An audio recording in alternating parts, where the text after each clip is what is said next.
Penrite, Australian-made, family-owned and operated. Make premium quality engine and racing oils, warranty-approved coolants, automatic transmission and manual gear oils, a complete range of engine and fuel additives, heavy-duty and industrial products for every application. Visit penriteoil.com for more information. Penrite, Australian-made for Australian conditions since 1926.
Whenever you're in the New South Wales Riverina, make sure you drop into the South Hay Hotel. We're open daily from 2 p.m. and are always happy to see members of the V8 Superboats community and the fans. Great food, great company and some of the best beer on tap. Catch us on Facebook or drop us an email. We're the Murrumbidgee's best kept secret.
Good morning, race fans. Welcome to Round Mountain Raceway for round 2 of the Penrite V8 Superboats. First up this morning, we're going to have the LS boats coming in. So this is day 2 of the program. So we'll have the LS boats coming in for their 4th qualifier round. First boat up here we see the rib shift boat driven by Bastian Mullen. Bastian yesterday was pretty quick out of the box. This is a brand spanking new package. Boys got together on about Wednesday. Had about 10 seconds in the boat on Wednesday afternoon. Bastian approached the start shoot there. Seen it on the other boat. Very smooth.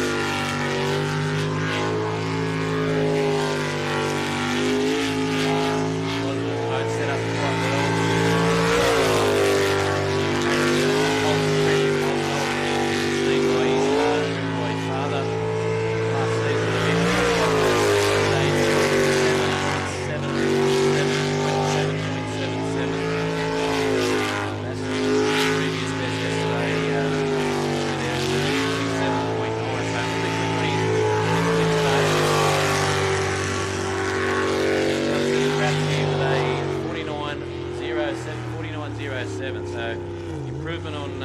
Yesterday's time.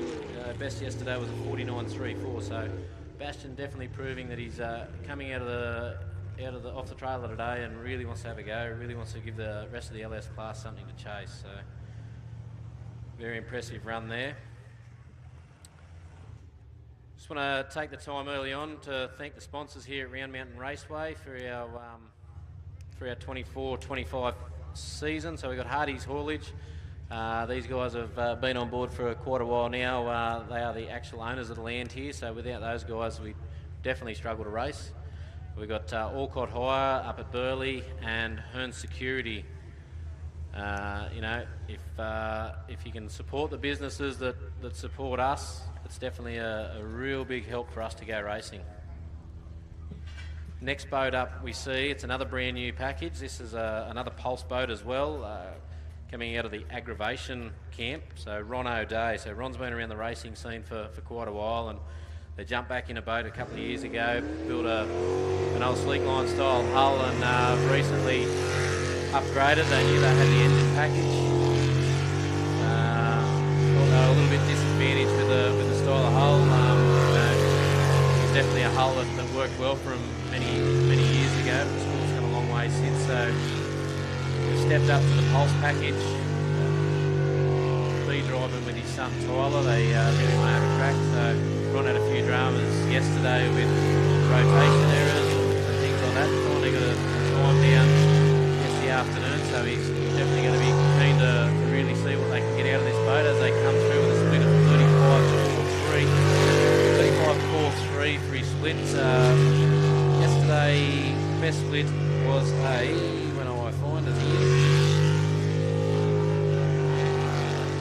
35.7, so made an improvement on his split time from yesterday. Comes through the traps, if you're looking for a 50-second, 60.68, which is about a second and a half quicker on where he was yesterday. So good to see Ron making an improvement there. They'll go back and get that boat turned around, and son Tyler will jump in. They're running an LS package there. 8.25 inch Scott here. So been around the sport for 35 years, and he's got written here with a 10-year break in the middle. So the guys from down at Panton Hill in Victoria, in Melbourne. Good to see him back. During the break, definitely go down and have a look at that package, guys. Very impressive little boat, and have a look at their trailer that they built. So Panton Hill Welding, they're trailer manufacturers, and as you would, build your own trailer, and it's a very, very neat, tidy setup. And talk to Liam about it. He'd love to build another one. He reckons it was the best project he's done. As we see Kennedy's the boat, Daryl Aitchison. So Daryl's a bit untidy through the first part of the track there, but on and off the throttle. So were maybe not so confident with the navigation this morning. We see quite often people coming out the first up the next morning and having to redo basically a practice run to try and get their head back around where they have to be. Darryl yesterday had a split of 46.6 as he comes back through, so definitely up on his split from yesterday, up by 30 seconds, so really keen to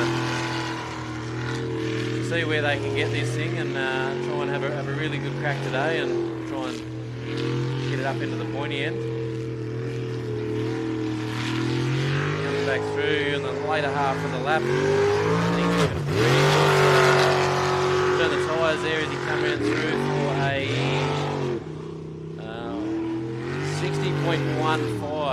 60.15. So big gain on yesterday of a 75.5, so he'll be very happy with that, and sounds like he might have found where that throttle pedal is. He's given it a real good run there today, so this morning straight up. So I dare say we'll see these guys go back and change out as well. This boat's B driven as well, so they'll go back, throw the B driver in, and Andrew's going to come out a little bit later and see whether he can beat that time, so they can have that little bit of rivalry amongst each other. Next boat up, we see a Kiwi boat here, Matty Harrop in Moist As. Matty was pretty competitive straight out of the box yesterday. A few little navigation errors and sort of getting his head around things, but he's going to go out there this morning instead. Have a good crack, see what he can do. Come all the way over here to go second, so.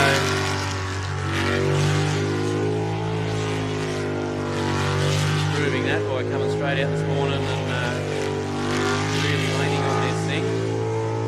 Seen us yesterday around the 29.5 seconds, so we'll really be keen on working on that. It's a 29.40, so roughly the same, 2 tenths up. So he's 29 yesterday, so 2 tenths up on his split, so we should see us up 60-second pass here if he brings it home nice and strong like he was yesterday. Comes into the last left-hander here now. Both sitting fairly well in the water. Got through with a 51, so he's definitely a lot faster in the back end of the track than where he was yesterday. Back end of the track, he's 22.3. Yesterday we saw him come through around the 30, so he must have had a few little dramas yesterday in the back half of the track, but I'm sure he'd be pretty happy with that. Down into the 51s, which we saw Nate Mullen get down into yesterday afternoon, so we should see Matty work on that a little bit and hopefully see him up there in the pointy end towards the afternoon. Because we should see the Disturb boat of Darren Pollard. So Darren, relatively new to the sport, been around for a couple of years. Was A and B driving the boat with his daughter, but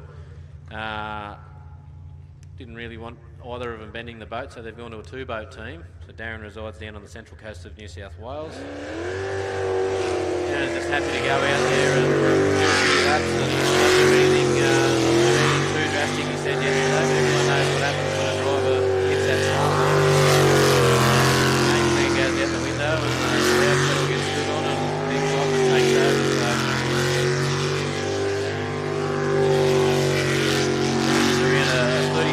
for his first split yesterday. Bit of hesitation at the end of there. See later on in the rotation, which brought a few people there yesterday. 33.19 yesterday. He's round 3 qual. Still quite 3, so we're going to be looking forward to bringing this one home fairly strong here.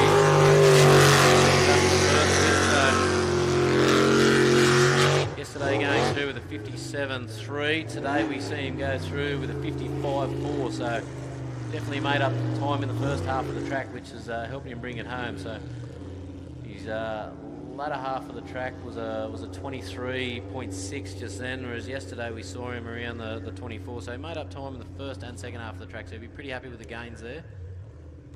Be keen to go back and probably get down there and get ready to watch Jade come out shortly in the twisted boat, coming out of the same stable. We see some newcomers here, well, new oldcomers here. So James Ismail, so in the Envious boat. So James has been around racing for quite a few years now. He was racing with the Triple X guys, Teddy and Desi, back in around 2012 for a while, but now he's bought a boat, and this is their first season back into the sport and behind the wheel, so he's pretty keen to get out there, and he's pretty happy that he gets to come out Father's Day. Happy Father's Day to everybody out there. He's pretty happy to get to come out Father's Day with the family and do what he loves to do. So guys, pardon me, guys went pretty good yesterday, slowly creeping up on it. Not out here to break any records, just want to take the boat home in one piece.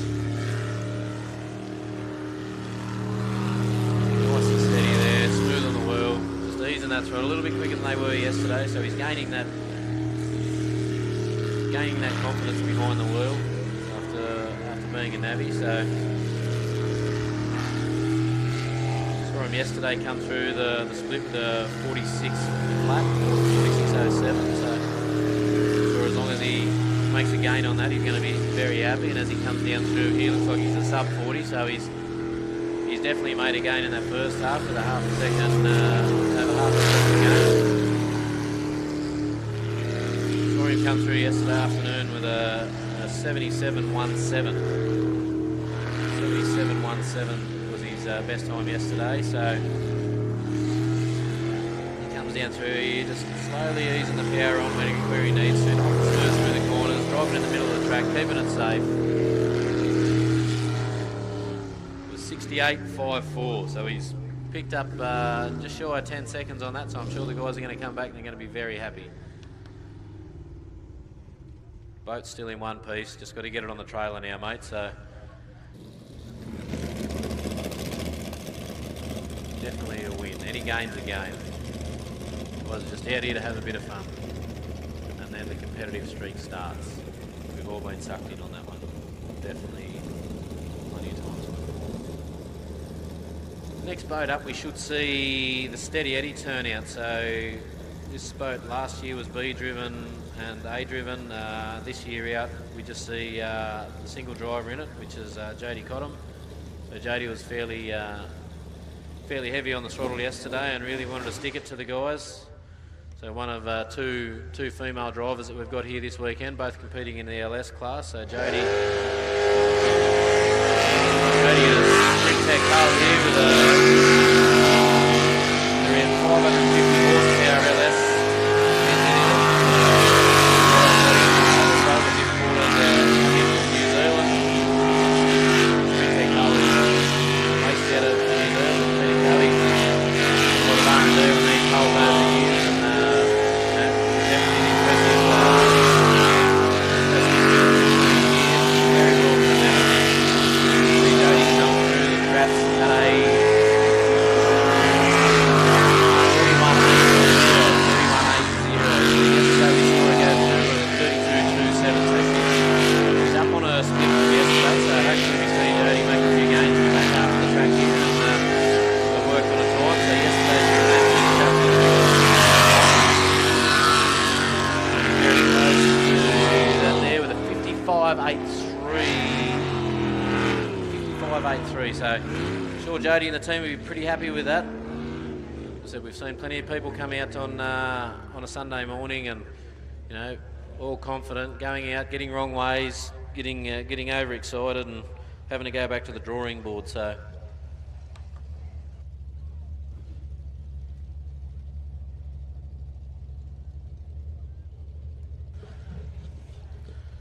just looking at the times from yesterday, all boats so far this morning have made gains, so you know, pretty happy about that. All the drivers would be pretty happy about that. Makes it easier for me next time they're out because I know what their quickest laps are so far. So as we see Kyle Elphingston take to the stage here now. So Kyle's a previous LS champion here in the Australian Championship. We saw the Mullen boys come in and put a bit of pressure on Kyle, and he's definitely stepped up, and he's also brought himself a new pulse hull.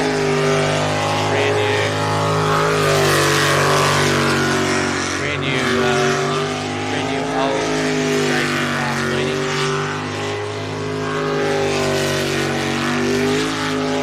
Unfortunately, the meeting was cut a little bit short.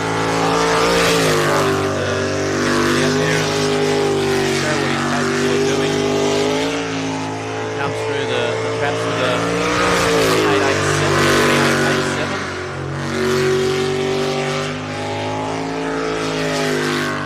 Definitely a big improvement on yesterday. A few navigations we had a issue early on with the electrical fault.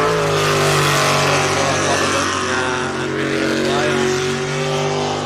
Comes through with a 50.76, so that puts Kyle sitting in second at the moment with qualifying.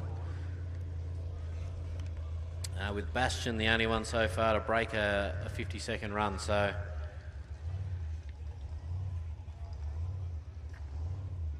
Bastion's quickest run yesterday was a 49.34, and then he's gone out this morning with a 49.0, so definitely going to be one to watch Kyle as the day progresses, as we get into eliminations. He's not going to leave much on the table. He wants to prove that he can get back up on that top step. As we see Rod Norton in the hotshot boat making his way to the starter. So Rod come into the sport a couple of years ago, 2 years ago now, and was running a hotshot, was running a shotgun hull, sorry, and has recently stepped up into this Stinger hull. Running a 6-litre LS engine. He's having a ball. He had a few navigational errors yesterday.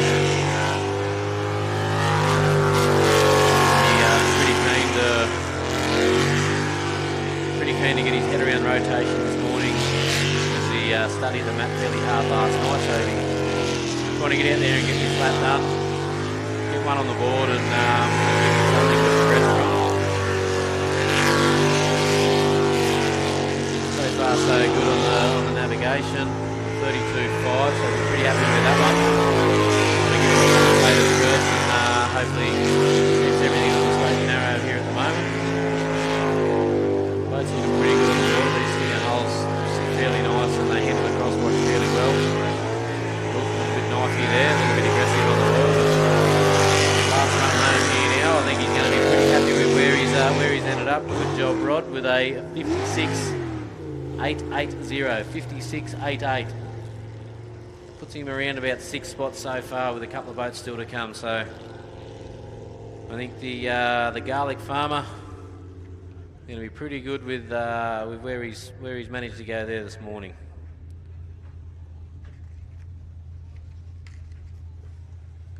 Had a yarn with him this morning. He just said, "I've just got to get out there and get my head around that rotation. Let's go and do it." And obviously the study work last night, mate. So well done.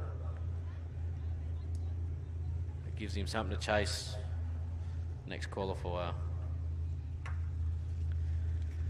So we should see the Spartan next boat out. So driven by Michael Fitzgerald. He's a steel fabricator, and it's first year in jet sprinting. So written down here, we bought the boat off Luke Walters, and here we are. So they raced last meet, the meet was cut short, so it wasn't coming out.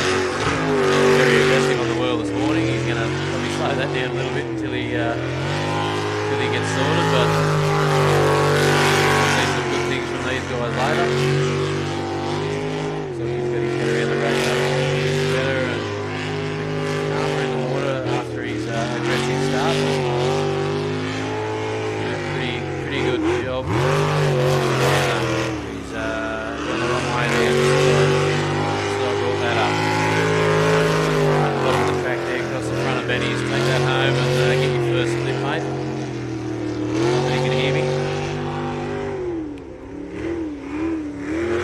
little bit of confusion there now. So you lose that little bit of confidence in the rotation. You tend to lift a little bit. You concentrate on that and take time off the driving. So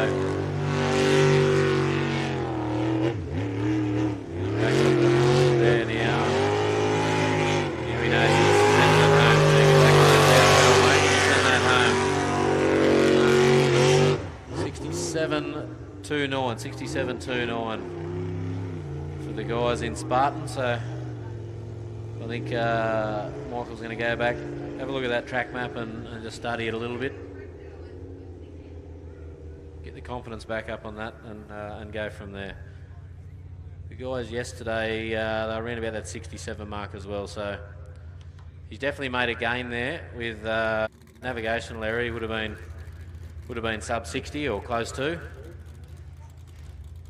I'm sure they'll get back there now and get his head around that and work on where they need to be. As we see the second female driver in the LS field take to the start line here now, just addressing the starter. So Jade Aitchison in the Twisted Machine. So same before, Darren Pollard out and Disturbed. They were sharing a boat. That's why you'll see a very similar livery on that boat. Jade proving yesterday that she can throw this thing around quite well. So hopefully today she comes out with the confidence and the coordination to make that happen again. A bit of a look down that top roll. As we start seeing these things get faster and faster, these mistakes do happen. The track does get covered in water. Some of these corners can be a little bit harder to pinpoint. Exactly see where you need to be.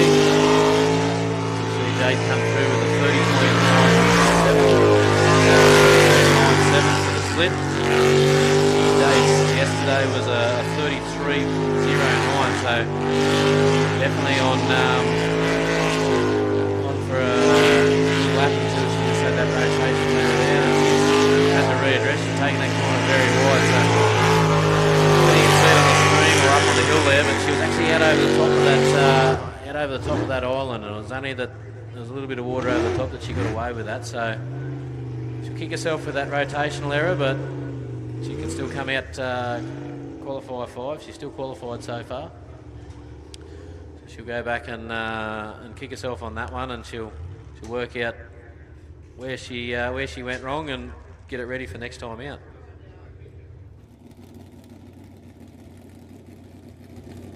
Diesel mechanic by trade. Navigator James, he's actually an owner-driver of the boat Toxicity, who's not racing this weekend, but he's put his hand up to jump in the silly seat. So as a driver, I know it's hard to go back to being a navigator. You've got to have a lot of faith in the bloke or female in that instance at the wheel. As we see the B teams come through now, Nate Mullen. We saw this boat out earlier, we saw what it can do. It's good for a 49 flat so far. Nate racing second mark. Navigational error there. Readdress that.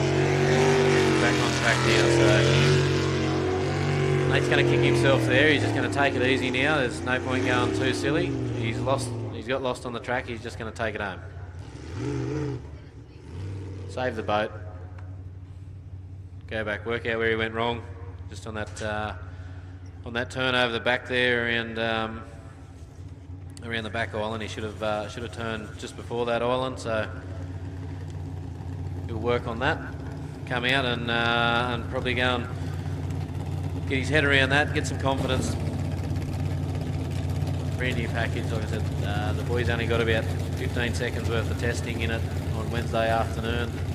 The lake they were on was fairly choppy, so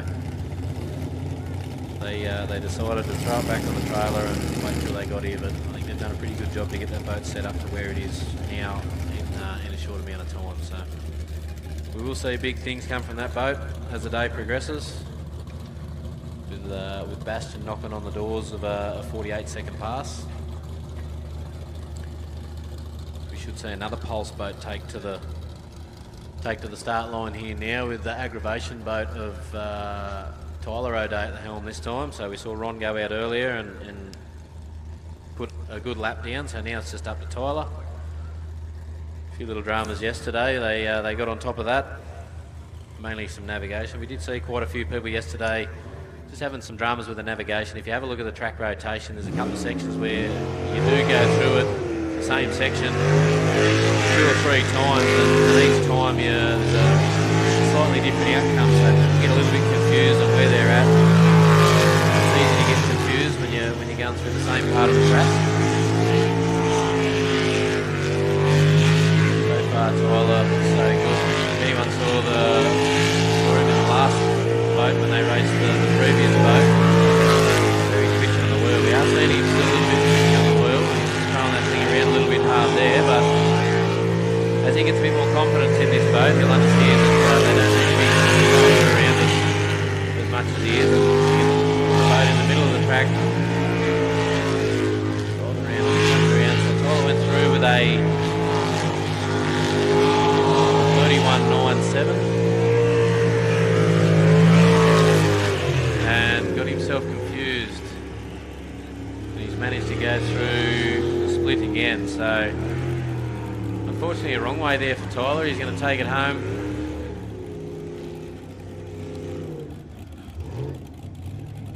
Take that one back, bang it back on the trailer and get his head sorted. Sorry about that one. Not sure what's going on there.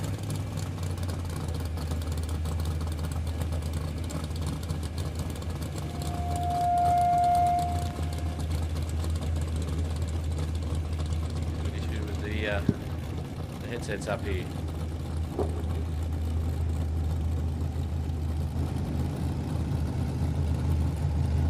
As I welcome Brooke Lucas up into the commentary tower here with me this morning. How you going, Brooke? Going well, thanks mate. Very good. Ready for a beautiful day today. The sun's shining. It's hot. It's a sunburn that people go home this afternoon. Yeah. Keep the hydration up, keep the sunscreen up if you're up there on the hill, and if you're at home, I guess just keep the hydration up. We see Kennedy's back out on the track, so this is the B team here for Kennedy's with Andrew Garth on the helm. Both sponsored by Kennedy's Transport, Real Bathroom Solutions, and Andrew's Asbestos Removal and Demo. Got any questions on demolition and asbestos? Going to have a chat with Andrew, or he needs to be into the job. The boat's an Aitchison hull. You don't see too common here these days. Oh, wrong way there. He should have sent that straight home. He's trying to get his split. And he's worked out that he comes through there and the split now the 41. He's second guessing himself on the navigation here, so now he's going to send it home. I think he's had enough. He was back on track. Not sure why he sent that one home. I think he thought he did go the wrong way. So, we are still seeing a few navigational errors here this morning with people second guessing themselves on the Sunday morning, which is known to happen up here at CABARITA. Yeah, but I think it's go home and forget, is it? Yeah, I think so. Yeah. Sometimes it's a good thing because you forget all the things that you've not done so well. Yes. Also, that pressure comes fast. That's race day. Practice is out of the way. Qualifying's done. Well, 3/4 done. 2 qualifying passes today for those who opt to do them. If you've already qualified, some people will sit out. So we're up to the rental boat now, and I think the MO when he got this boat off Jody was drive it like a rental, wasn't it? Drive it like a rental. So I'd say Jody will be sitting on the sitting down, keeping an eye on this right now, because he didn't get to see much of it yesterday with no live feed. So, hey Jody, sitting on the couch, and there might be somebody else keeping a close eye on it too. Word is that this road is.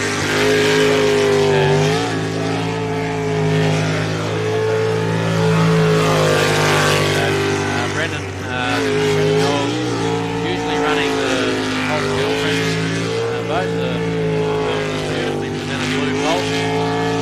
This weekend jumping in the boat, essentially the same package as the copy and paste, but with Brendan this morning, he comes through with a 3810, so yesterday we saw Brendan come through with a 29.5, so he's definitely up on his split. He's actually quicker than Ollie Silverton's split, so he's on for a sub 50 mark here, and he manages to bring it home. Righto, so that's our first Group A into the 49. First Group A into the 49s, as we saw Ollie Silverton go yesterday with a 50.09, so knocking on the door of the 49. But so I had to talk to Brendan this morning. He said he's just trying to get comfortable in the boat. Yes, it's exactly like on paper, it's exactly the same. It's a very much the same spec JRE engine, a little bit different. Brendan runs a 4-barrel methanol carburetted style. Jody running the Ron's Flying Toilet single butterfly throttle body style. So he said up in the top end of the rev range, you don't notice the RPM noise as much with Jody's package. So that's a testament to the boats are the same, the engines are the same. Yeah. Drives are slightly different, but whatever Jody does in his jet unit is really where the difference could be. Yeah. He said it was fast. But Brendan even mentioned, the seat position, steering input, look, everything's slightly different to what he's used to. So he's getting his head around that. Another one of our New Zealand competitors over here. So all these current Australian, New Zealand, and world number 1. So this is the boat that everyone's trying to catch.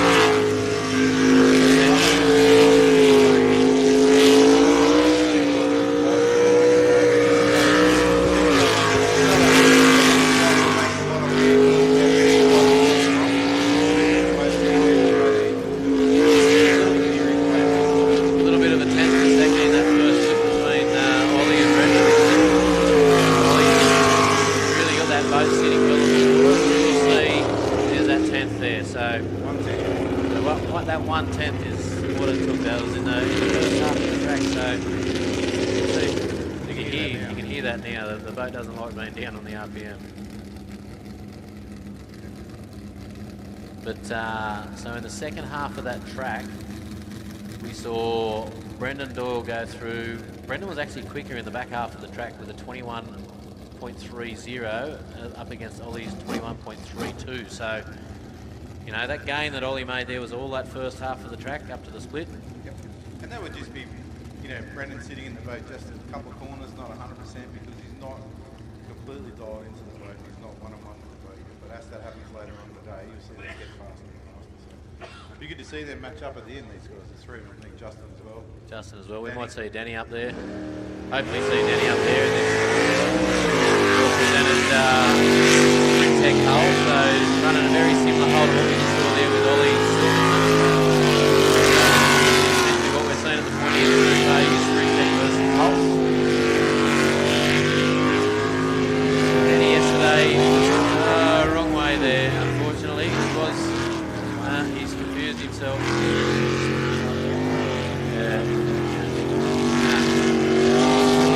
Still the wrong way, unfortunately. It hasn't moved, so.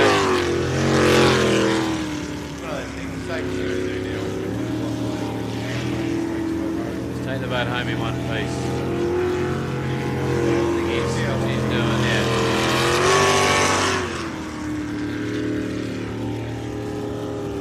So he's just going to take that boat home, put it back on the trailer and go back to the drawing board. He was pointing the right way and then decided, oh, hang on. He turned one corner too early, which is easy to do. These islands come up on you fairly quick, especially when you're up on the throttle like that.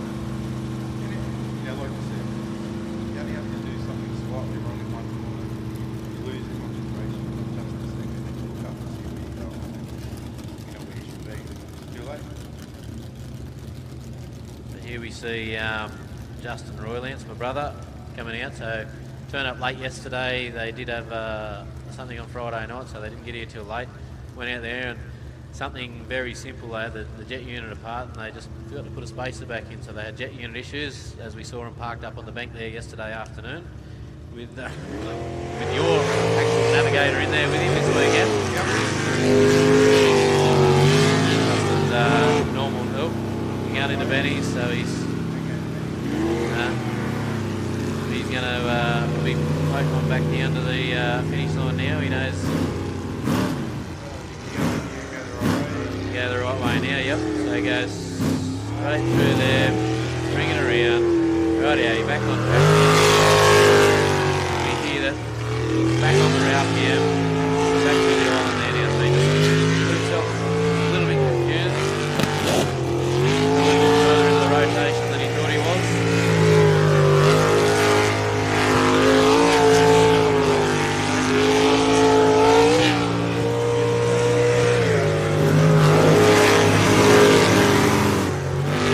We're running a slightly different setup this weekend, as we see. Not on the methanol, he's back on the C10. Running a petrol style. Is that back to the carburetor? Back to the carburetor, back to the C10. Just, I think it's test. Not sure on what the rules and regs are over the boards, but they've got to be back on petrol over for that. But not sure. I didn't actually ask him the reason behind being back on the C10. Well, that's the problem, isn't it?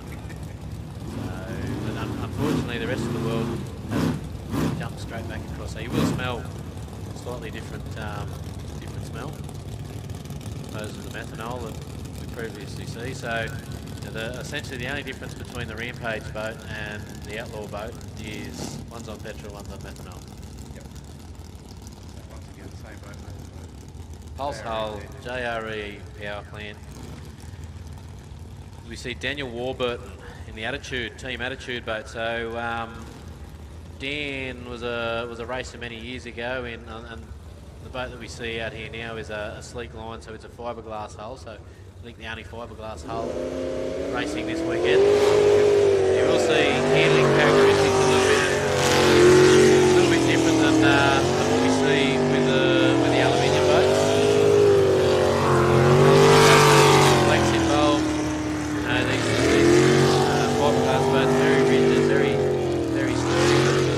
Unfortunately, with the rigidness comes risks. So.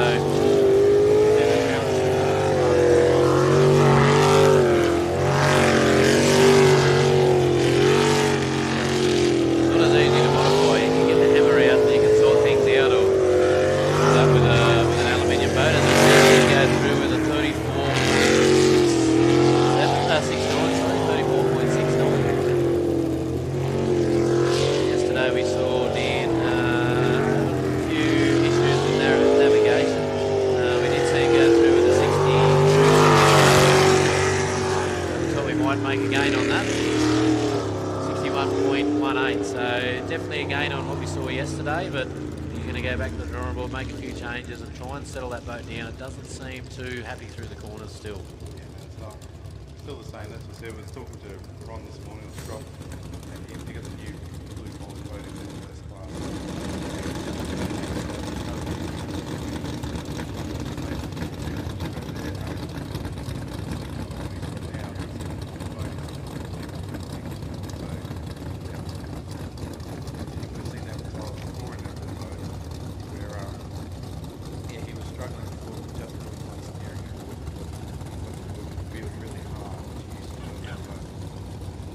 Yeah. Making a few changes up here in the commentary tower. Apparently, sound's not real clear coming through on the live feed. So, see whether we can get that sorted and go from there. As we see the Mistress, previously known as the Girlfriend, now turned into the Mistress. So, Brendan Doyle moved this boat onto his brother Simon Doyle, the owner and manager of MSA Automotive down Bendigo way. Anyone listening needs a mechanic or a bit of work done down that way, jump in and see MSA Automotive. So this is this is a Stingray hull, but it's been pulsified. So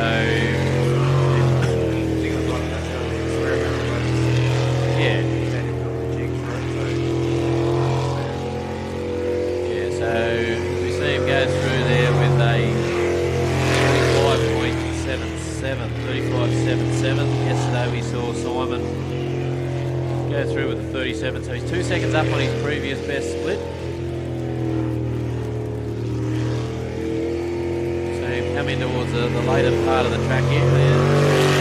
One of these guys that doesn't go out there and try and win it straight away, just slowly creeping up as he goes through the traps with a...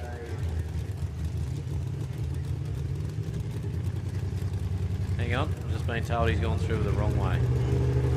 Yeah, he missed an island. Right. I don't think he went around 7. Sorry, I was too busy looking at the time on his previous best that I missed that part of the rotation, unfortunately. But unfortunately there for Simon, wrong way. But you know, as I said, the first half of that lap he was quite good. Made a 2-second gain.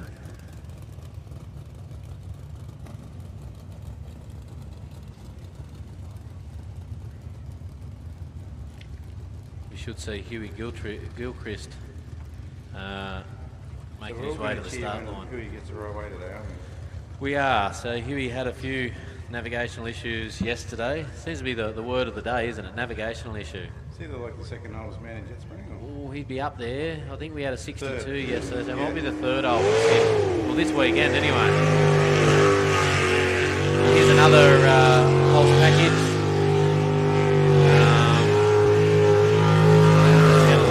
Out of the James. Well, I suppose we could just call it the James Brothers stable. So Daniel James being the founder of the Pulse. Many years working with TJ on the Stingrays and that sort of thing. So to introduce a new style of hull to the sport, and it's come out to prove itself to be, you know, very competitive as he's gone through with a 33.49. Quite a respective time there. 37 yesterday. So he's definitely up on where he. He's going to get a time. Back on that pedal and send it home. He will, with a double take on the finish line there. So that brings him through with a 56.96. So big improvement on yesterday for Hugh. Yep, got a bit excited that he actually got around to the end there and then totally forgot where he was. It was actually 12 seconds quicker than his previous best. So I'm sure he'd be pretty happy with that. But as I was saying, so Daniel James, you know, the founder of the Pulse hulls, built right here in Australia down Seymour Way in Victoria, and then we'll see Brad James's handiwork in the engine bay there, or the running the spanners there for the engine with the JRE Group A package, which, you know, we're seeing is definitely the way to go here in the. Been the first in the Superboat, so TJ's out first. TJ's out first, so we should see Fonzie Mullen on the ramp first, but haven't seen him. Not sure whether there's a problem there or whether the guys are sitting this one out or what. But we'll skip. It'd be unusual for Fonzie to fit it out if he didn't have to. Yeah, so we'll see Tremaine Dukes here in the Maniac hull. So TJ campaigned this hull quite a few years ago. Moved it on to Paul Gaston. So this is, a lot of people that know this is the original loose cannon. Ran by Tyler and Dean Fitch out of the Far Faster Engineering engine plant. TJ originally bought this off Finchy, as we see him go through there with a 2803. You just watch these guys like TJ here, just really just playing with the throttle, just making sure he gets around the track, gets it right. Full second up on his slip from yesterday.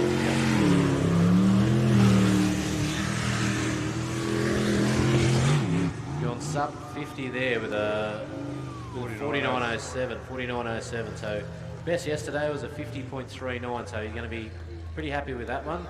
Yep. The old man Dukesy down the bottom here, he looked pretty happy to see him get it back in under the finish line in one piece and a respectable time. So, you know, TJ's going to be one to keep an eye on, because once he gets his feel back in that boat and, you know, starts getting excited when we start getting towards the pointy end, he's definitely one who's not shy of really leaning on that thing and putting it where it needs to be. So, but way enough experience too in TJ to know that, like, he doesn't need to push it now, he just needs to get it through and yeah, chip away and just get it a little bit faster each time. Yeah, makes it a lot easier. If you go the wrong way or something, you're right behind the eight ball, so he just knows to chip away. And like I said, I'm sure he'll be there. Darryl's the same. Darryl Hutton, been around a long time. We've seen not the last race meeting, the race meeting before, he put it end for end over near the safety barrier over the other side there, and completely wrecked it. It's all fixed now, ready to go. So he's one to watch today as well. So they had a few dramas yesterday, timing issues. That's one of them we heard. So the engine hadn't been started till the rear yesterday. So I walked over there and the first time I've ever seen Hutto reading the operator's manual how to use the timing gun. So they've got a new big angle timing gun. They didn't know how to use it. So I think on top of it, they've got on top of that with the 28.0. So you're going to be looking very similar times to where TJ was. So TJ comes through there with 28.03. We just see Darryl there with 28.04. It's a little bit wider than you want to be on a short there. Yeah, I think it'll be out of that. We spoke about that yesterday. Not actually eating water. 49.03. So we've seen TJ go through the 49.07. So TJ was actually quicker in the first split, but Hutto's brought that boat home very hard. So that's going to be a good battle to watch as the day goes on between the two of them. Two twin turbo boats, very similar. Both engines are out of the same engine builder. So and I think Tyler's the same. I think he's comes out of far faster. He's comes out of far faster as well. So but we saw Tyler put in a pretty good run there yesterday. He should be. And then that's part of the sport as well. When I was over there yesterday morning having troubles with the timing, Tyler was over there with his laptop and going through it, making sure and checking the motec, seeing where the timing needed to be and where it was and everything. And that's his major competitor. But he doesn't want to go racing without other people to race against, so he's over there giving him a hand. With that, it's not as simple as the old days. You put the distributor and set the timing. There's all sorts of other calibrations that get done within the computer system. With the boost that comes along, retarding timing and all sorts of things. So it's not as easy as the old set the time for 30 degrees and off you go. Well, as they say, mate, to be the best, you've got to beat the best. So there's no point. No boats on track and you get a trophy. It's just not the same. No. You want to earn that trophy. So we should see the loose cannon boat come off the trailer very shortly. It's there ready to rock and roll. So while we do have a little bit of quiet, I want to take a minute to thank the track sponsors that we have here. Without these sponsors, we wouldn't be up here racing. So those of you that don't know, about 3 weeks ago this joint was about 4 foot underwater from where it is now, and there was only a very small portion of grass showing. So it's a huge effort from the guys to get the track presentable. We've had a machine in here over the past 2 weeks that's been around and pulled all the weeds out of the track. So over the years we have had an issue with weed coming up through jet units. So that was a great thing to shout watch. out to them. And I think if you look at the track, people that come here regularly will see that when you're looking at the track today, there's not that much reed sticking up within the grass, like in the track itself, which makes it much better to drive. So here we go with Tyler. Here's Tyler here. So Tyler Finch coming out in this beautifully presented hull. Instead of putting a D, so they change the W, D, how that goes. Tyler's run yesterday to the split was 27.9 and come over to 47.7. So, he's got a second off Monty Mullins to do. Definitely need to work on that. But that's 6.30. So that's exactly where Monty Mullins was yesterday with 26.22. So, Tyler's here to show that I'm a contender. I'm not here because I want to go on that top step. So 46.10, 46. So that's the quickest we've seen so far. So hands together for Tyler Finch on that one. 46.10.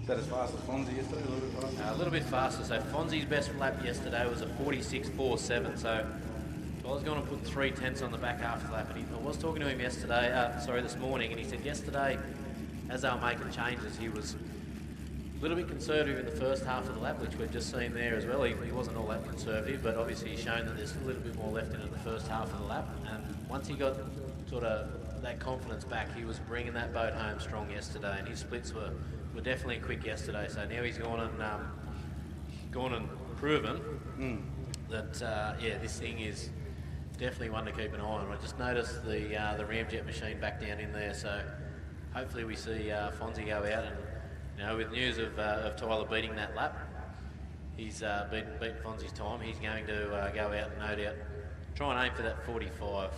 Yeah, he's very professional, and he doesn't like the fact that someone would have beaten him. It's been a while since anyone's been really that close to Fonzie. So it's really good to see that. We've got a Mexican out now, Kenny Castro. Hasn't been racing for a few years now. In an agency boat. Supercharged.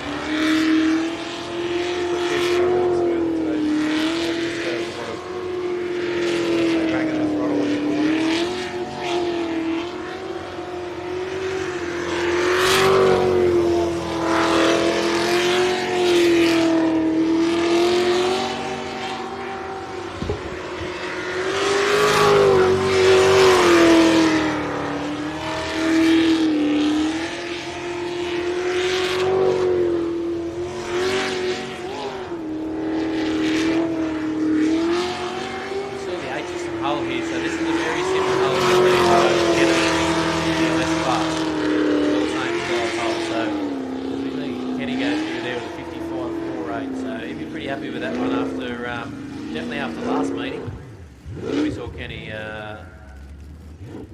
Mexican and try and jump the fence.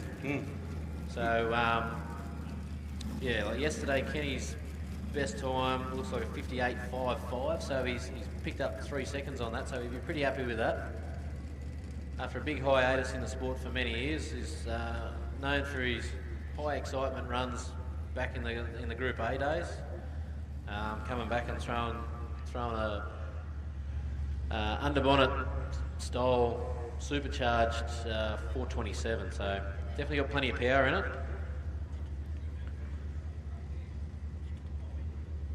Kenny's a farmer. And now we've got the borrowed time boat. Those guys was causing chaos. Clothing is what it was. I thought it was what they were doing. Oh, I think they were too. So we saw Mike yesterday have a big off and managed to get him over the quite easily. Quite gracefully, I suppose. I think that was really the one where the other staff changed Luke Walden after years they put one into the team. Luke's got a bit scared about that.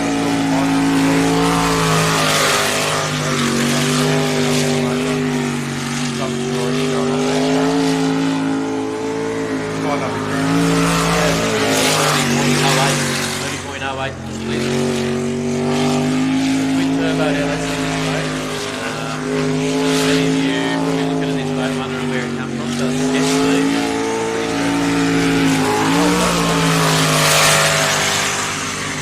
I think that was Justin's boat that he put upside down at tomorrow.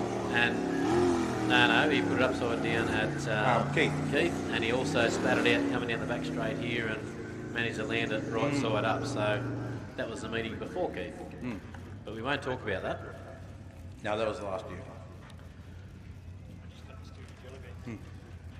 So pretty good run there by Mike. Obviously shook him up a little bit that run yesterday, so he said he just wanted to go out, get the boat back on track, make it all work, make it all happen, which he's just done there with a respectable time. A real settler. I was talking to Pete last night at the pub. Not that we go to the pub after racing. No one. Is that allowed? I'm allowed to. Maybe Pete wasn't. But he was saying today his aim is to get a 48. To get down into the 48. So we saw Pete go into where did we end up yesterday? He went for 50.9. So he's going to start leaning on it. Now Pete's been around this sport for many years. He knows this track like the back of his hand, and he's done more laps on this track than anyone I know, I think.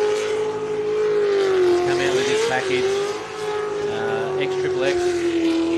Frankenstein boat out of Teddy and Desi's stable. Could be an ex-Peter Cowie boat, maybe.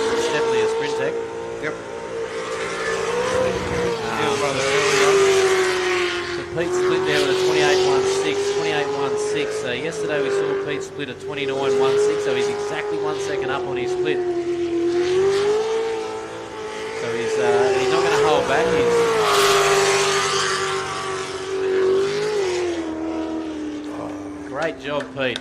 Thought it was going to be a 48 for a second there. 49.8 second.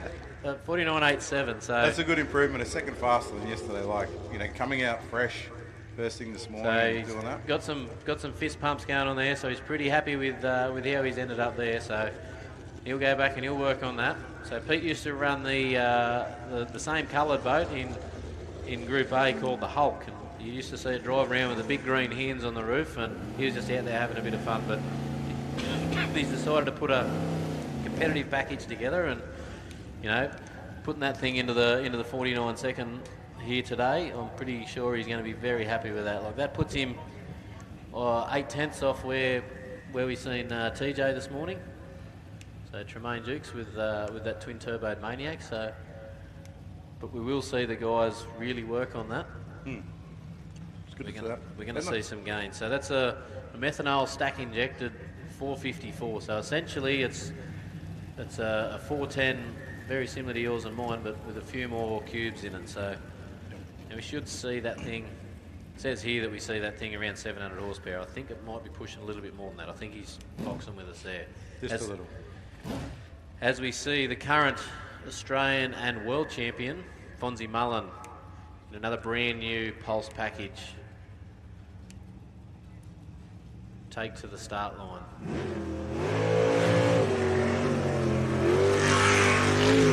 Fonzie does a lot of his own engineering and R&D. Really pushed the sport a long way to get to where it is now. You know, he's we had Slade Stanley come out a couple of years ago and really give a shake up to the unlimited stables, and since then we've seen he's gone through there with a 26.14. So he's just put about 0.2 of a second on Tyler Fitz there. So let's see if he can bring it home nice and strong. Put up a bit rough in there for him. Wide handling it. He's gone through the traps there with a 46.186, so he's actually 8/100ths of a second slower than Tyler Finch. So Hang on. Tyler down there showing his muscles off, but he's pretty happy with how his run's turned out. Once he doesn't get sunburn, I hope he gets sunburn on Tyler. You get. But I think he was making a comment about the last race meeting there, was he? Saying that the sun was bad? Yeah, maybe. I don't know. It'd be an in-joke anyway. Anyway, so that rounds us out with the unlimited boats for our qualifier number 4. So we've got one more qualifier to go, and then we'll go into we'll spend a bit of time to work out where everyone's sitting, and then we'll go into eliminations with the top 12. But what I was saying there before, that Slade Stanley come out and really give Unlimited a shake-up when things were starting to get a little bit stale, I suppose you'd say. That put Fonzie back into the drawing board, and he's just come out with all guns blazing. He's tried a couple of different hulls, a couple of different combos. You know, we used to see him run the twin turbo package for many years, and then the aspirated package on certain tracks. He had certain boats for certain tracks, but he's going to put this Pulse package together with this 580 cube LS style engine, which was all designed and built in-house at GM Motorsport. So, a lot of the R&D that's gone into the jet units and that, and you can see the thing works. The thing is a missile on the track. Well, I think the other thing with that is, like, the engine's amazing and the engine's strong and it holds on, does all the things it should do. Fonzie's gone now, and he's also doing a lot of R&D in the jet units, which we know is where a lot of that comes from. You can see the difference. Like I said, that's making, say, 1,400 horsepower, just give or take a little bit. The little LS is making 600, and it's 2 seconds behind. So you can see it's not always about the horsepower, it's about the efficiency in the jet unit. How you get it to pull the water into the bottom of the boat and push it out the back. That's been very agricultural, my word, for a long period of time. And with some of the advancements in technology, we can scan a blade now, 3D print it, and then make another one. Make or a mold, in Fonzie's case, he's got the 4 or 5 CNC machine. He just puts a piece of steel in the middle of it, and then it just turns out this blade that's exactly what he wants. Yep. So I know that I've spoken to him a couple of times, and he says he likes that. Just tweaking things and making it a little bit different, making it perfect. Whereas in the past, it's been very hard to get exactly what you want. It's now it's getting way more into that science of what's actually going on inside the jet. Yeah, so we should see the, speaking of the LS package. Yep, so we've got rip shift. So the rip shift boat, so coming out of the same stables as what we just seen there with the ramjet boat.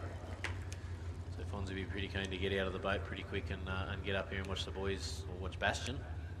So Bastion, current Australian champion. I think he's held that for 2 years now. That approach that he does when he's the first bit of the flip-flop there is very nice approach. Taking that apex a little bit later than a lot of people. Takes that, the tank slap and turn out that you see from some of these boats. I think that's one of the things in, like this watch this picture of a little kid, and then seeing, he knows how to take that line down the start, and he does it differently. Look, looks like a reverse bucket. The grill just came down on that. Reverse bucket's still up, so something let go there, whether that tipped up. The way I'd say that grill's popped out by the. Once again, super lucky that happened there, not halfway through a corner. So last time out we saw Bastion split of a 27.779. He's just gone through there with a 27.71, so was definitely up on that time. So he went out and done that 49 flat. So on paper that thing was going into the 48s, but unfortunately on paper it wasn't written in that the grill was going to pop out, or the reverse bucket looked up. So I'd have to assume that the grill popped out, but. There could be any other things in there as well. The blade could have let go on the jet inside. Like, it didn't sound a lot of noise or anything. But so it'd be good to hear from someone in the crew what actually happened there, so that we can let people know when they get the opportunity. As we see Strop take the stage. I'd like to thank SJT Custom and Mechanical, Waterworks, Kennedy's Transport, Big Rocks Graphic, KMC Performance, All Season Electrical. Making things happen here at the track. See the aggravation boat. No stickers on it as yet. Getting a little bit cautious taking that line that he just took. I think it's like, knowing how the other boats would have turned, and then this boat here, I had $50, he would have went over the first bank, but I didn't get my $50. He's had a navigational error there, and he's come back through the centre, which I think he done last time round. Yep. He's going to go back the other way, yep. Around the back of 7 now. Gone through, so he's back on track now. The girls in the commentary tower have taken their arms down, so back on track. And Gordon. So we go through there with a 45.48. Let's watch the back half of this and see how the split goes.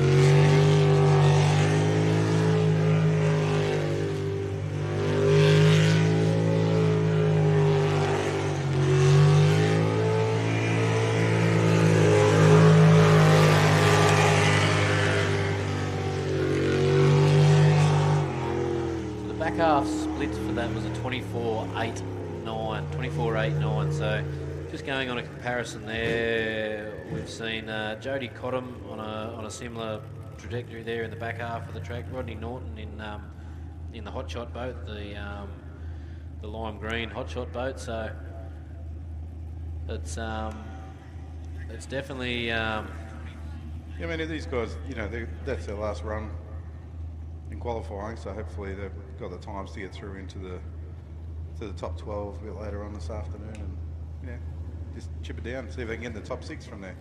We'll talk about that a bit later, about the way the split goes. What we're doing at the moment is getting our times. Everybody gets the times, 5 chances to get their times, and then from them we go into a top 12 in the LS and the 400s and the superboats, and they cut that down to 6. So once you get into the top 12 elimination, none of the times count at all. No. It's only in that 12. A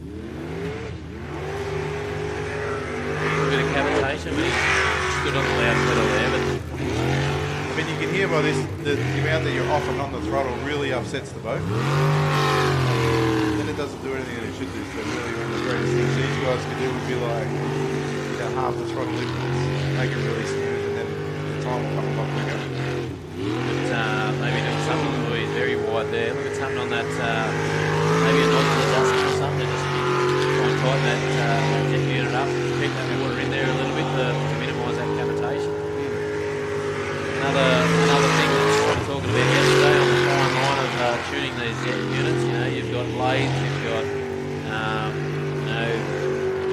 you've got to get that blade combination right. You've got to get your orientation of the blades right. Spacing. And then just when you think you've got all that, you've got all these variables in the nozzle size. So it's really hard. And he's gone and put it up. Keep going. Get your foot on it. And managed to put it back into the. Come on, crowd. That's worth a cheer. Come on. Doesn't quite get his lollipop out of that one. You have to buy his own.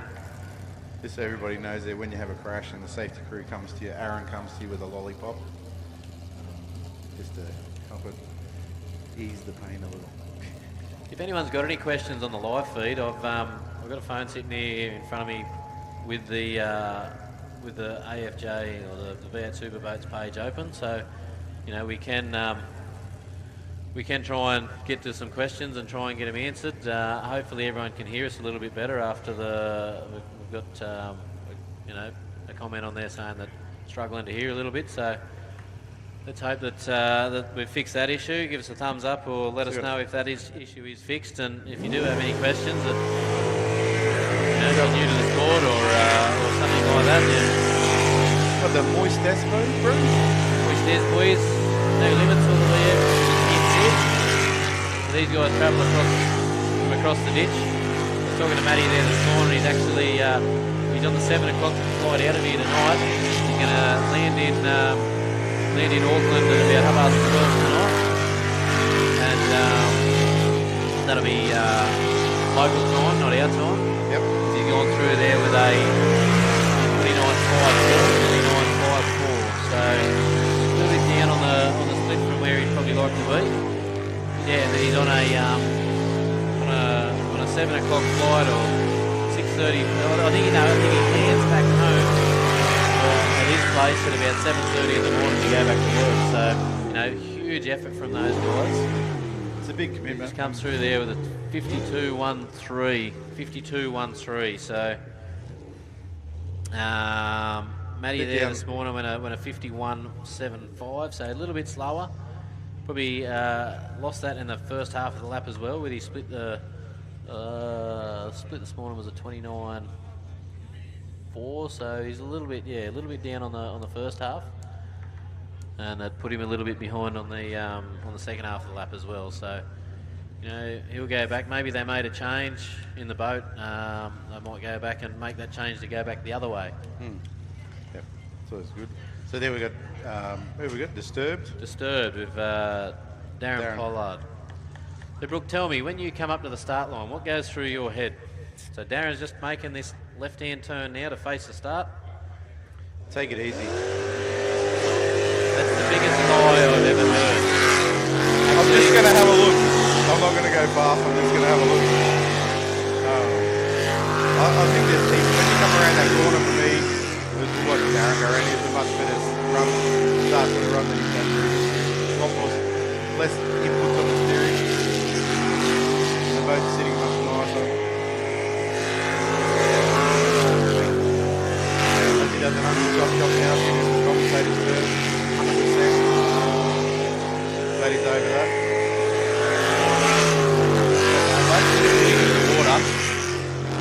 Boat's handling the crosswash pretty well, so... I mean, the boat's doing everything that it should. It's just one of those things of like, you got to stay far enough in front of the boat, like you said yesterday. See that there? If you're not staying that like a corner and a half in front of the boat, you're too late on the wheel, and then you get overreactive, and then the boat doesn't turn, and then you bog it in, and it jumps out, and it does all sorts of weird things. So 55.84, so first split of a 24.03, so a little bit slower. So you can see those couple of places where you're in the bottom of the track got really rough. You wash off half a second there. Yeah, it's easy to do.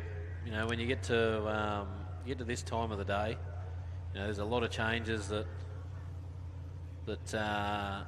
you need to start making, start preparing, start thinking about.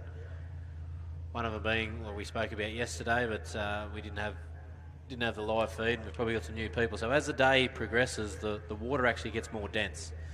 So guys are making changes to the jet unit. That might be as simple as going 0.5 millimetre bigger on the nozzle, just to allow that little bit more water flow. You know? Some people may have a different set of blades for the start of the day. You know, we see a lot of competitors will run qualifying blades and then they'll run race blades, and you know, they'll run the qualifying blades pretty well up until the top 6, and they'll do the top 6 and the top 3 on their race blades. And sometimes that can completely change the boat as well, so you got to be really mindful of like what you're doing there. But you see James Ismail in the Envious Racing.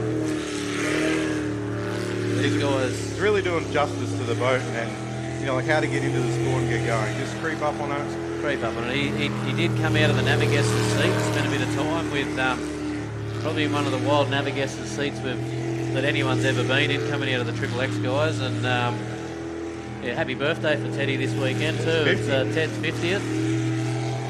So we haven't Teddy the seen Big Show, you used to call him. Yeah, he always put a show on. It was always big when Teddy was having a crash. Yeah. Seen some interesting stacks come out of that camp, but James comes through there with a 38.33, so he was 39.5, so he is a little bit over a second up on his previous split. So no doubt Lexi's down there cheering him on and hoping that he gets this thing back through. Kids are excited to see Dad put this thing a little bit quicker than where he did this morning. So yep. Yeah, it's a couple James of seconds coming up through there with a 66.63. 66.63. So in comparison, where he was this morning was a 68.54. So you know, these guys are just slowly adding the gains. And that, you know, when we talk about that, that means, you know, it goes back on the trailer. You get to just look at what's going on with it. You can check everything instead of thinking about fixing something or pushing around or, you know, what you're going to do, where you completely went wrong. Now you can just concentrate on all the good things that he did and go that little bit faster. And one thing too, which a lot of people take for granted, he gets to come up and watch a little bit of racing. You know, as a racer, you don't get to see much racing. Yep. Well, you know, like I always used to go up on the hill here, and I say to a lot of people, go up on the hill and have a look, and they've never been up there. And if on the top of the hill, you get a completely different perspective of where the water is and isn't in the track. As the 100%. boat goes past, watch straight go. Jody, one of the two female competitors we've got here this weekend. Both females running in the LS class. So Jody's last season rookie of the year. Yep.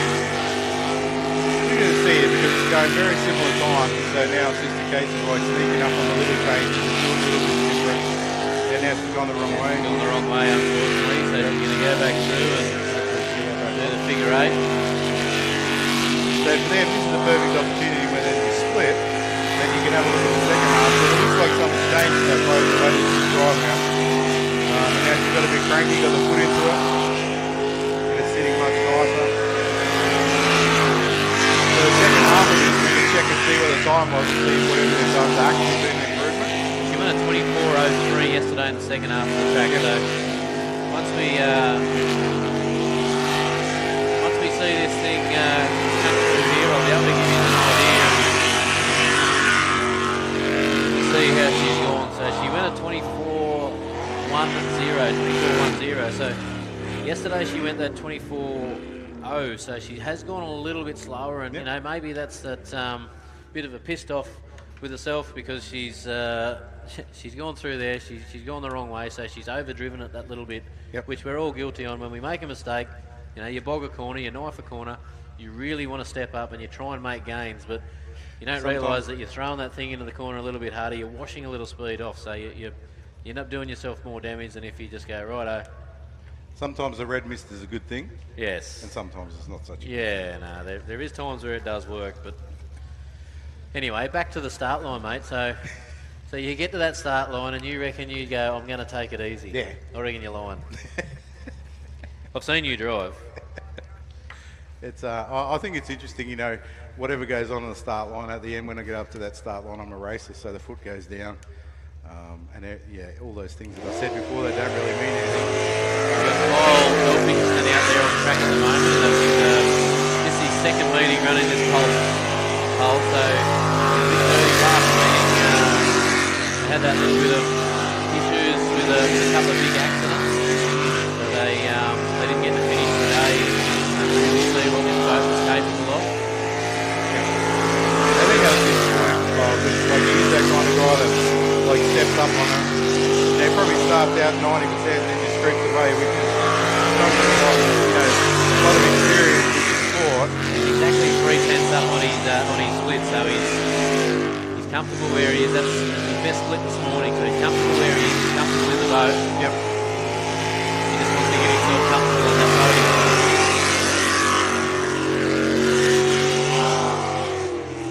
So he's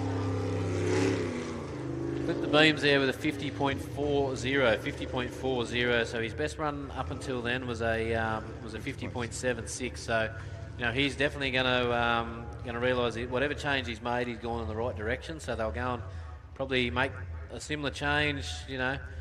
One thing that people have got to be mindful of: you only make one change at a time because you don't know what works and what doesn't. You can make 3 changes, 2 of them might put you in the right direction, and one of them doesn't. So it's always one at a time, unless you absolutely know that the boat is terrible. Yeah. And you know what to do to change it. It's always one change at a time. Which, when you only get 4 or 5 goes during a day, you got to make sure it makes things hard. But someone like Kyle will have all the data and everything there on that, and he'll know exactly what's going on. So, we've got Rodney, garlic farmer. Organic garlic. I didn't know there was a difference. Very much. Big thing. So maybe they'll grow that for vegan beer pies. I don't know. Anyway, so we see Rod out there. So Rod's he had a few dramas with rotation yesterday and had a few issues. He said stepped up out of the shotgun hole. He's hopped into this stinger, and I'm just wondering, is this the Wayne Zadri's old stinger? Maybe not 100% sure. Not sure where that ended up, but I'm not sure where this one come from. I'm just going to put 2 and 2 together and say it was, because we're just going to Wayne Zadri's. Yep. Which was a loose cannon many years ago. Yep. Yeah. Dougie Fraser. Come out of the big stable. So we see him go through there with a 54.51. 54.51. So I think that's a gain there, as he went from a 56.88. 56.88. So Rod will be pretty happy with that. Like I said earlier, I was talking to him earlier, and he wanted to really work on getting his rotation. Like, one thing that that people need to keep in mind is, if you're not confident and if you're relying on your navigator to do to get you around that track, you can't concentrate on your driving. No, it's way too late. Need to, if you're relying on a hand movement, you need to. That hand movement's only there for reassurance. So you need to be sort of committed, going, yep, I'm doing the right thing. Like, well, if you think about here, they come out of the start straight, they go right, and they go left, they go straight across. Now, if we're going on other track directions, we go right around the back of 7, so right over to the outside. You want to be in a completely different position than if you're going where we're going today on the second island, you're cutting in between. Then you come around here, you want to be wider there than you would if you were going straight across. I used to keep in mind, I try and think 3 quarters ahead when I was driving, because you needed to be, like, track position was the most important thing. You needed to be, if you're hugging the island on the left hand side and you've got to turn left, that's no good. That's going to put you in the wrong position for the next 3 until you go down a big long straight where you can gather yourself and correct yourself. And you lose so much time, so much speed through the corners, as we see Michael go through the 32.91, 32.91. So that's actually about a second quicker than where we saw him last time. So he'll be pretty keen to work on that. Yeah, at least another guy that bought this boat and come over from New Zealand to race it over here. Come over for the weekend. It's a big improvement. he's gone 10 from seconds. a 67.29 to a 58.11. So, you know, big improvement there, and still a lot left on the track. Like, he was on and off that throttle a bit. Once he smooths that throttle trace out and gets his lines right, you know, he's probably still got a good 4 or 5 seconds left in that. Most of that getting off the throttle, like you're talking about there, is he's not driving far enough ahead. He's not confident enough yet. So he gets to the corner way too fast. So he goes, oh, I'm here, and then gets his foot off it. Whereas if he knows where he's actually going and he's in the corner and he knows, then there wouldn't be that big off in the throttle. They'd be able to just keep it in, know where he was going, and then just gentle movements on the throttle rather than that, oh, I'm in the corner. So I think we've got Jade again now, is it? We've got Jade Atchison here, and Navigessa is Jesse Short, actually. I've been saying it's James Machin. So And he's probably sitting at home. He's sitting at home, the owner of the Toxicity boat. So Jesse Short, sorry for getting that wrong up until now. It has been changed in my thing, but I did notice there's a couple of navigators wrong in here, but we'll get that sorted out.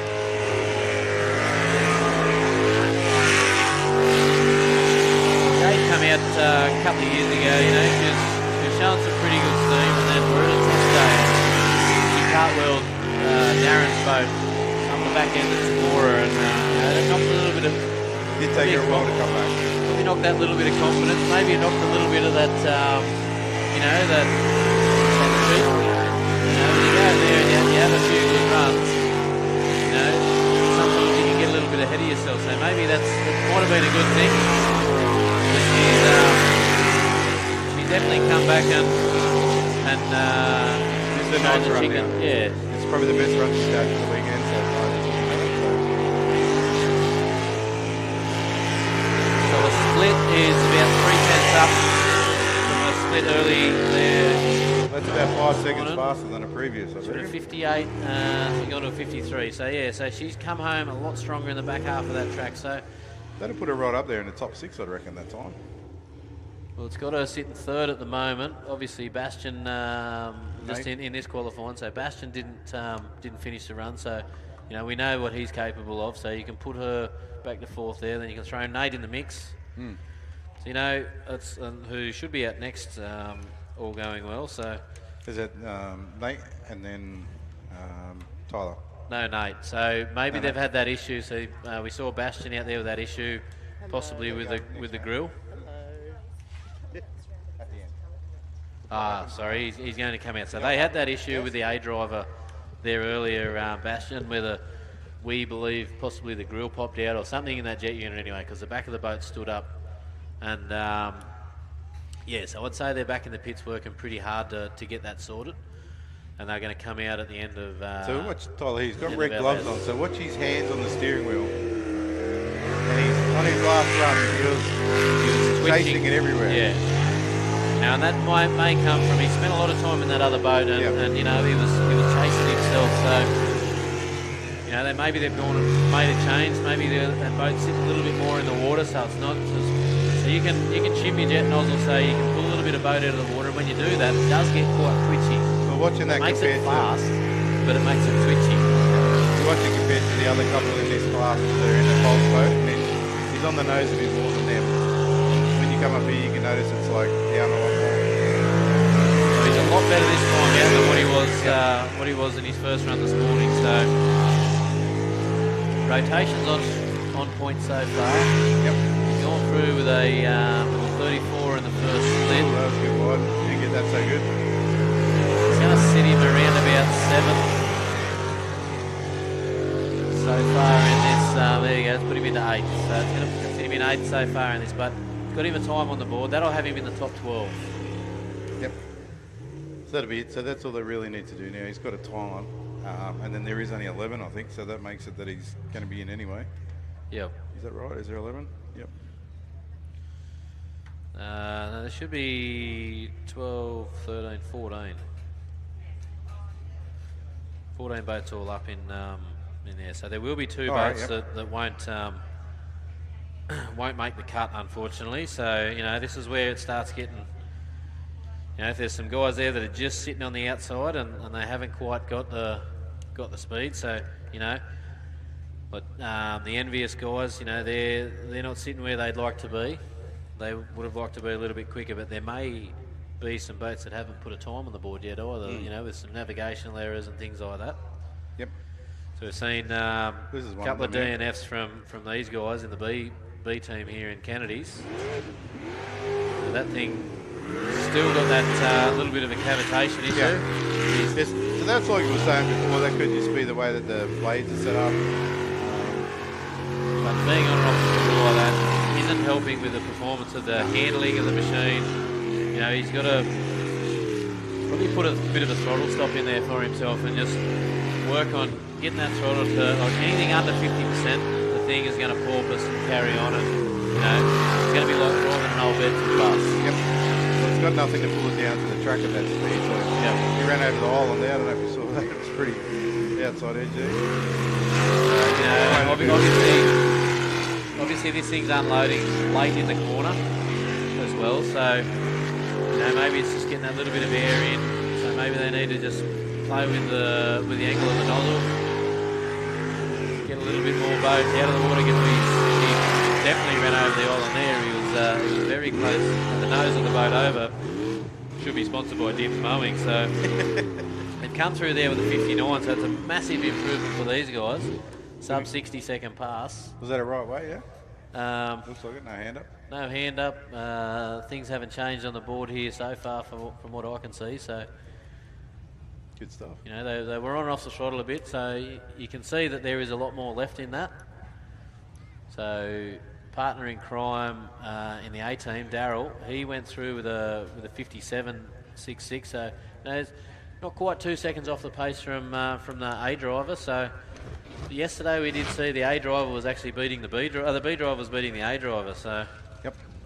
So we're back to the Group A's now. Back to Group A. So there is a bit of a class change here. So what we've seen so far out of the previous class, that's all the LS boats. So the engines you'd see in a late model Camaro or an SS Commodore back when they were making them.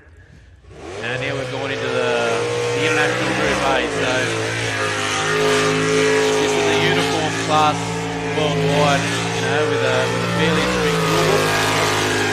And you know, we've seen a lot of close racing. You know, the boats here in Australia. So Ollie Silver's side, the boats here in Australia. You know, very close racing. Very set himself a bit there. You can see the way he's starting to drive a bit of rate. Drive back on now, all right. So you've got to remember this isn't his boat. Yep. It's a rental. So as he's come through there, Brendan Doyle, a 28.10 was his previous best. He's come through there with a 27.95. So up on the split by over a tenth.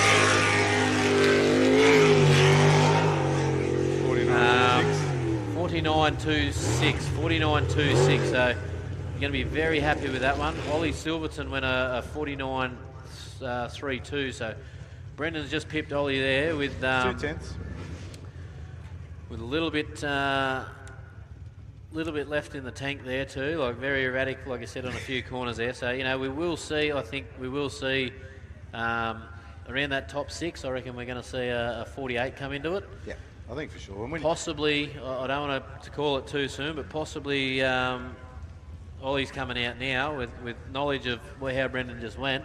We might see that 48 a little bit earlier, because we know Ollie doesn't like to leave anything on the table, and these guys are really right into their engineering. You know, they've got a team that follows them. You know, they've got their engine guys, they've got their jet unit guys, and then they've got their steering wheel attendant who, you know, he's not useless. He knows where to put that thing, and, you know. The first time he's jumped it down the straight like that, so he's definitely going to have a crack this time round. But this boat was actually the boat that he won the World Series here in Australia in 2018. It was a spare boat, and they decided to bring it over to, you know, work on his racing, work on his.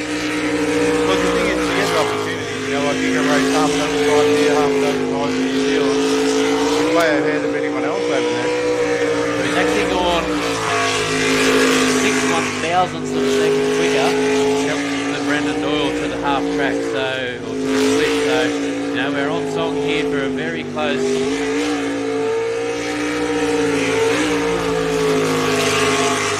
Navigator there, very animated in there, throwing the arm around. So,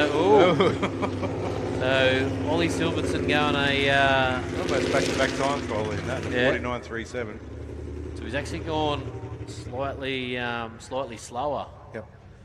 in that one than he did in the previous one. So he lost a little bit of time in the back end of the track there. So Brendan Doyle's still got bragging rights at this point. And I think when you watch your two runs there, when I watched Brendan's run in that, you could see there was room for improvement. Some bits of it were rough. He's double chopped the wheel.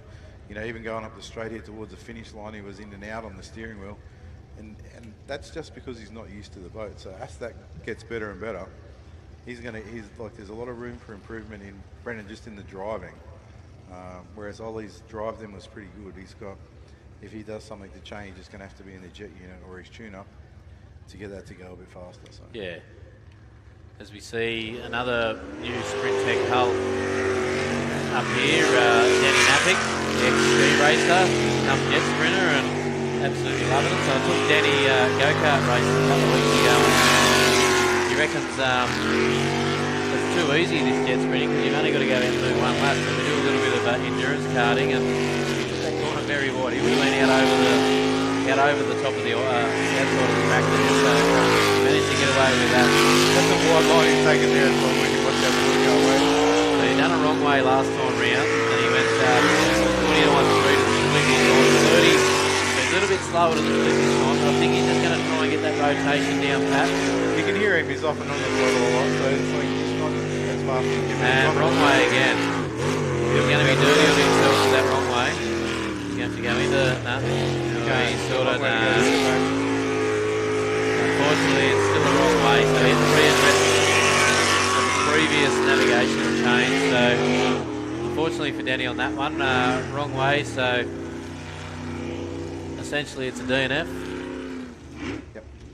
No time recorded. So, but Danny's already cemented himself in with a recorded time. So, yep. So we'll talk about that because it'll be important in a little bit. That's a wrong way. So he's finished the track. Then there's a DNF, which means that he goes the wrong way but ends up on an island. So that's called a DNF. And then there's a do not start, which means he doesn't actually get off the trailer. And that's important as we go through the cut from the 12 to the 6, where your placings end up, and then 6 and 3. A wrong way will beat a DNF, and a DNF will beat a DNS. And so if that means that you end up with the wrong way and you end up with 5th instead of 6th or 4th instead of 6th because the others didn't finish, it's very important to try and get the boat over the finish line. That was the latest start I've ever seen. Yeah. I wasn't sure what was going on there, but it also jumped out of the water and hit the limiter. He has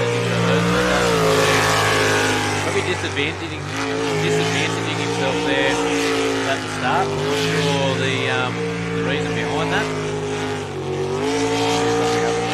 You know, now it's more important for Justin to get the right way now. So he gets his track in his head because he's going to go in the top 12 after this. And he hasn't really got it right. 28.4, so he's about half a second off where he needs to be, and that could have been just from that late start. Yep. This is going pretty good. The second half of the track is going to give us a better opportunity.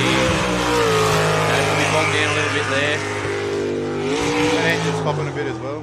So 21.2, so he's actually quickest in the second half. So that's the quickest boat we've seen in Group A in the second half. So, real big disadvantage probably with his start. He's going to kick himself for that. Not sure the reason behind that. I think, look, Mark's giving him the thumbs up saying sorry, maybe. Maybe it was Mark, didn't turn the light green or something. Yeah, not sure. But anyway, he's got the data there. So he was actually about a bit over 1/10 of a second quicker in the back half of the track than we've seen Brendan Doyle in the girl page. The girlfriend come rampage this weekend. Well, I don't know. What do we call it? It's coming up the screen because his transponder's still the girlfriend, but the boat's called Rampage. So a rampaging girlfriend. Don't go there again. That's your problem. But anyway, that's Brendan's problem. So we've got Daniel Warburton again.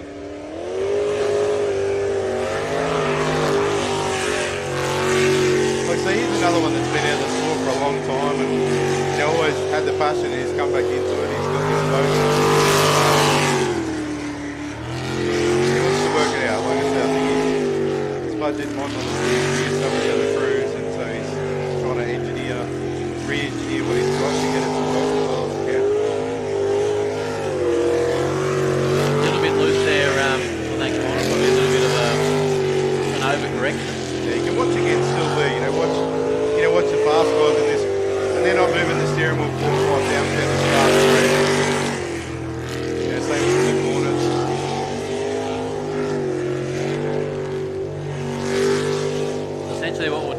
with Tyler O'Day earlier. It was a very similar hull package.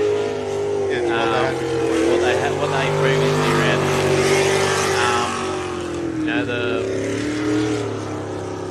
The composite body sleek line, and so Dean's sort of very similar. He's probably his hand movements in the boat. He's overcorrecting, probably not as bad, like not chasing it as much. So, but definitely losing that little bit of time down the straights by wandering. Needs a wheel alignment. Oh, even in the corners, when you're double dipping in the corners, the jet unit, instead of pushing you around the corners, pushing you out, pushing you in, so you're losing a lot of forward thrust by going sideways and loading the boat up, and also that takes away from speed as well. So it's always about, to go faster here, you've got to go smoother. That's the trick, really. It's about getting it as smooth as you can get. The less wheel input you have, the faster the boat will go. As we see the Mistress take to the start chute. Could be the prettiest boat in the field. It's a nice green. I like that green. Yeah. Green is nice. If you're older, remember that. You never watched Running on Empty? Oh, many years ago. Very wide exit there through that first corner. It just now you'll see guys like Bastion Mullen here. He hits that late. Oop. Down on RPM here. Not sure whether it's a navigational issue, whether there's a light on the dash, or I think there's a problem with the boat. Someone might have forgot to put fuel in there. It's been known to happen. But so going off that start line here, it's been using this same start procedure for quite a few meetings. I've been here and we've raced where you turn left out of the start chute. It's very uncommon. It's hard because you're trying to gain speed, and then you do a right-hander back down through the centre of the track there, and it can catch you out. Yep. And that's why we see a lot of rotation there, is when people turn around here and going back into the start chute, because that is a very similar approach there. When you see that island that goes back down towards the Round Mountain Raceway Extreme Canopy start tower, further along here, sort of down in front of the safety crew, it's a very similar looking. So and there's a point in the rotation this weekend where you turn left there. So a lot of people get a little bit ahead of themselves and they go, "Oh, I've got to turn left here," and suddenly they're facing the starter. And every time you face the starter, you owe him a carton. So there is two people from yesterday that have to pay up. And then we've got Hugh Gilchrist again in the Matrix. Went the right way before, improved his time by a fair bit. So we're looking forward to seeing that go again. Once again, a pulse boat, JRE. Scott G here. Huey's sounding like he's on the throttle a little bit more, so he's definitely got that confidence where it needs to be. Hopefully I can just put the mocker on him and he proves me wrong, but I'd love to see Hugh. He's been in the sport for a few years now, and he's definitely come a long way from where he first was.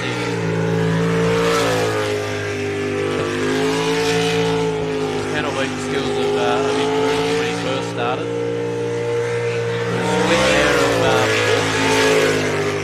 Split there of a 30.90. I'm not going to say anything.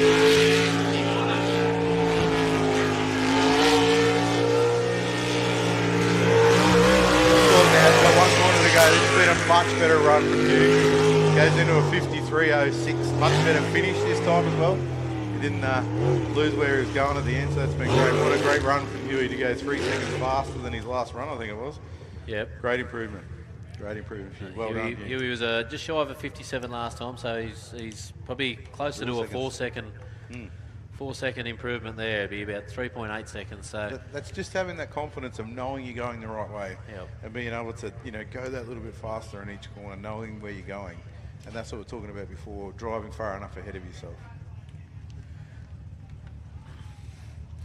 We are going into so this is qualifying 5. So after qualifying 5, so guys, just after we finish the unlimited boats here, we should be looking at opening the pits up for a lunch break. We've got TJ and the Maniac coming up. So we've got about an hour in the pit. So you can go down and have a look at these boats, have a talk to the team. There's a few guys down there with some merchandise and some with some giveaways. Kids can get some signed posters as we see Maniac come out. A bit more commitment to the throttle in the start straight there, so we'll see this is going to be a good run for TJ, I hope. And once again, not seeing Fonzie Mullen come straight out, so holding back or something. Not sure what's going on there. So last time out, TJ when a 49.0.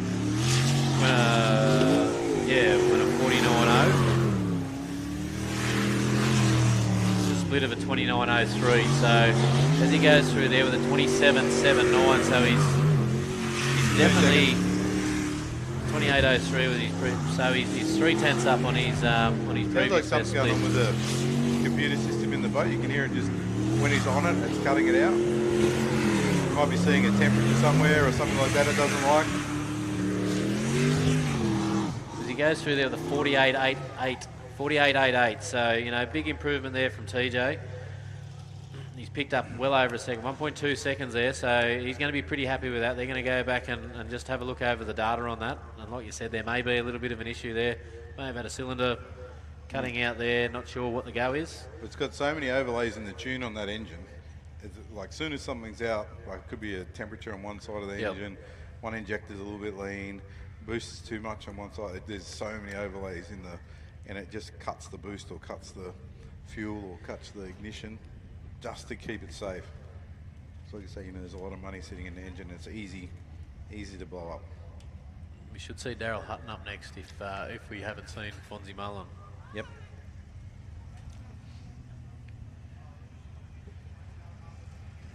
Yep, Daryl Hutton in the Phoenix Lubricants.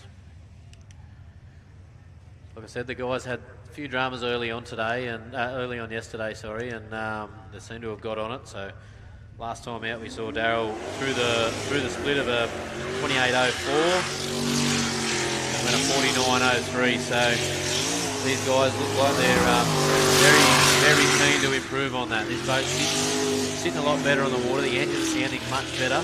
Yep. Hutto no stranger to standing up on that. Sitting up on that wheel and really throwing these things around.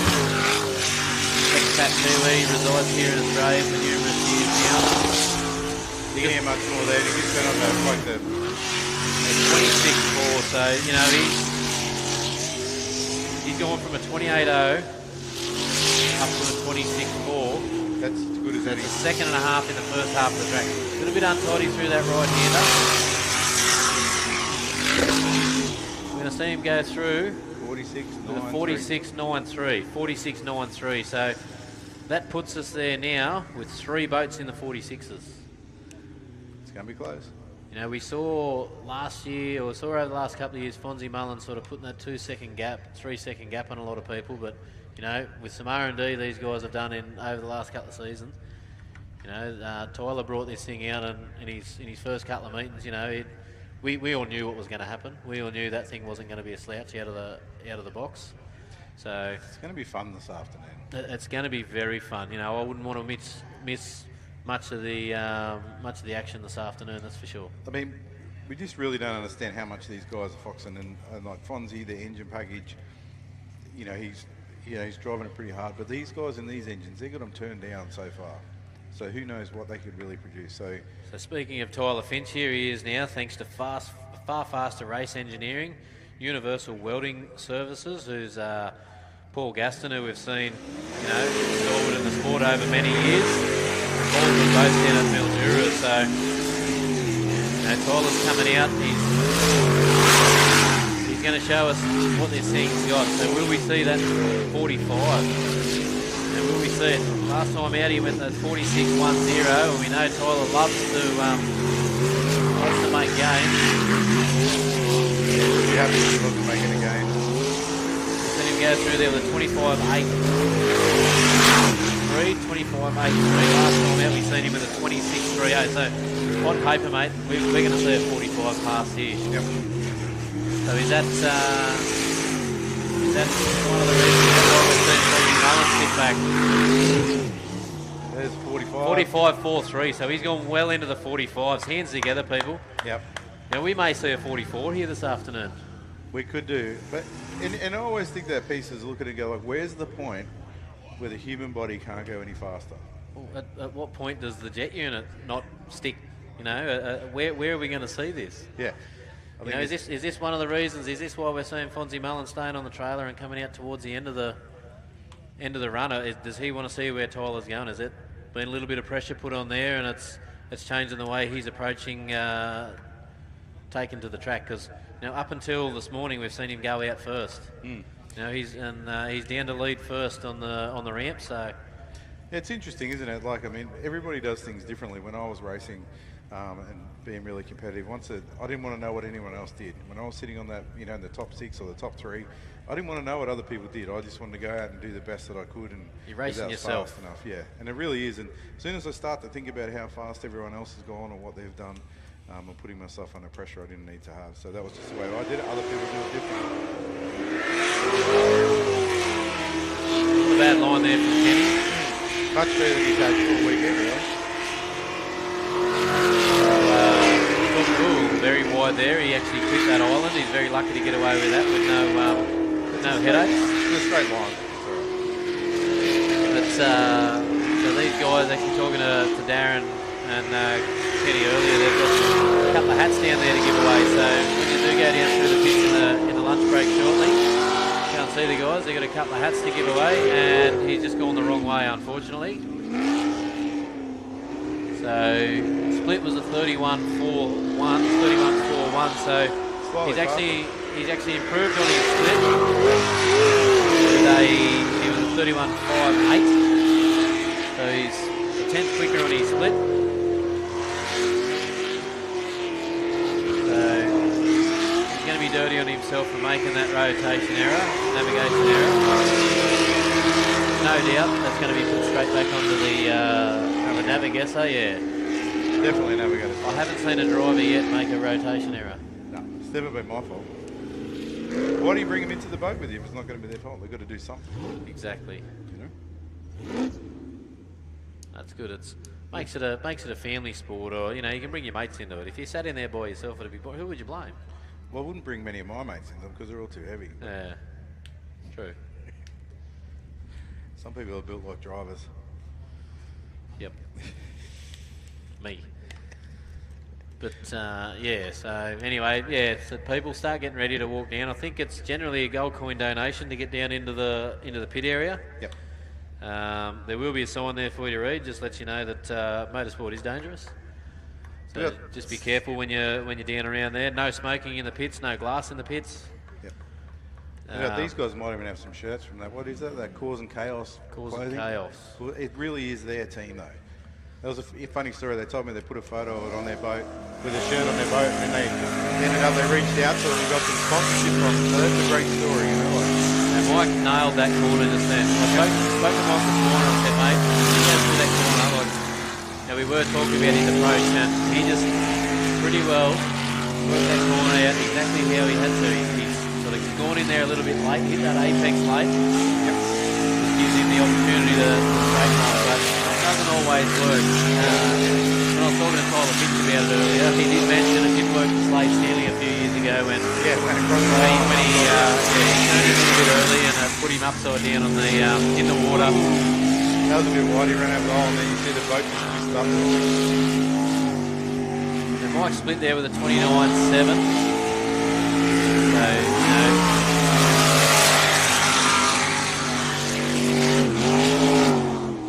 Ooh, where's he going? That wasn't the right one there. So he's come through the traps there with a 52.72. 52.72. So, in comparison, where we've seen Tyler Finch go through the split with a 25.83, Mike just went through there with a 29.78. So, and that's last lap he did a 52.71. So he's consistent. Maybe he's saving himself for the dial your own this afternoon if we get to the dial your own. Oh, yeah, if we go early, you can go dial your own. That's a good idea. We could have a possibly little competition after. $50 buy-in, $100 buy-in. Winner takes all. So next up we should see. We've got Peter Munger's on the ramp. Peter Munger on the ramp, and have we seen Fonzie Mullen back in yet? Nope. So what'll happen now is we're at the end of the round, so Fonzie will have 5 minutes from the end of the round to present his boat, started, ready to go towards the starter. Got to address the starter within 5 minutes. So he's what we call putting him on the clock. Yep. So you're on the clock. So if you've let the race director know, race control know that you're having a few issues. Yep. For the other boats within the day, that's 2 minutes because they have time to do it. Because superboats are the last ones to go out, they have a 5-minute time, just to make it a bit fairer for them. I thought last round out was a bit strange. Fonzie just backed into the water there now, so I thought it was a bit strange Fonzie going out late last run because then he was the last boat out and then Bastian's the first boat out in fell out. So there'll be a game in it. Fonzie will take as much time as you like and the track will be dead flat. You know, he's just for fun. He wants to make sure everything's perfect. The last time out we saw Pete Munger go into the 49s, 49.87. So his goal this weekend is to run a 48.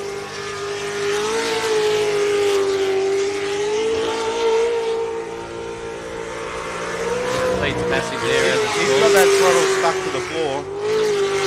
He's off it there a bit.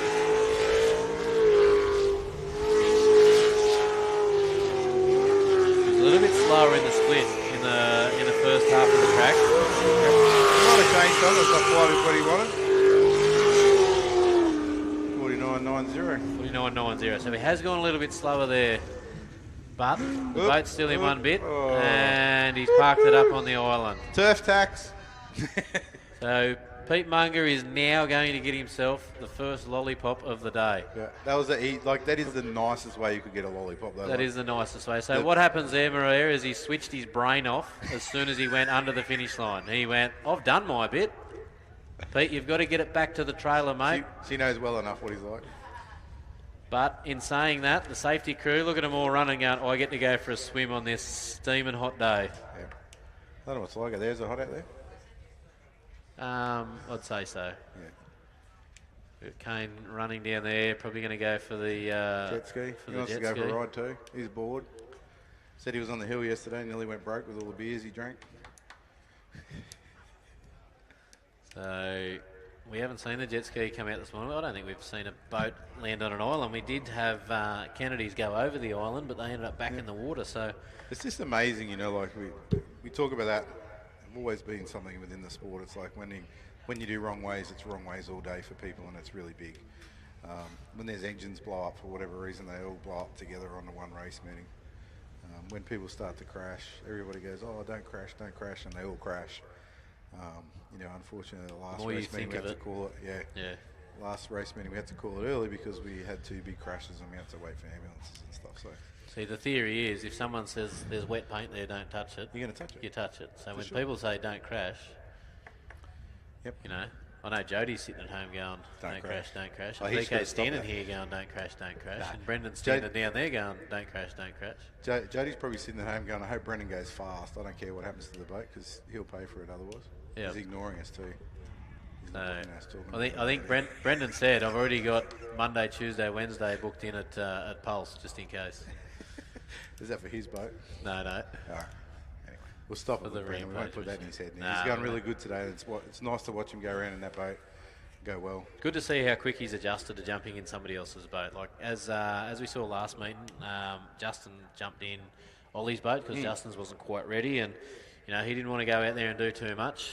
Well, I think that was funny, you know, that at the end of the day, Ollie voted to end it early because he didn't want Justin to beat him. Was that what happened? I think so, yeah. There was something like that.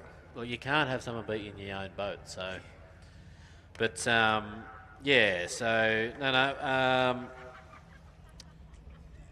you're probably wondering why Pete didn't start that and drive it back to the trailer. So a lot of these methanol engines running quite a high high compression rate in the cylinder.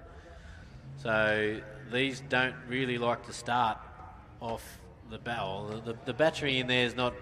What's the truth? The battery weighs too much. Right? The battery weighs too much. So instead of the drivers, start it. Yeah, would weigh more. You know, like. But they do run a battery in there, and a lot of them probably could start, but they choose not to because it does put a lot of load on the battery and on the starter. So a lot of these guys will run a big, like a four-wheel drive battery or a truck battery on the trailer. It's got a real good cranking amp, Well, mine runs 2, so it runs 24 volts, 2 truck batteries, 24 volts. And then the ring gear on the back of the engine is about 170 millimeters diameter. So you can imagine really, really tiny. And yeah, just if you wreck one of them, it's over $1,000 for the flex plate. Yeah, so and you if you don't don't have the bang, it'll bang back and then bust the tooth off the ring gear, and then that's it. So, you know, it all gets down to, like I say, it's about the weight. You just can't carry a battery big enough to do it. Becomes dangerous, the weight, if you have an accident. Yeah. So we've got Fonzie now. He's got his boat ready to go, and he's coming out. The track should be nice and smooth by now. Yep.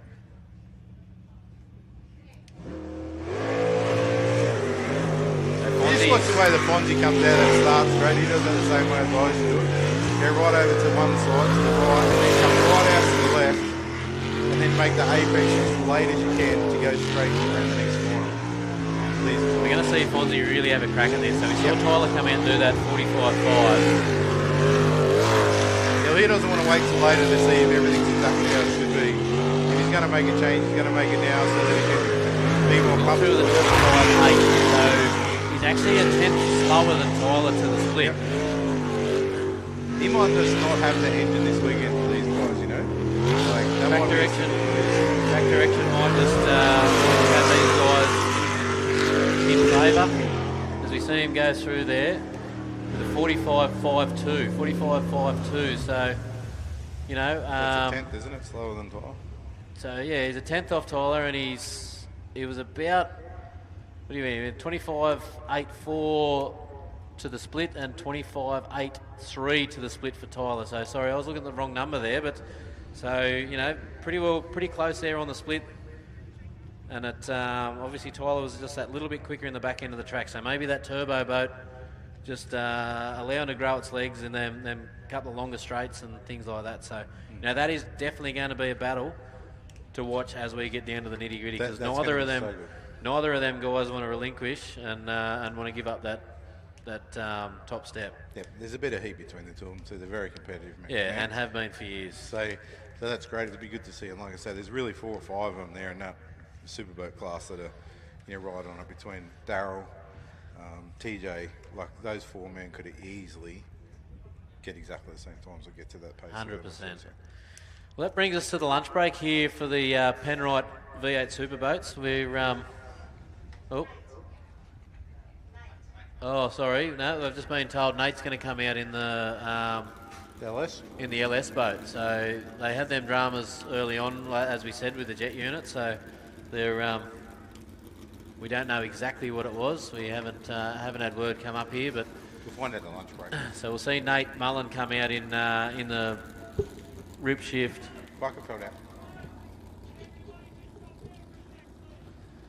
Yeah, so we're just going to see Nate Mullen come out in the LS machine, the rip shift machine.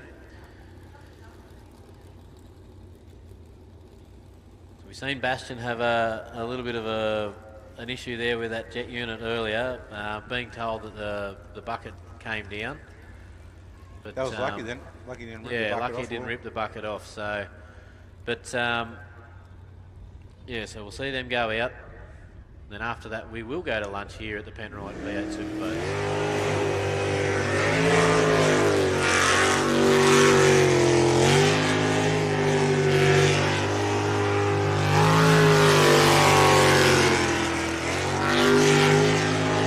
Not looking as aggressive or really having a go. So I'd say he's had really went the wrong way and has gone the wrong way. So he's going to bring that home now. So I think he did had a last time out he had a navigational error, so track definitely might be not driving like he normally would.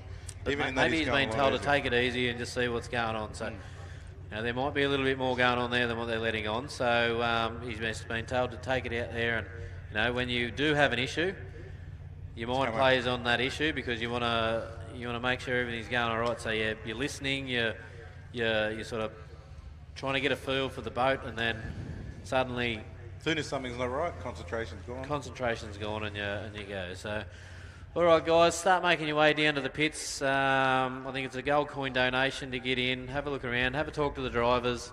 Have a look at the boats. There should be some posters down there. Might be a little bit of merchandise, but yeah, definitely things are starting to heat up here, both on and off track for the Australian Penrite V8 Superboats here at Round big Mountain shout out to Raceway. Penrite too for the sponsorship of the sport this year and last year. You know, like it's been really good for them to come on board and support us to get somewhere. So I really like to thank Penrite for their 100%. ongoing support. You know, these guys, they're an Australian company. You see them in V8 supercars. You see them in a lot of motorbike racing and things like that. And, you know, they're really trying back the Australian sports, and you know, a lot of the smaller sports too. Like they're not afraid to get in and back the guys. So also we got a few sponsors here for Round Mountain Raceway that we great. Always supported the track for probably over 10 years now with any equipment, any machinery, toilets, all sorts of stuff. So big shout out to Alcott Hire for their continued support of Tweed Valley Round Mountain Raceway. Yeah, we got Hardy's Haulage, who these guys, you might have seen a couple of their trucks around here and there, but these guys are actually the landowners here, so you know, without those guys we wouldn't be racing on this track. We've got Hearns Security, local security company. You might see a few security guards walking around keeping an eye on things. We've got SJT, Custom and Mechanical. So they're great. They come down, bring crew down to help out around the track. It's really good to have them on board as well. Yeah, they're in the canteen. So it's great to have them support. We've got Waterworks, local company here. Kennedy's Transport, which we see a boat out there sponsored by Kennedy's Transport. So, you know, good to see them on board. Big Rocks Graphics, KMC Performance. So Danny and the guys you'll see down there and Toughen Up. So Danny's KMC Performance, KMC Trailers. Good to see that they back a few boats here as well. So without KMC, you know. So they do all your fittings and all that sort of stuff. All your Speedflow fittings, I think it is. Speedflow is the brand that he carries, so they do all that, and the hoses and all harnesses, Simpson and DJ harnesses and things like that. So, you know, they look after a lot of the races and help get a lot of the races here. We've got All Seasons Electrical. We've got Gold Coast Carpentry. We've got Roofing Solutions, Scaff Connect Australia. We've got Bath Building and Parklands Plumbing and Gas Fitting. Project BA, BB Group Electrical and Building Services. We've got Only Weight Mobile Scales. That's Dave. I wonder if he's here today. I did see him yesterday afternoon at that place we were talking about, the pub. Oh, yep. So yeah, if he's here today, he might be hiding under a tree somewhere. Yeah, rightio. Good to see the sponsors coming and having a look. We've got Raceline. We've got DTG Race Products. So Dave Green there, been around the boating game for a fair while. A lot of the guys getting some race suits off him, harnesses, hands, neck devices, things like that, radio gear. So I've dealt with Dave a few times. Pleasure to do with, and nice and prompt and good quality gear. So we got Green Planet Nutrients, Oz Metal Roofing, Ambrose Building, YSB Roofing, CBD Plumbing, Frymate, Extreme Canopies, Elgas and Milmar. So thanks to all those guys for making it happen. And while you're down wandering through the pits too, guys, there is the junior boat there for sale. Jump in, have a look, throw your kids in, get a feel for it. Talk to Grant, the big grey-haired fella. He'd be keen to talk to you about the junior boat. He might even do a lease scheme or something like that. Per yeah, race. he might look at doing a club day or something like that to get your head in the game, and you know, good for the kids. So kids that range from 8 years to 16 years old, they're right to race in that junior boat. You can have 3 kids racing. So just for that single boat alone, you can have 3 kids race on a race weekend. So we just run them out between the classes. Yep, it's a good break in between. They run a different rotation generally, like just a bit of a shorter rotation, but this thing's essentially it's based around a Sea-Doo jet ski. It's got your 3 keys for your beginner, your intermediate, and your confident or your professional, I suppose you'd say. So, you know, you're not just going to throw a kid in there and go flat out an 1100cc. Yeah, it's a great way for him to start in the sport. I'd also like to thank all the Round Mountain Raceway Club officials. They're all volunteers. They all give up their time. So if you see any of them around, thank them as well for putting on. And all the other volunteers that come in, from the race directors to the safety crews to the timing people. Without all those people, we couldn't run this. So I'd like to just have a quick shout out and appreciation for those people as well. Very good. All Penrite, right. Well, Australian-made, family-owned and operated.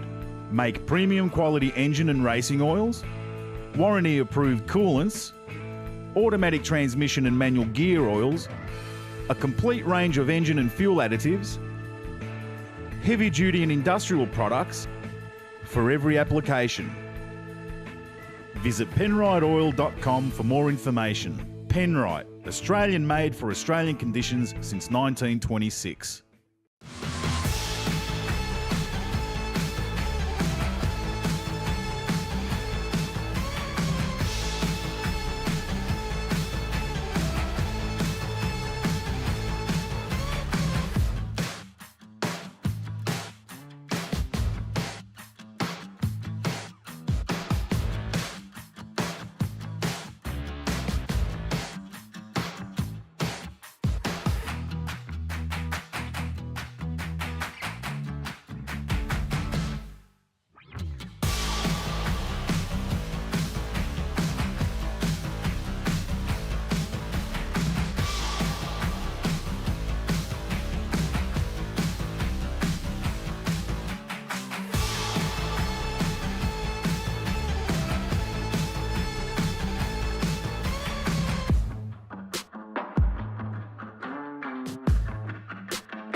Whenever you're in the New South Wales Riverina, make sure you drop into the South Hay Hotel. We're open daily from 2 p.m. and are always happy to see members of the V8 Superboats community and the fans. Great food, great company and some of the best beer on tap. Catch us on Facebook or drop us an email. We're the Murrumbidgee's best kept secret.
So what is a V8 superboat? Born out of necessity in New Zealand in the 1950s as a way to negotiate the many shallow and rocky waterways scattered around the country, competition soon followed, with the Kiwis leading early development before Australia and the USA discovered the sport years later. These days, the bulk of the boats have moved away from early fiberglass designs to aluminium for strength and rigidity, with custom manufacturers turning out dedicated race hulls, the bulk of which still come from New Zealand. In Australia, there are 3 classes of competition. The developmental LS class, which provides a lower cost entry level to the sport, then the 2 internationally sanctioned classes of International Group A, also known as 400 class, and the unrestricted unlimited superboat category. Introduced to replace the outdated 350 class, the LS class features the popular Chevrolet LS V8 power plant, either 5.7, 6 or 6.2 litre, effectively in stock form running on pump fuel. Variations are allowed in the interests of reliability under race conditions, but essentially engines run up to 600 brake horsepower with a focus on driver skill rather than technical prowess. Well, the category for me at least is a very simple category. It's a sportsman kind of category. You've got very similar engines. You can go to the max spec of each class, but everyone has to be on par, so it comes down to a lot more driving. That's kind of what appeals to me with it. You've kind of really got to have your jet unit, your boat, your engine all working together to make sure you're up at that pointy end. 400 class has long been a mainstay of V8 superboats, with all boats running 412 cubic inch cast iron V8 engines with tightly controlled regulations. 400 class, also known as International Group A, we've got a pretty strict set of engine rules. These engines are making upwards of 700 horsepower now. And I think when the rules were originally designed, they might have been making 500 or 600 horsepower. So we've got to run a cast iron cylinder head, we've got to run a single 4-barrel manifold, we've got to run a carburetor with certain size butterflies in it. We have to run in Australia an unleaded 100 octane race fuel. So that limits what sort of power we can make. They're not a cheap animal, but the racing is generally very close. Unlimited superboats is just that. Effectively anything goes with boats powered by some of the most outrageous power plants available. You can come with any kind of configuration engine. We've seen rotaries, turbo, then supercharged. We've got turbo 6 cylinders. The most common one is the V8, of course, the aluminium V8. It's pretty much open, but the more things you throw in it, the more weight, the less nimble it gets. Our sport is, let's say, 50 seconds maximum for a run. In that 50 seconds, there's going to be probably about an average of 30 corners. It's not the most horsepower, it's who can get around those corners and carry the speed around the corners the most. Events are held on purpose-built courses that feature a sequence of channels that are just a metre deep and often not much wider than the boats, with course directions running through a series of islands. The track direction is determined ahead of the event, with teams forced to memorise the direction to be successful. An error in navigation left unchecked can see you back on the trailer for good. Often there are 30 to 40 intersections to negotiate over laps that traditionally run between 40 and 50 seconds. Every team competes against the clock, with 4 to 5 qualifying rounds setting the field from fastest to slowest. The fastest 12 boats in each class contest the first final, with the fastest 6 of those boats progressing to the second final. From there, the field is halved again to a final 3, who shoot out one last time to set the podium for each round. Points are amassed from every one of the 7 rounds, with a team's 6 best point scoring rounds setting their total for the year, with a very tight point system that rewards consistency.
All good, boys. Just flip us over. All good, just flip us over.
Having a good day?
Penrite, Australian-made, family-owned and operated. Make premium quality engine and racing oils, warranty-approved coolants, automatic transmission and manual gear oils, a complete range of engine and fuel additives, heavy-duty and industrial products for every application.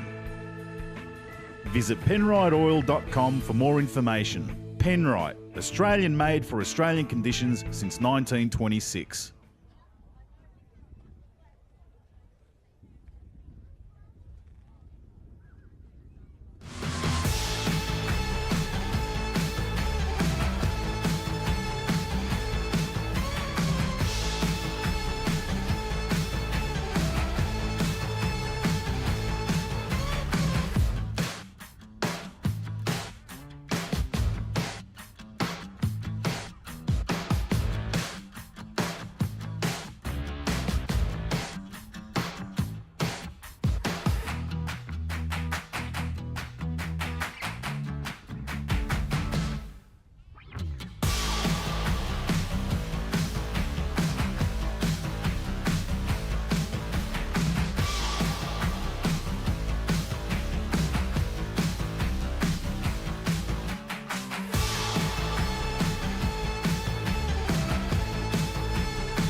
Whenever you're in the New South Wales Riverina, make sure you drop into the South Hay Hotel. We're open daily from 2 p.m. and are always happy to see members of the V8 Superboats community and the fans.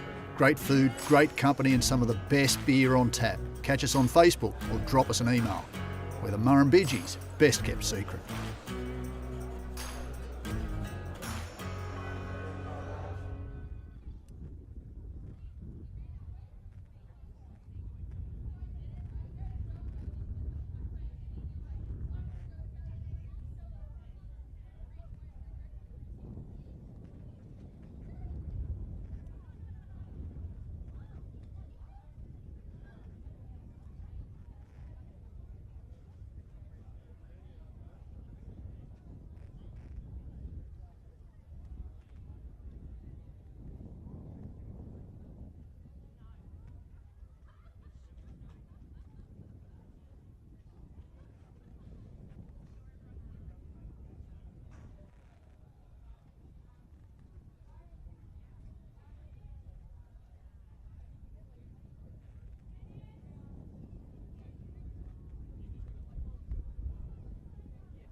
Hey race fans, can we get all the spectators to please start making their way out of the pits? You've got about 10 minutes left in there, so if you can just slowly start making your way back up to the hill, that would be super. Wouldn't mind getting the boats back in the water and back on track by 1 o'clock. Thank you.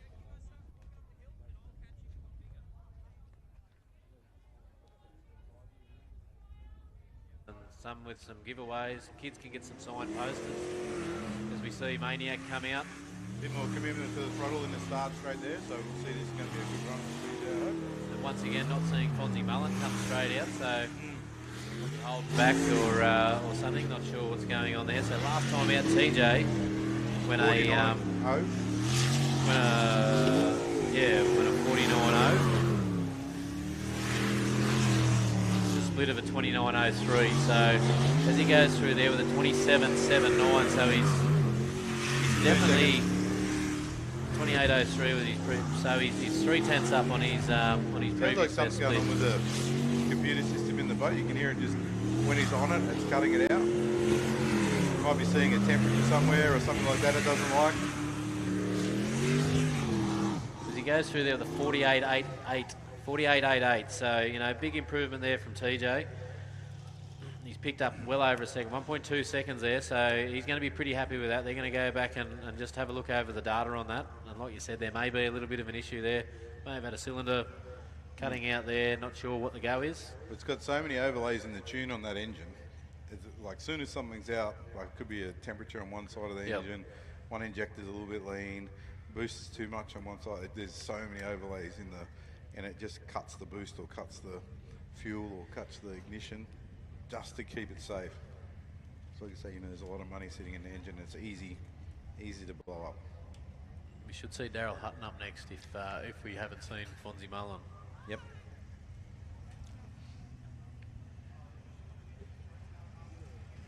Yep, Daryl Hutton in the Phoenix Lubricants. Like I said, the guys had a few dramas early on yesterday, sorry, and they seem to have got on it. So last time out, we saw Daryl through the split of a 28.04 and went a 49.03. So these guys look like they're very keen to improve on that. This boat's sitting a lot better on the water. The engine's sounding much better. Yep. Hutto no stranger to standing up on that, sitting up on that wheel and really throwing these things around. Expat Kiwi resides here in Australia for numerous years now. You can hear much more there. You can turn on like the 26.4, so you know he's gone from a 28.0 up to a 26.4. That's as good as That's any. a second and a half in the first half of the track. A little bit untidy through that right-hander. We're going to see him go through 46.93. 46.93. So that puts us there now with 3 boats in the 46s. It's going to be close. You know, we saw last year, or saw over the last couple of years, Fonzie Mullen sort of putting that 2-second gap, 3-second gap on.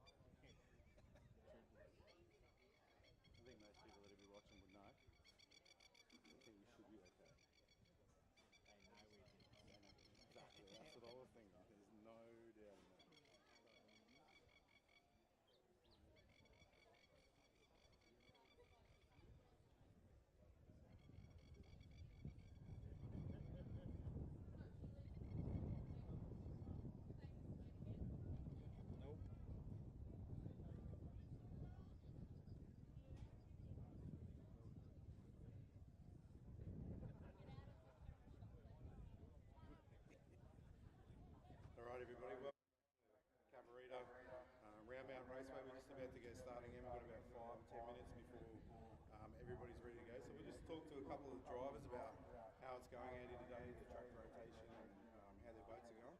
So right now, we might have to change the batteries.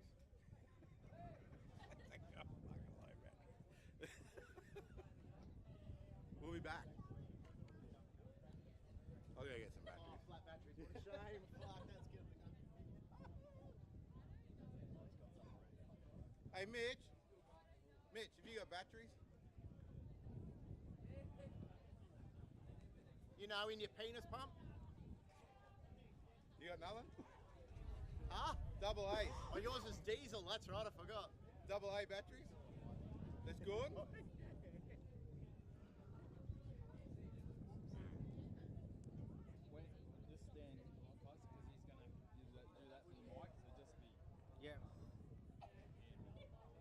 Want us to hold hands? Got any double A batteries? Can we get a couple run up to?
stand closer. Mitch.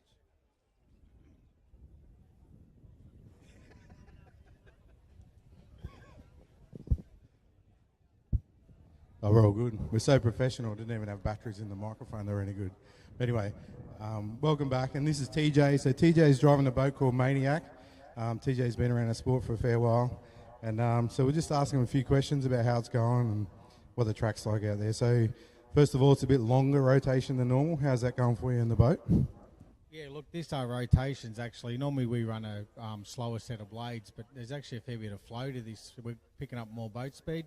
As you can see, the unlimited boats are actually gapping the 400s and stuff, whereas normally the gap's quite close. So these extra runs around the outside are really working for us. So we're obviously still trying to get it tuned in ours.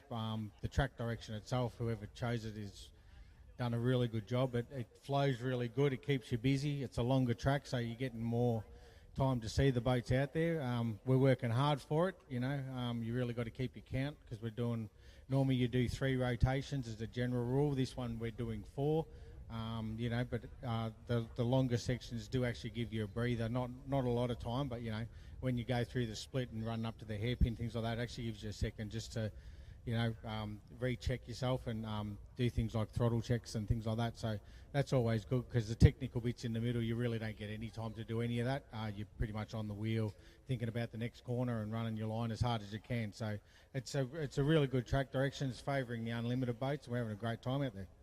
Yeah, it's really good to see that difference in the boats this weekend, to showcase the extra horsepower that you guys have got in that, and to see that like the 3 turbo boats this weekend are really up there with Fonzie, and Fonzie's going to have to work really hard.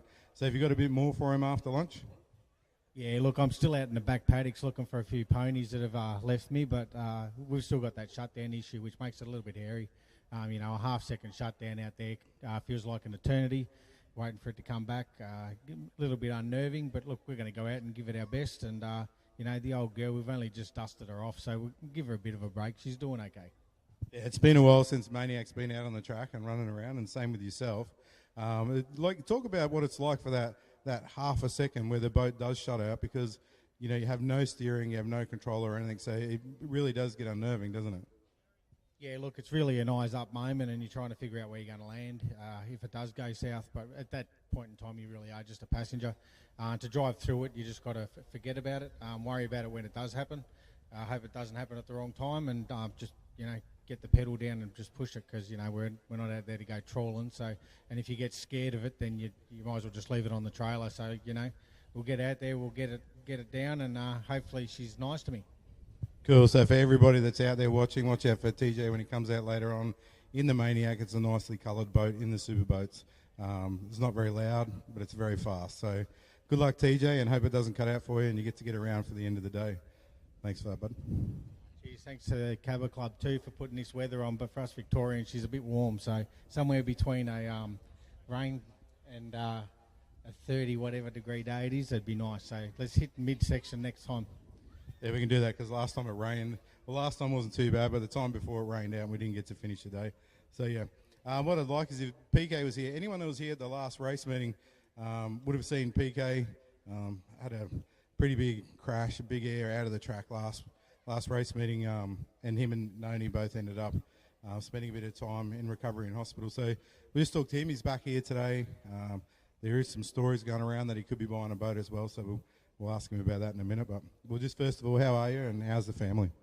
Yeah, mate, we're really good. I mean, all of the Cabba crew, safety crew, mate, the ambulances, the countless people that have saved us, looked after us, helped us through everything, the sport, the club, mate, there's so many people, not enough time, but everyone reached out during, before, after, mate, we're so lucky. We're really, really grateful to be part of the family. And so if people were here or they saw that, or what sort of damage ended up happening to the boat? What sort of condition is it in, and will you get it back? Yeah, look, I mean, the boat's taken a pretty big hit. We pulled 8G on impact, so it's sort of knocked a lot of shockwaves through the whole boat.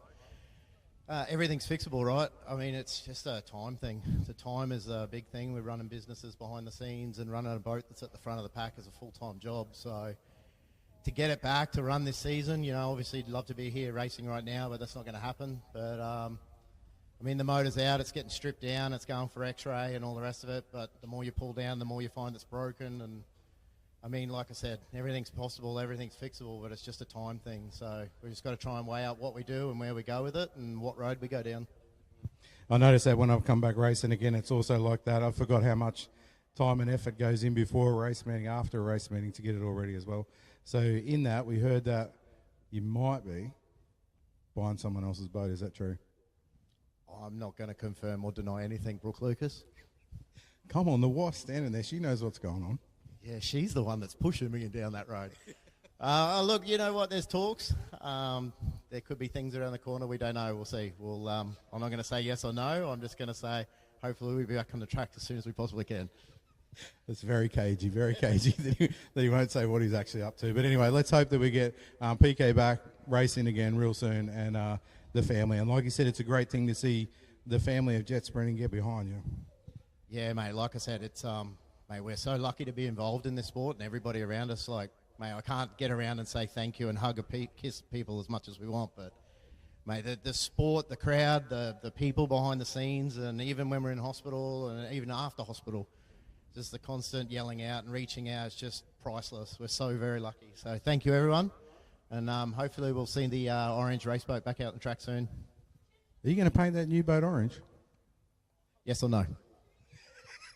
Thanks for that, people. So I think now we just should be ready to get back to racing. So thanks for that time for those people. And we might get to talk to a few more people during the afternoon if we do. Thank you.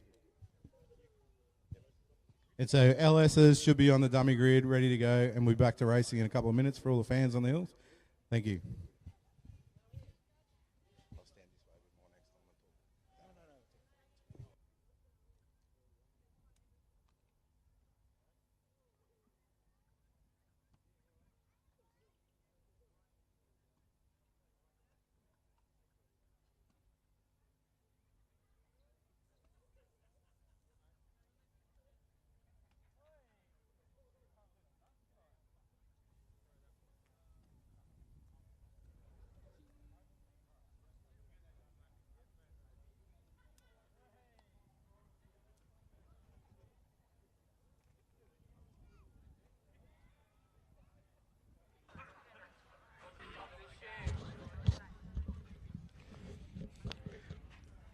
So top 12 for the LS boats.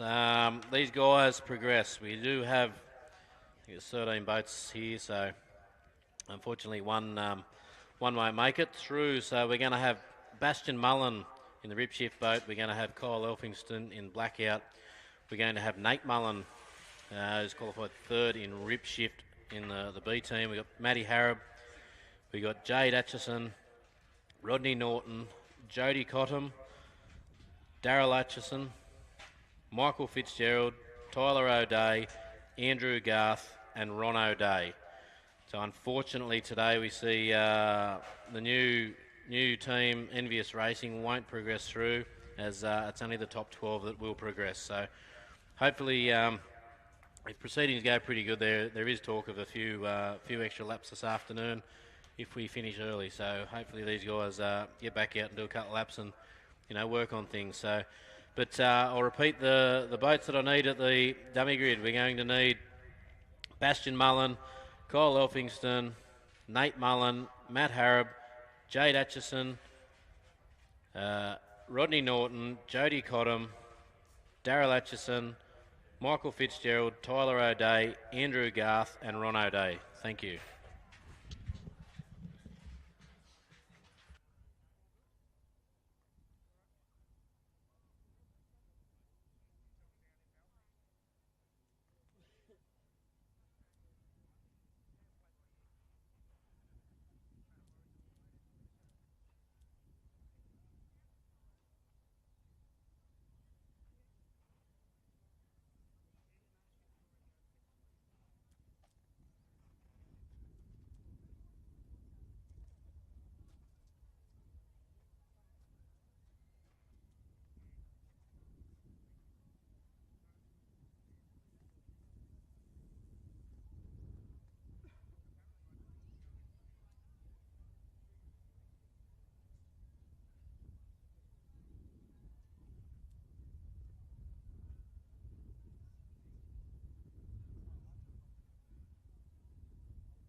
I'll do it.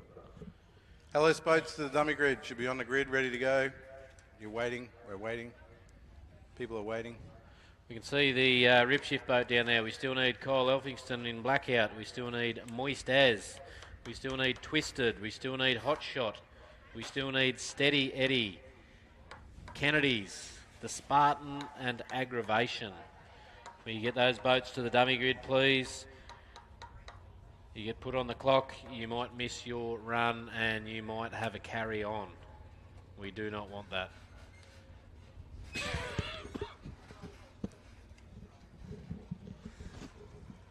Right, here we first go. cab off the rank here. So this should be Bastion Mullen at the hands here. Nate's still down standing in front of us. So yeah, so we got Bastion out there. So Bastion has gone out and done a 49.0.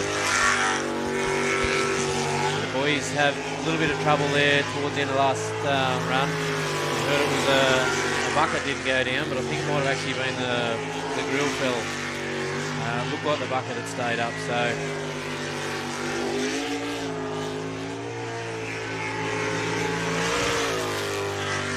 Bastion's run looking pretty clean so far. Boat's sitting pretty well in the water as he comes through with a split time of 27.94.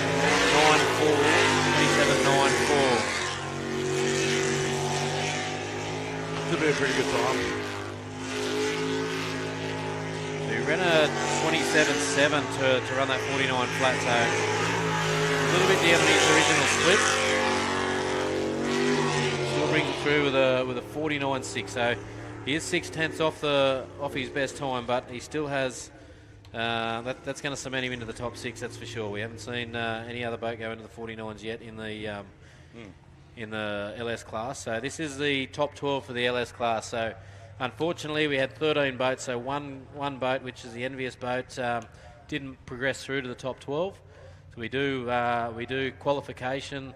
So the 5 qualifying runs cements you, or you're qualifying to get into the top 12. And unfortunately for James and the team, they're still sitting out the back on the trailer, and they're going to watch some racing for this afternoon. Yep, they'll get to go up on the hill and be with some of their friends and enjoy the afternoon. But I mean, that'll give them plenty of incentive next time to go that little bit faster to make sure they do make it into the top 12. And I think if everybody in the hill understand now that what this is a 50% cut in the LS class, that means that only 6 of these boats are going to go through into the next round. So, it's really important to get it right. If you get it wrong way in this one, basically you're out. If you get a DNF, you're out. So, yep, you need to get a time to get into the top 6. So they're all under a bit of pressure now. This is a fun part of the day.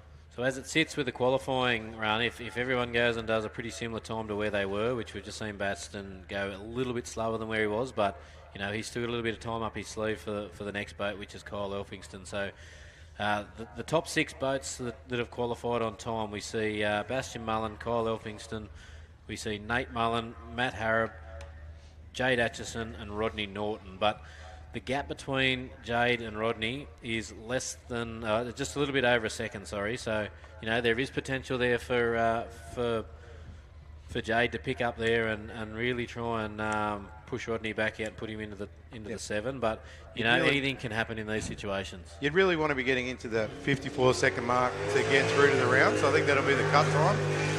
So if someone's coming in around that time, generally that would be about where we'd see them go through. So we should see Ron O'Day in the boat in this one. So Ron's had a few navigational errors today, so it's put him back. But the boat definitely has the potential to get into that top 6. Looking at the way he's going around the track and the speed that he's got, he just went the wrong way. Unfortunately, another navigational error there for Ron, so he's just going to keep this going. He doesn't realise he's made that issue. Yep. He's having fun though. Yeah, he's showing that the boat's got his boat does have the speed that he wanted early on. The boat's sitting nice in the water. The boat's reacting well to the crosswash. You watch that second split will be interesting in this because it's got the second half, and that could be.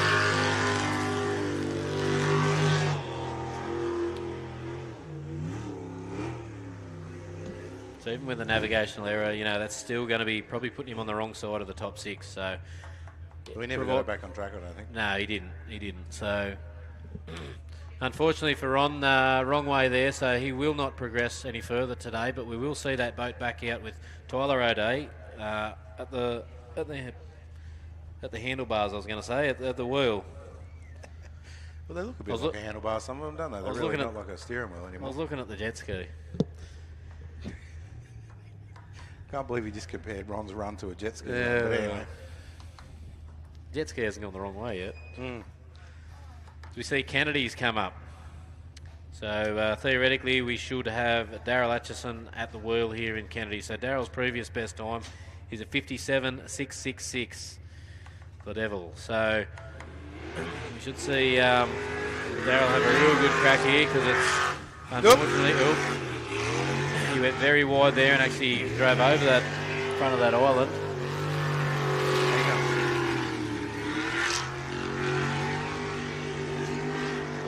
So Daryl's split sort of needs to be down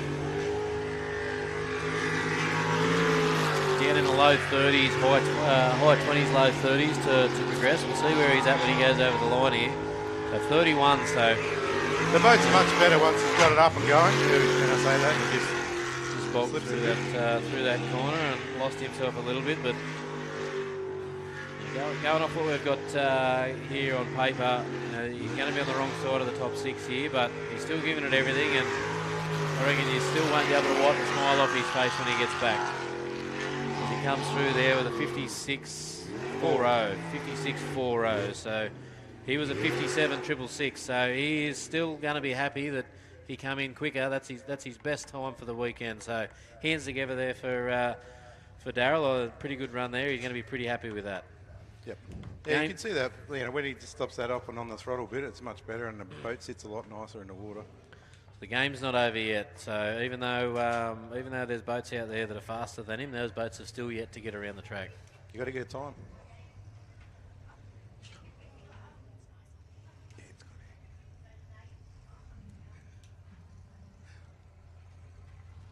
No limits. Moist brew.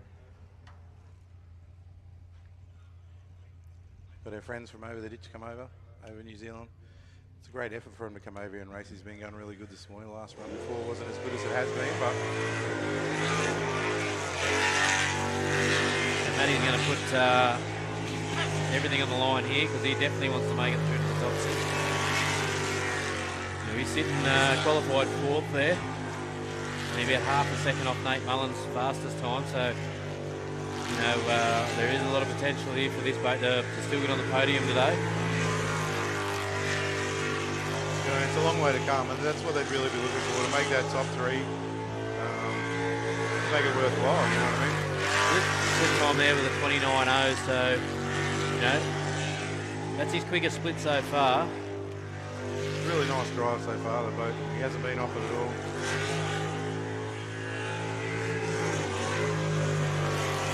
Boat's handling them harder corners quite well. He's very, very shallow on that entry there. So you want to be careful cutting that line across the finish line there. There's no real water underneath that, but that's a great time for him. Matty Harrod there, so 51.37. So, he has that is progressed on. He's half a second quicker than his best time. So, he's going to be pretty happy with that. But they're going to go back. They're probably going to make a small change. They're just going to want to gain on that. They want to get back into the 50s if they want to progress. Yeah, and you really think that'll get him into that next round, which is really all he needs to do right now is make sure that he's into that top 6, so that he can, do whatever he needs to do to try and get into that top 3. But that time there, like I say, I'm pretty sure that'll get him through. Pretty sure that one's top 6 material. So as we see Jade Atchison come out to address the starter here now. So Jade's currently qualified. Darren. Oh, hang on, Darren. Sorry, I had a quick look at the boat. So this one's Darren Pollard. Yep. So he's one of those ones that's going to be right on the edge of that.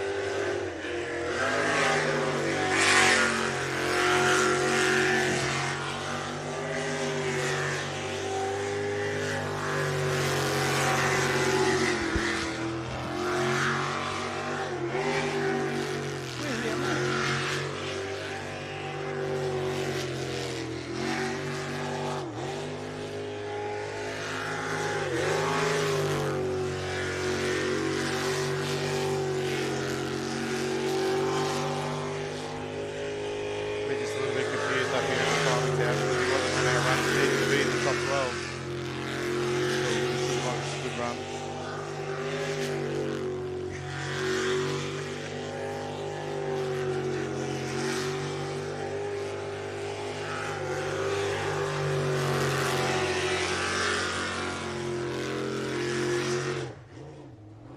.55.50.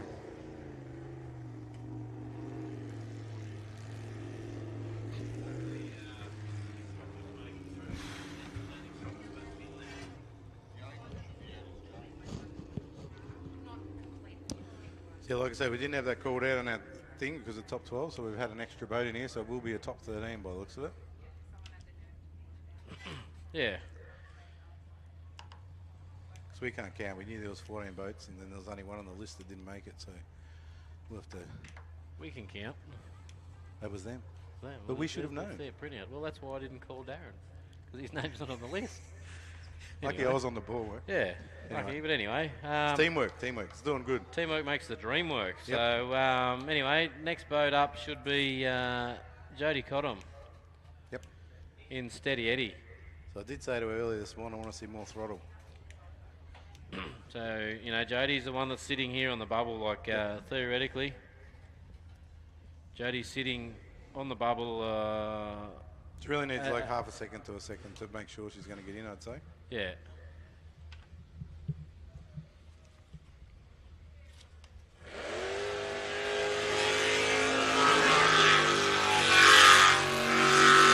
Come out all guns blazing there. She's got a pretty good entry into that first corner. The first corner's fairly important to get right because that sets you up for the rest of the run. If you don't get that right, that's playing on your mind for the rest of the run. Will put you in the right position to get most of your first couple of corners out of the way. So really nice, you know, look at the way they less steering inputs, really good. She's moved this run up quite well. So feeling comfortable in the boat. There with 31.4, 31.4. So currently has her sitting in front of Darren Pollard. So keeping this run all the way home, that should have her sitting in third place so far with the 6 boats that are out, including her. Run home now, hold that thing flat. She comes through 55.36. 5.36 puts her into third so far in the LS class. So, you know, stellar job there from Jody to get that thing right cracking there. She's It's in a really good position. Like she's right on a bubble there, but it's really good that she's getting times back to back, very consistent. Well, she actually picked up half a second, so her qualifying run to get her into the top 12 was a 55.83. Yep. So she's gone out there now and ran a 55.36. So she's picked up half a second. So you did say she needs to pick up at least half a second. She obviously listened. Yeah. In the ether, it was out there in the world somewhere. Now we've got Kyle Elphingston. He's one of the guys that should be the front runner in this. So he'd really be looking to be in the top 3 after this. You know, regardless, you want to make sure that mentally you've got yourself in the right position. So I think Kyle's definitely going to want to be looking to go into the 49s here. So his qualifying run to get him into the 50.40. So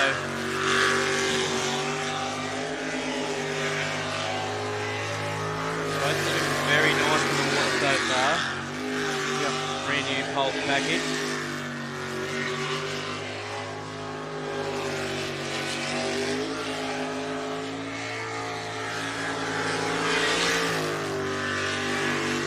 Enemy split time here. 28.81, so he's about 9/10 of a second off where he needs to be.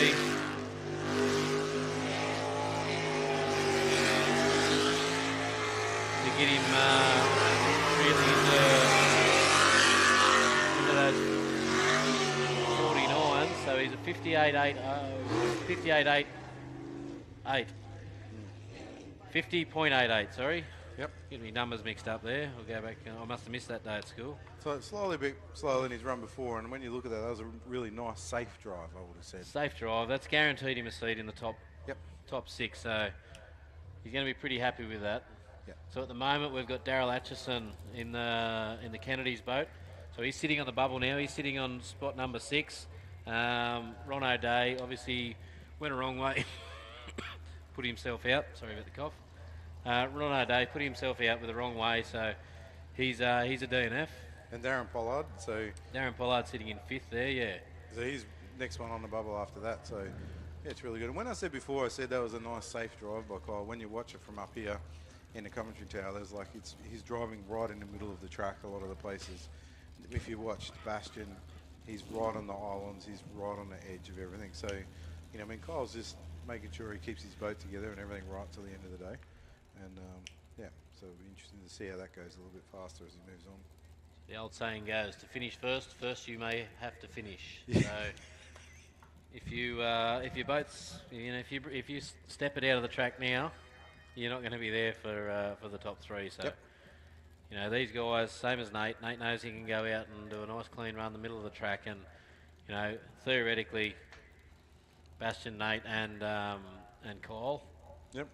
You know, going off what the times are showing for them to get into the top 12, their qualification time. So, you know, Matty Harrop, he's going to step things up in the top 6 because he will be wanting to pip the post and really try and get onto that podium.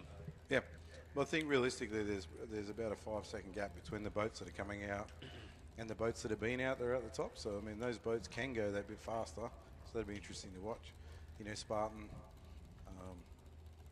Tyler's got a fair bit left. Even Kennedy's, we just saw Darryl go pretty well on that. And, so yeah, so that'll be interesting to watch now, just to see the pressure's really on those guys that are 4 or 5 seconds outside of that. So I think we see Rodney Norton warming up on the ramp there at the moment. So I'd say Hot Shot will be the next boat out. So we're getting garlic, won't be far off pushing. Here we go, getting pushed into the track now. So.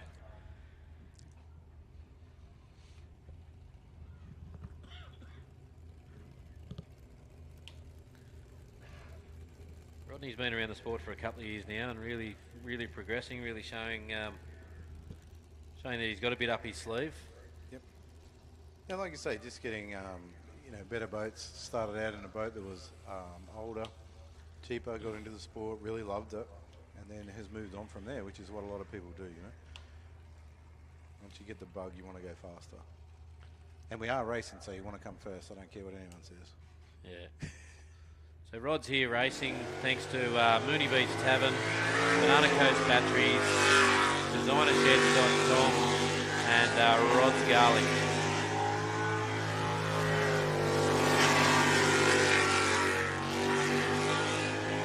Rod's run to get him into the eliminations was a 54.51, so he'll definitely be looking at growing on that one. Starting to cut his lines a little bit tighter, as Brooke was just saying, you know, trying to get that little bit more out as he cuts through with a 30.35. So going off that, it should have him sitting just in front of Jody Cotter, who's currently sitting 4th in elimination. So.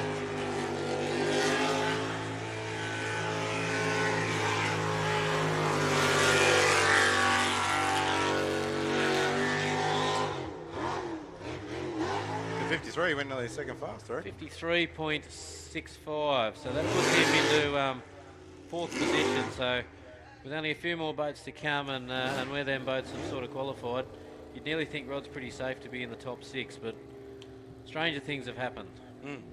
So unfortunately for Daryl Aitchison, he is now he's out. Darren Pollard has now been put on the bubble. His time, a 55.5, is the time to beat going forward.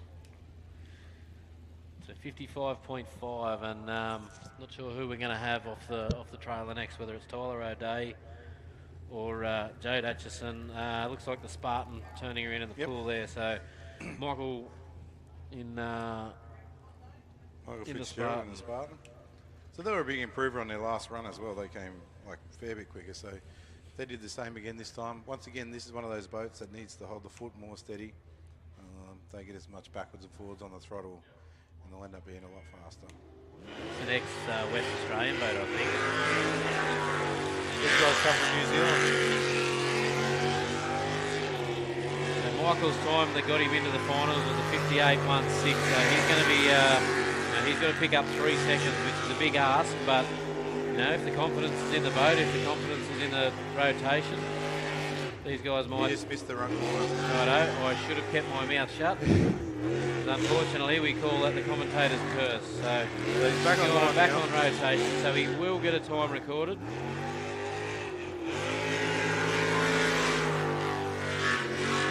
So we'll have him sitting in front of Ron O'Day. So I just got to say now, a big shout out to Luke Walters. Like, that's a bit of Luke Walters still in that boat there. He's going the wrong way, so maybe he wants to do some work to get that piece, wherever that is in that boat, out. It could be in the seat or something. But you know, some of that attitude needs to go out of that boat from Luke Walters. And you know, I'm sure these guys in the near future are going to go really good. They're doing everything right. For the first season, it's amazing. Big hands together for these guys. Yeah, what a great effort to come. So unfortunately, with that rotation area, it's put him into a 66.47, so they won't progress any further today. Yep.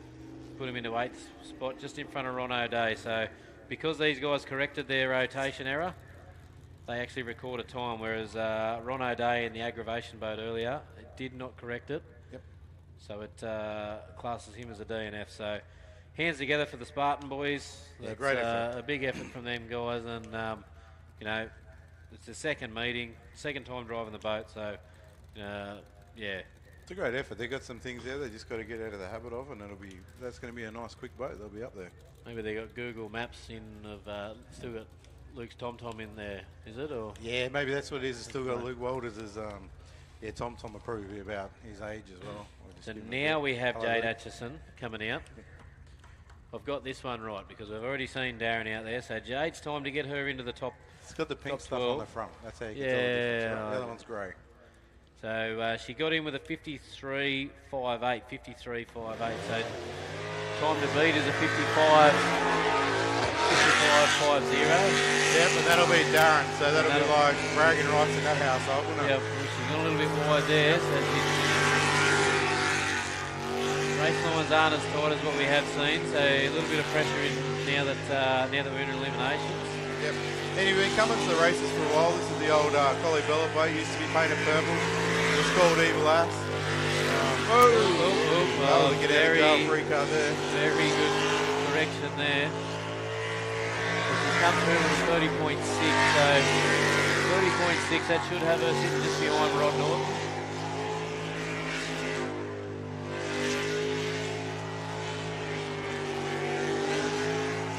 Run home here now with the last left-hander and send that home, and she's managed to pip Rod off the post, so she's come home fairly strong in the back half of that track there, so that puts her into 4th place. I think she was just a slight bit behind Rod then, that wasn't it? It might be. Which now has Darren Pollard sitting on the fence as well. He's jumped the fence, and Jody Cottam is sitting on the fence in 6th place. Mm-hmm. So the time. He's got to come out now. So we've got Nate Mullen. He hasn't had the best run in the last. He hasn't had the best run today with getting around the track and getting it finished. So let's hope that he can show some of his class here and bring it back together. Hopefully the team's got him settled down and giving him some confidence back so that he can show the crowd his true ability other than what he's had today so far. Yeah, so Nate's time that got him into the elimination. So he got in with a 51.17, 51.17. So he's going to be trying to work. He's going to be wanting to work on that because he'll want to get himself into them 50s so he can put a bit of pressure on Kyle Elphingston. Kyle's time of 50.88.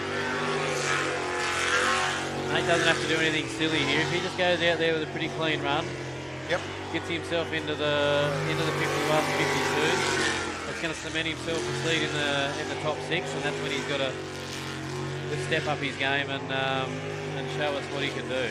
Yeah, it's really hard to go out and not drive the boat hard. It just doesn't do everything. So when you go, he doesn't have to go hard, there's a balance between going hard, not going hard enough. It looks like he's having a nice smooth drive. Very, very good entry and exit through that bit of a hairpin there. So it's looking like a pretty good run here for Nate. This is definitely, if he keeps this up, he's going to cement himself a spot. So 29.95 to the split. That puts him in 4th place, just behind Matty Harrop. Yep. At 51.82, 51.82. So he has gone slower than his best time, but you know he didn't need to go any quicker than that to get into where he wants to be in the top 6. Yep, and I think that's his first run today that he's actually been able to get the track around with the things that have been going on with the boat, so that's a good start. So unfortunately for Jodie Cottam, that has now put her on the trailer and time to pack up some stuff, although she might want to come back out a little bit later with the... If we do something, if we end up doing a little bit of elapsed time racing. So the new person on the bubble now is Rodney Norton in Hot Shot. Rodney, yep, and so we've got Tyler. So Tyler with the boat and his ability, he could definitely do this if he can get his head around the difference in this boat from the old boat that he drove. So we're looking forward to seeing how he goes on this. But unfortunately, Tyler's going to have to pick up about 5 seconds, which we know the boat can do. Yep. We've seen the 2 other pulse boats out there really sticking it to it, really going well. Yep. They've got the horsepower, they've got the jet unit. They've just got to get the driving side of things down pat. He's going a lot better this time. You know, like I say, just watching those hand movements on the wheel. The boat is a lot more settled and a lot smoother. It's coming down into the split here now. This will give us a good gauge on where he's sitting. With a 34. Yeah, with that if he gets into it, he can make it in. He can still make it in, but he is quite a bit behind the 8 ball at the split. So he's got a lot of time to make up if he wants to go any further in the racing today. Yeah, let's have that city down now. Great run though. That's a great finish to the day, man. Nice clean run. So unfortunately that puts him in 10th with a 58. So he has gone quicker than his previous best time. So cans together there for Tyler O'Day. Yep, that's the end of him for the day. That's the end of Tyler and Ron O'Day. So we won't see that boat back out unless they come out for a bit of racing later on if we've got time. But are we looking at doing that? Maybe we'll speak to Grant, the race director up here, and if there is time, are we going to do a dolly time? Yeah. Okay, so it's possible. Still a possibility. Yep. Yeah. Depends on how the afternoon goes. If we have a pretty clean run and a stack-free afternoon, I think there might be the opportunity for a few people to go out and do a bit of dial your own racing. And dial your own racing is where you go out, you pick a time, you nominate that time, and you have to race in your class. You've got to get as close, well, all classes together really. Yep. You can go out and you got to try and get as close to your time as you can without going faster. Winner takes all. And then so that really generally makes it much easier for the slower boats to actually win that, because if we look at Jody or a few of those there, they really got their times back to back, so it's exactly the same. They can just go, well, I'm going to do a 55.3, I'm going to do a 55.35. They know that's what they've been doing all day. So we've got Andrew out here lost. Yep. But I think he's right now on the track, isn't he? Yeah, he is now. And the hands are still up, so no. He should be right now, yep. He's back on rotation, so he did go out there a little bit aggressive on the wheel. You saw through the direction change there, the right-left, he must have gone over the top of that island there by the look of it. But yeah, look, these guys over, I don't know whether Andrew's... That was lucky. Very lucky. I was about to say, I don't know whether Andrew's raced before this weekend or whether he raced last meeting as well. Yep, rightio. So he's not doing too bad. He's still making gains on there, but the safety crew is going to be pretty keen to go out and have a bit of a swim in the nice cool water there. And the A team's able to get down there and give him a bit of roasting because they actually made it around, but they want to be careful. He's coming for you. Yep. Definitely. But yeah, so he did cut his race lines fairly fine on a couple of them corners, and that's what brought him unstuck. I think he's turned in quite early then. Yep. And it's actually bounced him off the island and pushed him wide, and that's why you saw the boat very unsettled. So I like the word unsettled. That's the first word that came to mind. I couldn't think of anything. Yeah. Yep. Almost crashing. Yeah, well he did. Rightio, and he's back going again.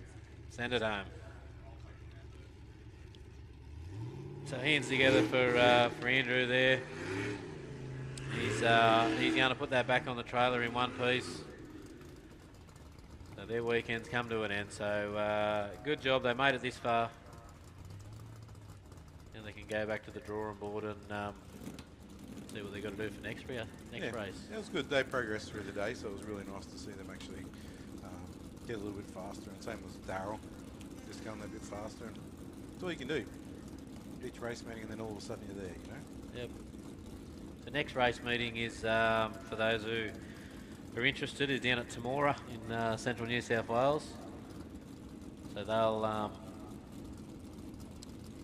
be October long weekend, I think it is. First weekend, I think, is it in October? Yep. Right, so we've got the results in for the 6 boats that will progress for the LS class. So we've got Bastian Mullen in Rip Shift. We've got Kyle Elphingston in Blackout Racing. We've got Matty Harrop in Moist As. We've got Rip Shift B driver Nate Mullen. We've got Jade Atchison in Twisted, and Rodney Norton coming out in Hot Shot. So unfortunately for Jody Cottam, Darren Pollard, Daryl Atchison, Tyler O'Day, Michael Fitzgerald, Ron O'Day and Andrew Garth, their day has come to an end. Yep. And Darren Pollard needs to lift his game a little bit. Yes. Yeah. Letting the team down. So we've got Brendan Doyle in Rampage. Brendan very untidy through that first corner. That's going to play on his mind for the rest of the lap now. That he's attacking that throttle a bit hard. Yeah, so he's going to want to smooth his driving out if he wants to make it around for starters. But yeah, he's smoothed it out a lot now. Another one as well. Like, he's only going this far, so he knows how he's got to go in the next round, because he's got plenty enough pace to make it through into the top 6.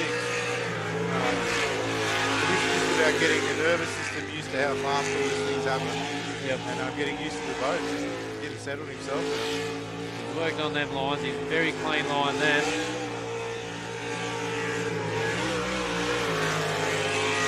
As he comes through over the finish line here with a 49.63, 49.63. So it's good.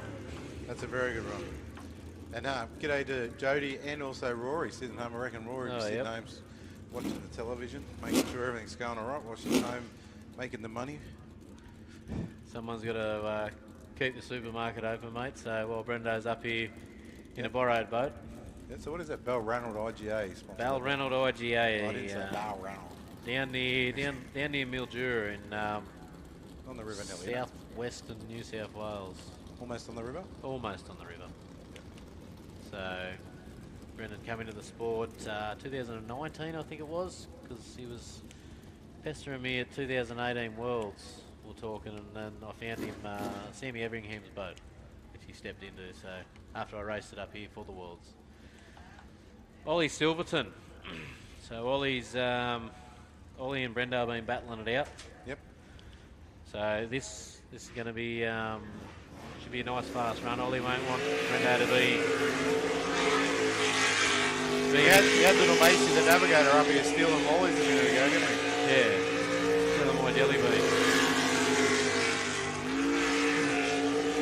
So boat sitting very well in the water, very well prepped boat, very fast. You know. One thing with these Sprintec hulls, Peter Coey puts a lot of time and effort into the R&D.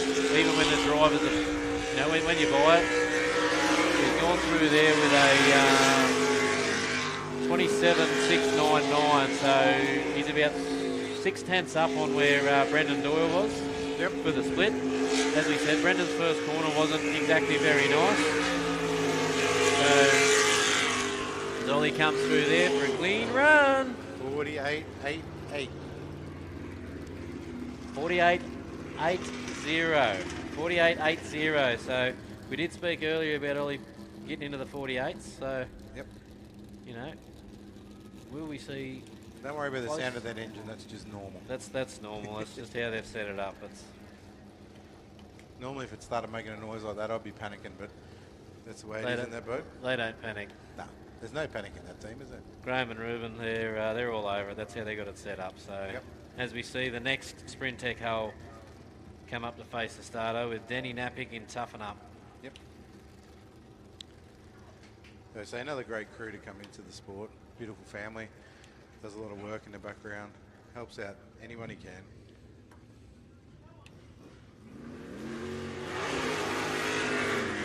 Very aggressive out of the start there. See the boat with a lot of attitude, but you know, real clean line through that first flip flop there. It's, we've said a few times, it's important to get that. He was very close. I think he was pretty much on the bank. You saw the mud come up. Yep. Can't see it from here, but it looked very much like there was mud coming up there. He's cutting these race lines fairly hard, so gone through there with a 29.53, 29.53. So you know, he's about 1.2 seconds off where Brendan Doyle. Gone the wrong way. Oh, unfortunately for Denny Napick. We need that music. Beach days. Yeah. He'll be getting some turf tax. Everyone give Danny a round of applause while the safety crew gets to come out and have a swim. Cool. We just saw him get a little bit, he's a little bit dirty on himself in there. We just saw him just get a little bit out of sync where he was. Navigation error, and you know, just overcooked it through that corner and got himself stuck. So unfortunately for Danny, yep. The race director Grant Burke is just up here. I just realised who Kobe's navigating for this weekend, and it must be out there in the boat. So if you see if you see young Kobe in there, I think this is his first. Is this his first time he's actually navigated for someone? Yeah, really good, great introduction. He's got his own boat that he actually bought off Danny Napick, which was another one of my old boats. Yeah, so that's good to see. They'll be ready racing this season, Grant, or hopefully tomorrow they'll have their boat ready to go. So it's good for Kobe to get out and see how fast the boat actually goes and sit in and get his nervous system used to what it looks like. But you can blame Kobe apparently. Danny? So as you just saw on the replay there, Danny just coming out of that back island, and you know, he's gone in straight line through the centre of the track where he should have sort of turned a little bit left, and it doesn't look that bad. But when you're down in the boat at eye level, you can't really see. You can't really see a great deal of where the channels start and where the channels finish. So, you know, we've seen Danny make that same mistake a couple of times over the weekend. So maybe some old eyes are not as quick as they used to be, and he's just come through there. And when he sees that intersection, he's like, "Uh-oh," and he saw, and he knew straight away then that he had gone the wrong way. So he tried to get it, but he just, you know, once you do that, it's just no hope. So unfortunately for Danny, back on the trailer.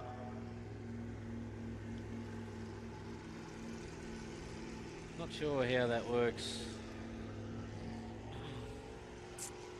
So that's a no time. So you need to get a time to actually go through. If that's what you're Yeah, looking at. that's what I'm. You actually need a time to get through to the next round. So because he doesn't get around, if there's only 5 boats get around, there's only 5 in the top 6. We don't just put someone in because. So there's 7 boats in Group A. So we've already seen Brendan Doyle and Ollie Silverton. Yep. And you know, with their respective times that they've got, you can nearly guarantee that they're going to progress through. So that puts Danny out, unfortunately. And we've still got Justin Roylance, Hugh Gilchrist, Daniel Warburton, and Simon Doyle left to come. So. That'd be good for Simon because he's normally the one that gets left out. So well, yeah. Let's hope that he goes the right way. I'm not going to put the mocker on him yet. Looking down there, I can see Bruce standing down in front of the canine, so that tells me that Justin must be coming out. Is Justin coming out, Bree? Good to see you awake.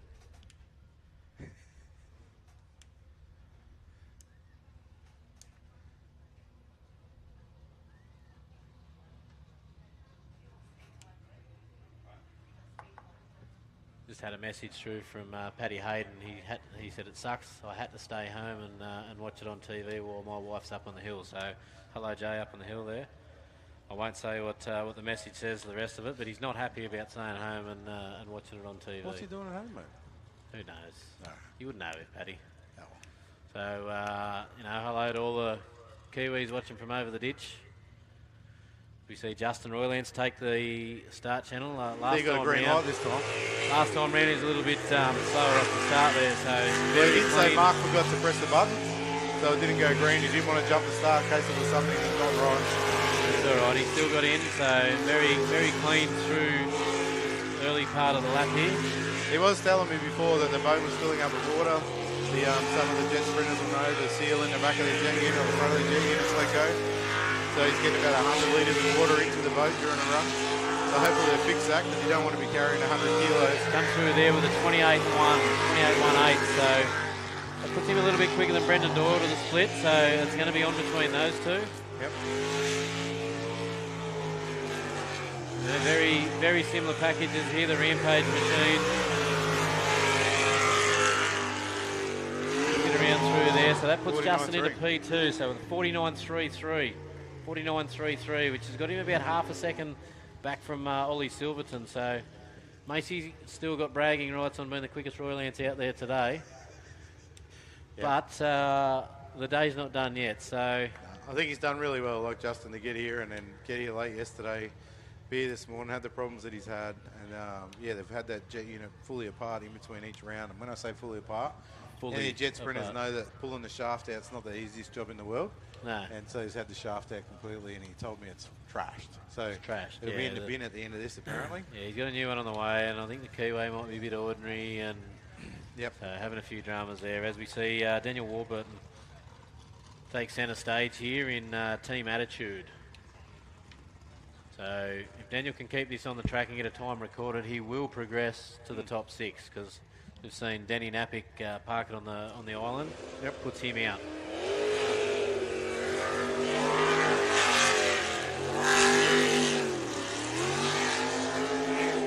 So theoretically, you can go out there at idle and just idle around and do a 7-minute lap, and you will still progress to the next round. So, but you know, there's the fun in that.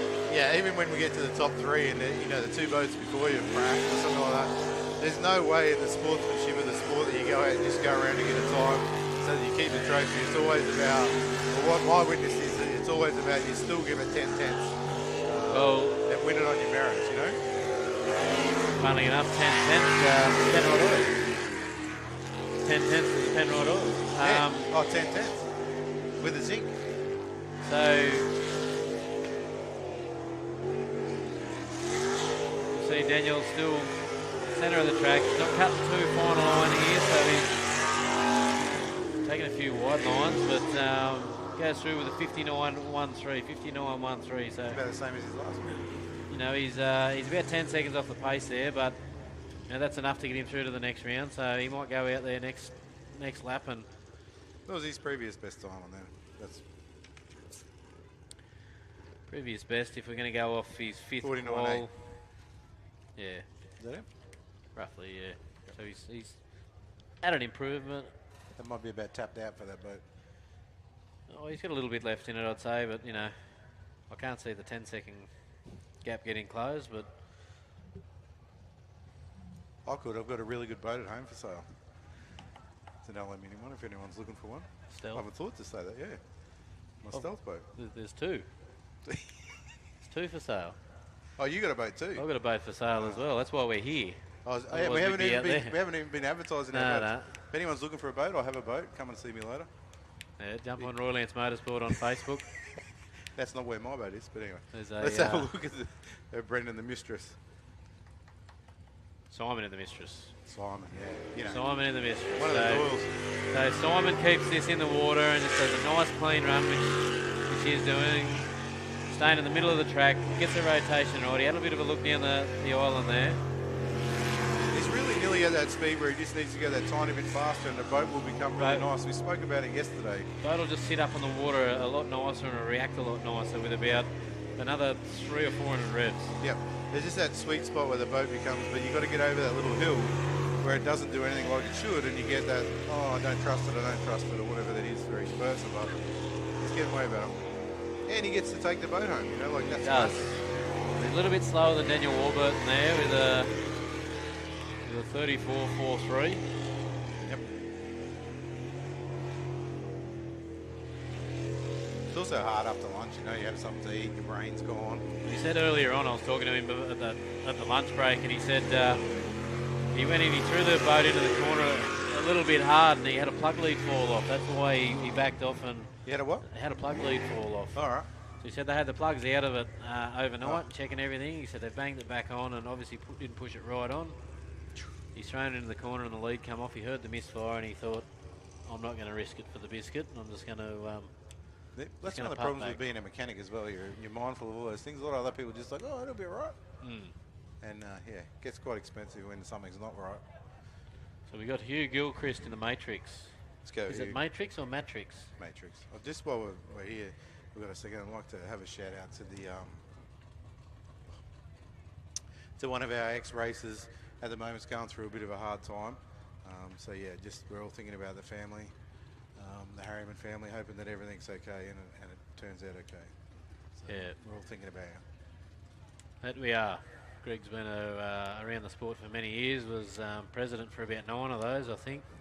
He's got a lot of new races into the sport, including us. Justin jumped in with him, and that's how we got going. So, well, that's why I brought up Hugh, because he got started with him as well. yeah, so. Hugh got started. So, if you are listening, Greg, that's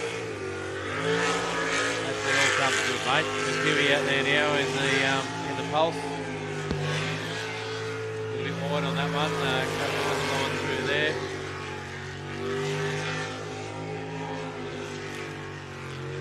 This is a very much the same package you see with Rampage, with the Outlaw boat. If you are familiar with Brendan Doyle's girlfriend boat, they're all out of the same stable with a pulse hull and a JRE engine. Something not quite right with the float levels or something like that there. You can just hear it when he goes. Hear it when he goes. Pop, that'd be just wrong on the way there. And now he's up the bank. So And that ended not so bad. Unfortunately for Hugh, that is a park it on the bank and is not a clean run. That's a DNF. There's some more turf tax out there. The club will send him a bill, I think.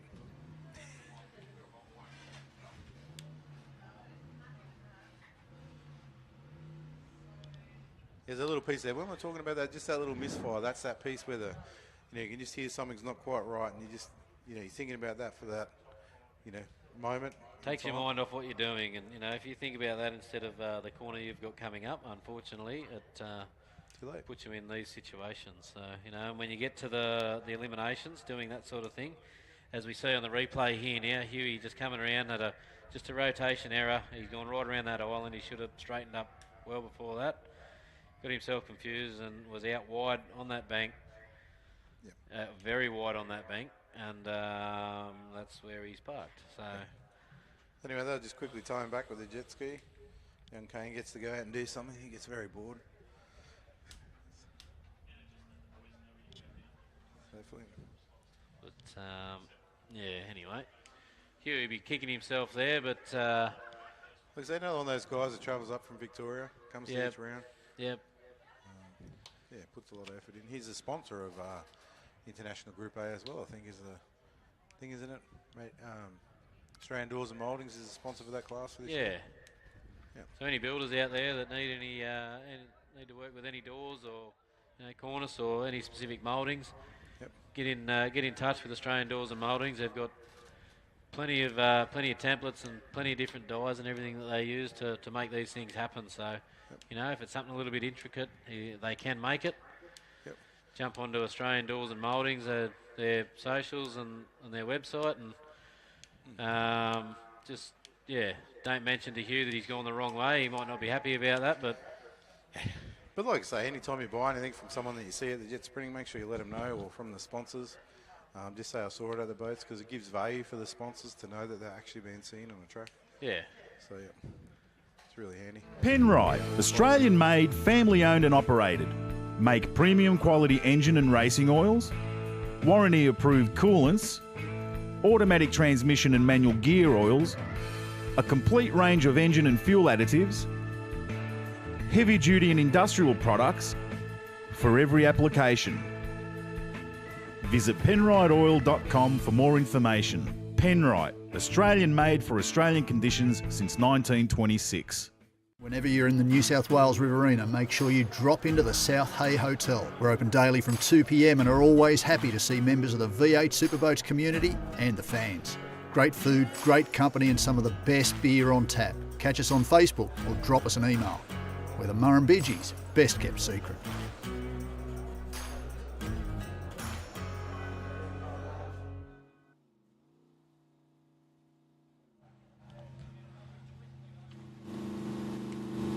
Like we said before, only 5 boats will make through to the top 6 because there was only 5 boats that actually got a time in that class. So we'll have a top 5 in the Group A. As we see the ramjet machine of Fonzie Mullen warming up on the ramp, backing off now. So just before the lunch break, we saw Tyler Finch stick at the Fonzie, and you know they went out there with that 40. What did he end up running? 45 or something? Mid 45, so I think he had a little bit of time, not much in it. Yeah, 45.43. So Fonzie's best time was a 45.527. Like I say, Fonzie's a professional. He'll be out here. He won't be just going to get through to the top 6. He wants data. He wants to understand what's going on in his boat, what works, what doesn't work. So when he goes to the World Series in the early next year, that he's ready to go. So he's not the guy that's going to back off him. Very aggressive out of the start shoot, which you don't usually see from Fonzie. So something's not quite right there. But he's off the throttle very early there, which we haven't sort of seen before, but maybe just didn't feel right. Well, where he was running on the track, there was no water there. Maybe he just knew that if he got on too much, he'd suck up the bottom. It was quite wide out there. No, not the race lines we usually see from Fonzie, but he's sticking at 2, so 26.98. So we're seeing 25.8s from him before, so he's definitely off his game. He's not doing the lap that we usually see from Fonzie. Yep. So maybe he's made a change there, and the boat's not reacting how he should react with a 47.78. So this is not going to be good. That was lucky. He's just going down there to give everyone a wave because we're not using bennies this weekend. But wants to have a look in the back of the boat and see what's in there. Yeah. That GM Motorsport LSA. Smell that methanol. LX big. They call it a small block of 583 cubic inches. Yeah. Well, there is a rumour that he might be over 600 cubes in that now. So. Yeah. That's a lot. Did hear a rumour. I don't know how true it is. But anyway, very, very uncharacteristic there for Fonzie Mullen. Like I say, he's out there trying stuff, so, you know, like I say, he's in it. As you can see, whatever he's tried there, whatever's going on, it didn't work exactly like he wanted to, and so he hasn't been in the positions that he wanted to be on the track. So we haven't seen him with this much pressure on him in the last couple of years, so you know, it probably is a good thing that he's got to go out there and try a few things. And well, when he goes to the Worlds, he's not going to get it all his own way either, so it's good. No. Yeah, once again, to have the pressure, it's another thing. And here comes TJ. We had a chat to him before we started about how he's going and how the boat's going and everything. And he was telling me before he wants to get 100 kilos out of this boat. His best time so far is a 48.8. So, you know, he's not right on the throttle there that we usually see, so he's been a little bit precautious. Yep. This isn't going to be the fastest run we've seen out of TJ this weekend. Maybe he's tried something and... Well, he just wants to make sure he gets through. He was changing something on the tune and they were looking at it, so making sure it was going to be safe. He's letting it eat there now, though, that's for sure. Now, this has got a 9-inch pump on it, so... This is about where it started popping last time. You can hear it just getting up there on the wastegate. Oop, the overhead. See that there? You can see the bump in his head. It's, not so good. No, he won't be impressed with that one, but he's still got a sub 50 with a 49.28. So. And he was telling me before that's a 9.5-inch pump. 9.5. Oh, and see what you talk about when you say there is a shelf under the water there. You can't see that, but you watch that boat there is just driven around that track, and he's managed to get caught. Hey! Give him a clap. You know, and he's been around here God knows how many times, and I've towed him around here on a tube and on on a kneeboard behind a little sprint boat, a little kids one. Ended up with more gravel rash than you can imagine, but wouldn't let go. So he knows the track, he knows that there's nothing there. There is, yeah. So as you can see, folks, when the safety crew walk through, they're... Keep your balaclava on, TJ. When the safety crew walk through there, you can see just how deep the track is in some parts, and you know it's very easy to get caught out just there because of that shelf. So there is talk of after this meeting, they will be draining the track, and a few of these shelves are going to get an excavator in there. They're going to reshape the track. Benny's up there, which we aren't using this weekend, but we've had a few people roll through. Yep.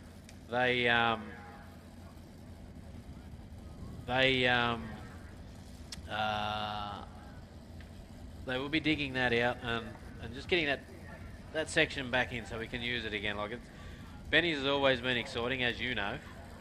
You've had a few offs through there. I've had an off through. Well, I've had an off coming out of there. I've had an off in the middle there. But you know, it always it's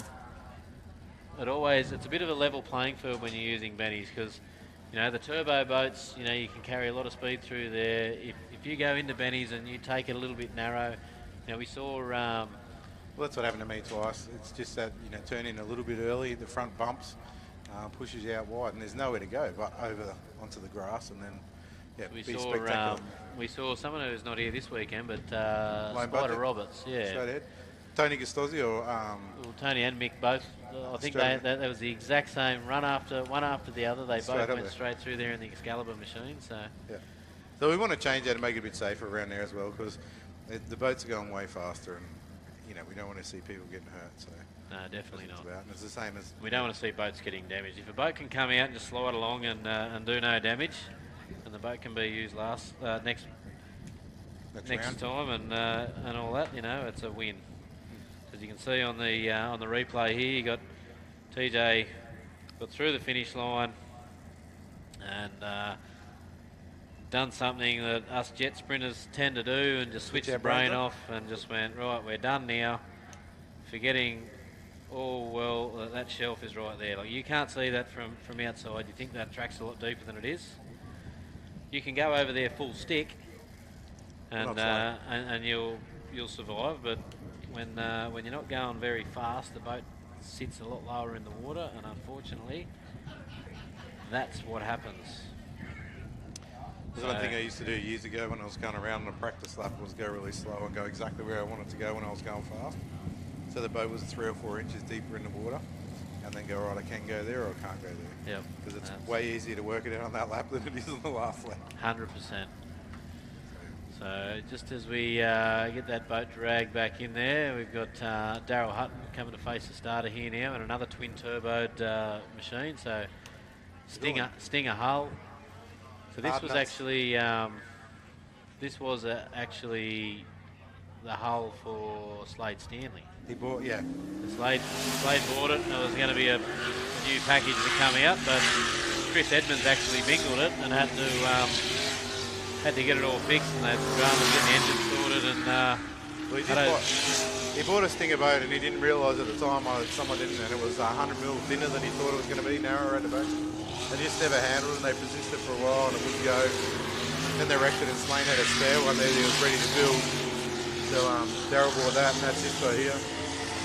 Gone through there with 27.0, 27 euros, so a little bit quicker than TJ through there. So nearly a second quicker. Oh, and he just knifed it a little bit there. Realised what he's done, and he's logged it there, so he's just overdrove it a little bit.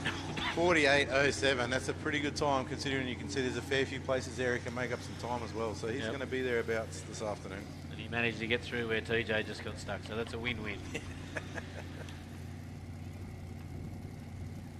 So yeah, once Chris damaged this boat here, actually it was, over that far island, or far outside of the island, you know, Chris did offer, he went and bought a new boat just so Nutsy didn't miss out, so he bought Slade Stanley's, you know, the hazardous boat, and he campaigned it and threw Hutto in there, and Hutto got a lot of R&D out of that boat because they spent a couple of meetings driving it, got a lot of R&D out of that boat and threw it into this package. And we've seen Hutto's, just his times improve, you know. Yeah, it's got a lot better. And really gotten a lot better. And, you know, a few dramas last meeting with needing a set of pistons that turned up a couple of days too late, things I know like that. feeling. So, yeah, so that should be loose cannon. We should hear warming up on the boat ramp there now. So we've seen Tyler go out there and do a mid 45. So interesting to see whether he comes out knowing full well that he doesn't need to go out and do anything silly. But once again, it's really about feeling the boat and how it's going. So yeah, you know, it's good to go out there and you know, like I said, just keep progressing, keep progressing. He might have made a change that he wants to try. Might have changed the nozzle, There is changed the fin, could have done anything.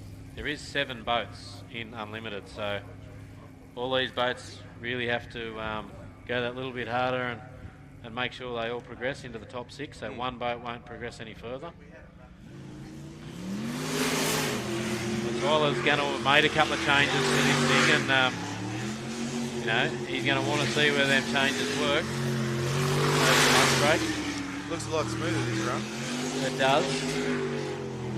You know, we get a fairly good indication where he's at when he gets to the split. The split last time was a 25.83, 25.83. He's just coming down towards the split time here now, so he's a 26.3, so he's a second off his split, so he's probably taking it a little bit easy. He knows that he's going to make it through to the top 6. He brings the boat home in one piece.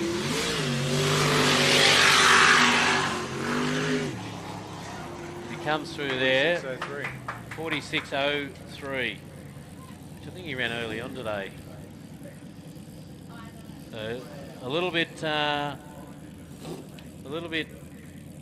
probably, what would you call it? Probably just taking a little bit easy. I think there might have been a bit of preservation in that as well. Yeah. Maybe he did make a change and it wasn't quite like he wanted it, so he's just going to take it home. Don't know, without talking to him. He's into the next round. Definitely looks fast anyway. It definitely is fast. Now that's going to be, if we see that and that yellow boat and Hutto in the, or TJ in the top 3, I think we're going to see a pretty good battle. No one's going to leave anything on the table, that's for sure. Yep. We know what happens when there's nothing left on the table. When the pressure hits... It's amazing what you do for a $20 trophy. It is. $20 to $20. We see the Mexican come out. Kenny Kesper.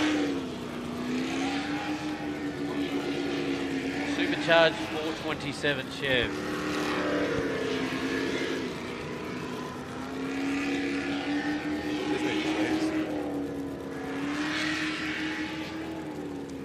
Kenny, very conservative. This is probably conservative. He's gone. Looking for. Conservative was probably the word. Just after we said that, We must have put the mocker on. we've just given him the commentator's curse. So safety crew's there fairly quick. That's the fastest I've ever seen Aaron run. Thumbs up from the safety crew. So you know, the guys are right. It was interesting to watch that run. Like, he was actually taking it really easy. So is that one of those things where he was Well, going too slow? maybe he was going a little bit too easy, and yeah, it's just upset the boat.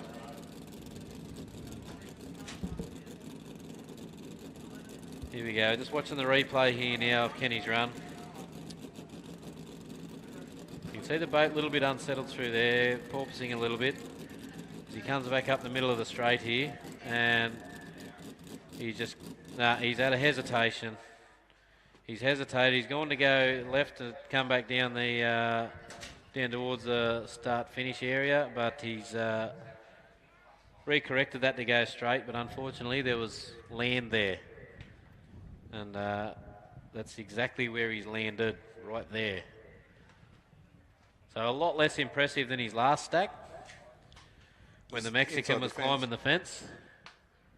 But glad to see both driver and navvy out, and thumbs up. So hands together there for the crowd for Kenny and his navvy, which I have written down here, but I haven't got it in front of me. It was his son last time, but Who's I'll go through my notes here and see what I've got. So yeah, well, it's got Jack Kesper in there, so maybe it is this time round. So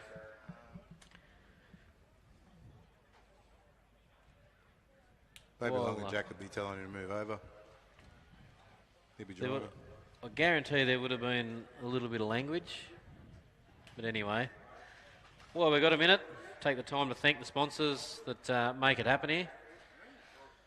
So Hardy's Haulage, the landowners, they're the ones that make sure we race here. We've got Alcott Hire at Burleigh, Hearn Security, SJT Custom and Mechanical.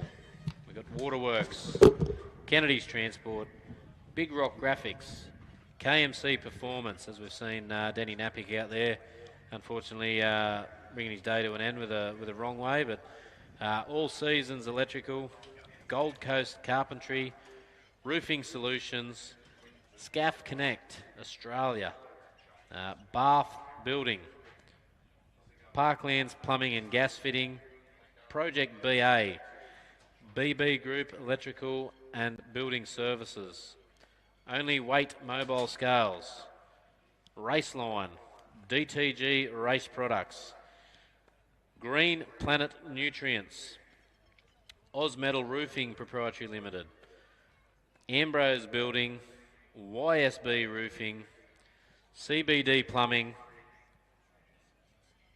Frymate, Extreme Canopies, which we can see down here on the start line there, Elgas and Milmar. So they're the guys that make it happen, and also a big shout out to Penrite Oil. So Penrite have been on board with the Superboats for the last couple of years.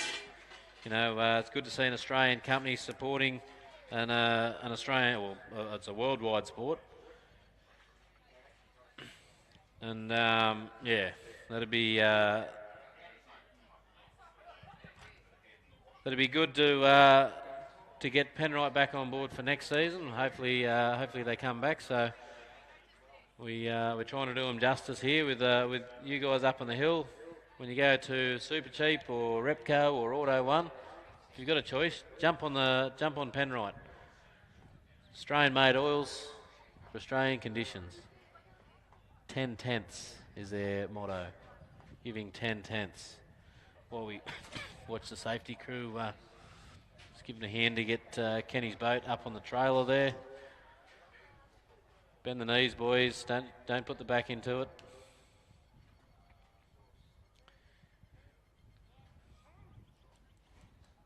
Kenny'd have to be pretty happy with how his day's gone. Progressed and got quicker and quicker, and you know wasn't sitting on a bad sort of a run until he got to where he is right now. But unfortunately, that's just what happens. So we've got Kenny was the 5th boat to come out of 7, so we've still got 2 boats to come for Unlimited, which should be Mike Hessel in the Spartan time and Peter Munger in Mongrel, the 96 boat. So you know, Peter's been progressing. He wants to try and get into the 48s. He's made that a bit of a goal of his. So hopefully we can see Peter make that dream come true. His first sort of real meeting out, making everything working, everything happening. So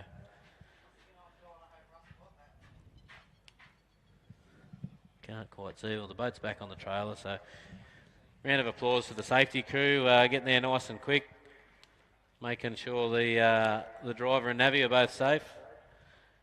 Giving the thumbs up, and no doubt Kenny and Jack would have got themselves a. Hang on.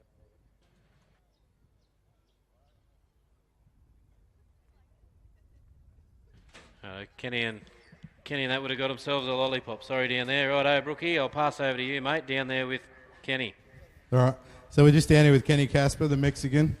I've known you for a long time, Ken, and you're going super slow and you had a crash then. What happened, mate? Oh, started going the wrong way, and the navigator pointed me in the right direction, and then it was too late. What do you say? The navigator pointed the wrong way? Right way. Yeah, how's this? Kenny Casper, first driver ever to tell the truth in an interview. Well done. Thanks, mate. So hopefully it's all all right. What's the boat looking like? Yeah, it's in pretty good shape. Yeah, he makes a tough little package, old Kevin Oates. So. Good stuff. Thanks for that, Kenny. See you, mate. Very good. Here's the Navi. What's the Navi's response to that, rookie? Getting the blame.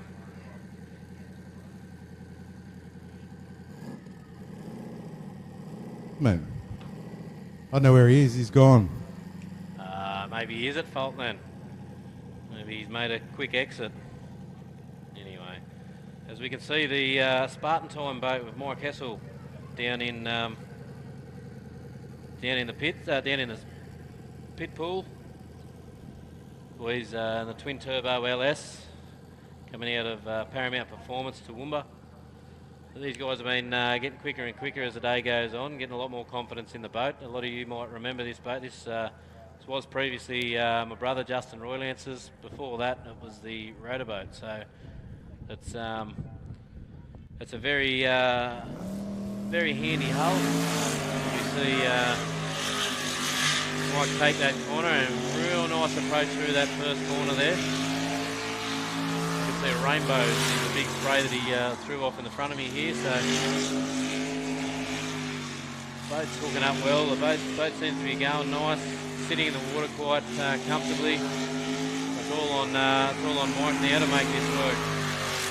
Navigator's very animated in there. He's got the arm going. Mike's had a little bit of a back off. I don't know whether it's not sure what he's doing or whether there's an issue. Sounds like a big back off actually. So I don't know whether they're having issues there and the data logger's throwing something at them, but they do not need to go too hard. Like, as long as they finish this lap, they are through to the top 6. So he might just be taking it easy here. Stands on it. No, not standing on it. So I think maybe there might be something that they're going to need to look at on the data logger when they get back there. It could be that he's actually got to that place of where he's taking it easy to get through the next round for the first time. And not, what is it, Cause and Chaos clothing? Cause and Chaos. Like they might have to ditch him as a sponsor and come on board with me or something, or you when you come back. That'd be nice. We could cause some chaos, couldn't we? Anyway, great to see that. Really good to see Mike doing that. And it's probably because that Luke Walters isn't here, stirring him up with his silly looking hat that he normally wears. You've seen his hat, haven't you? Yes. They look like the Spartan with the feathers on top. It's great to have them on board in the sport. It's always good to have characters within the sport. Yeah, but it's good to see Mike getting around there and getting through to the next round. I'm sure he'll be absolutely stoked. 100%. We've still got Peter Munger in the mongrel boat, not backed in the water yet, so not sure whether there is an issue. Let's hope there's not an issue. And might go back up on the trailer there now, and you know, Pete's still sitting there. There is somebody working in the back of the boat, so there may be an issue with that starter.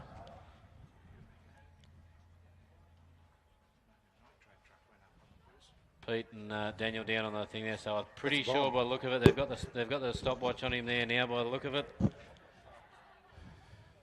So when they got him on a stopwatch right now, how much time does he have to get going? Is it 2 minutes or 5 minutes at the end of this round? I can't see anyone who can give us that answer. They're like 2 metres away in a world. Oh, right. I was looking for Grant. Stopwatch, 5 minutes, yep. Because we're in the elimination rounds. So we're seeing Spartan time coming out of the water there now. The guys are still working hard to get Pete Munger going. No, that'll be Bastion Mullen in Rip Shift back in the water. So the 96 boat of Pete Munger still out of the water. Not sure who that is running around. They're just trying to get everything going. Well, they're just plugging the starter in here now, so maybe they've got that issue sorted. Hopefully he's had a lot of problems with that starter mode. He's had a lot of problems with it. They've just packed the umbrella up. They're just backing it back in the water. So hopefully for Pete's sake. For Pete's sake? Are you allowed to say that? Yeah, I think you can still say that. But, That's not too bad, isn't it? I don't know. Isn't that how the saying goes though? Oh, for Pete's sake. Yeah. So in this case, actually for Pete's sake, they're just backing it down in the water here now, just squirting a little bit of fuel into the injection. starter motor, the starter battery's pulled off, so the boat must be running. They look a lot calmer there. Yep, yeah, we're seeing the boat running there now. There's water coming out, so thankfully, hopefully they've got it unhooked at the front. We'll just see what they're doing here. Yep, I think they're just about ready to push the boat off here now.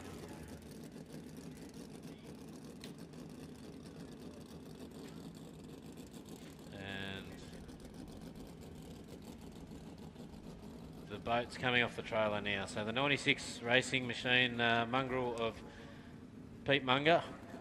So as I was saying before, mate, Pete's pretty keen to try and roll this. Can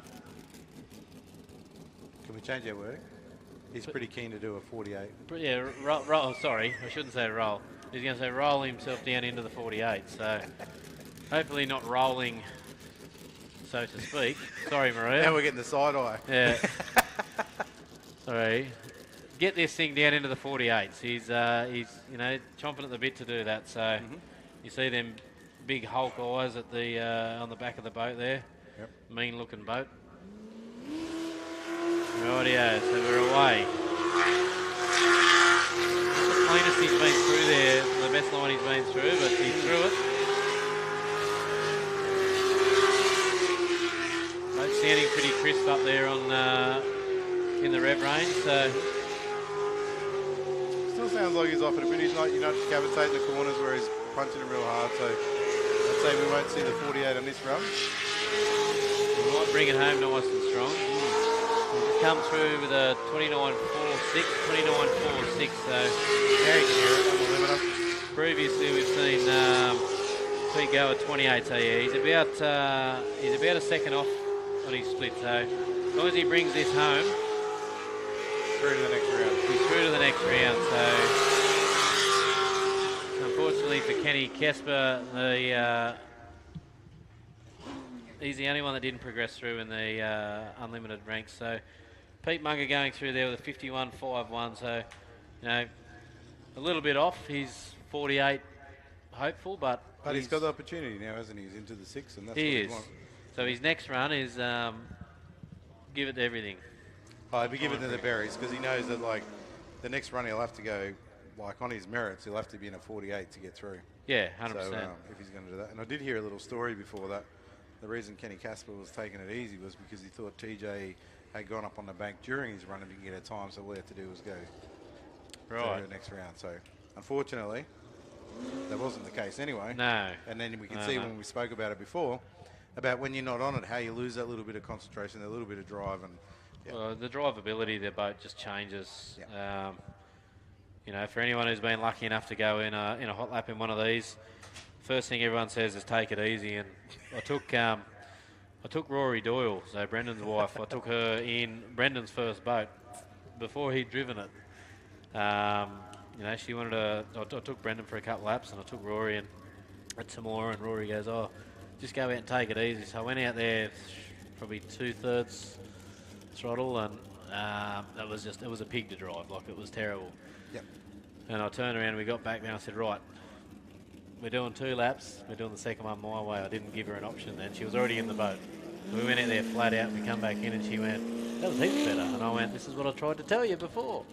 So if you do get the opportunity to hop in one of these and go for a drive, don't tell them to go easy. Tell them to go flat out because it's a lot smoother in the boat. just enjoy the experience, really. Yep. You only got to close your eyes for, in this case, 48 seconds, 50 seconds. So I think that's worse, isn't it? When you can't see what's coming.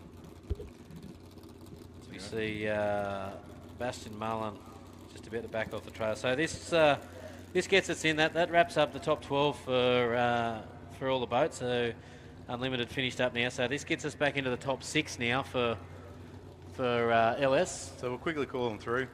So in the fastest to slowest, it would have been Rip Shift A, Blackout Racing, Moist Ass, Rip Shift B, Twisted, and Hot Shot. So what happens now in the 6 normally, unless there's an A and B crew, we go slowest to fastest. So you're going to see Nate Mullins, I'd suggest. We'll see it here in a minute. I don't know what transponder's going to come up, but hopefully the right one. So an issue you get when you have an A and a B team. So Bastion Mullins. That looks like Bastion. Bastion Mullins out there now, so Might be wrong. Bastian's been the faster of the two.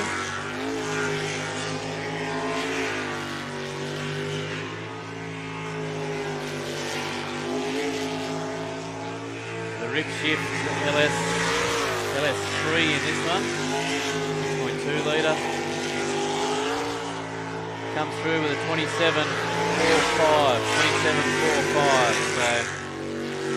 27.45. So Yep, so it's half a second faster. so that's actually got him quicker to the split than Maniac, TJ and Maniac. So nice clean line through there. Bastian's done very well here. He's going to come through with a 48.505. 48.505. So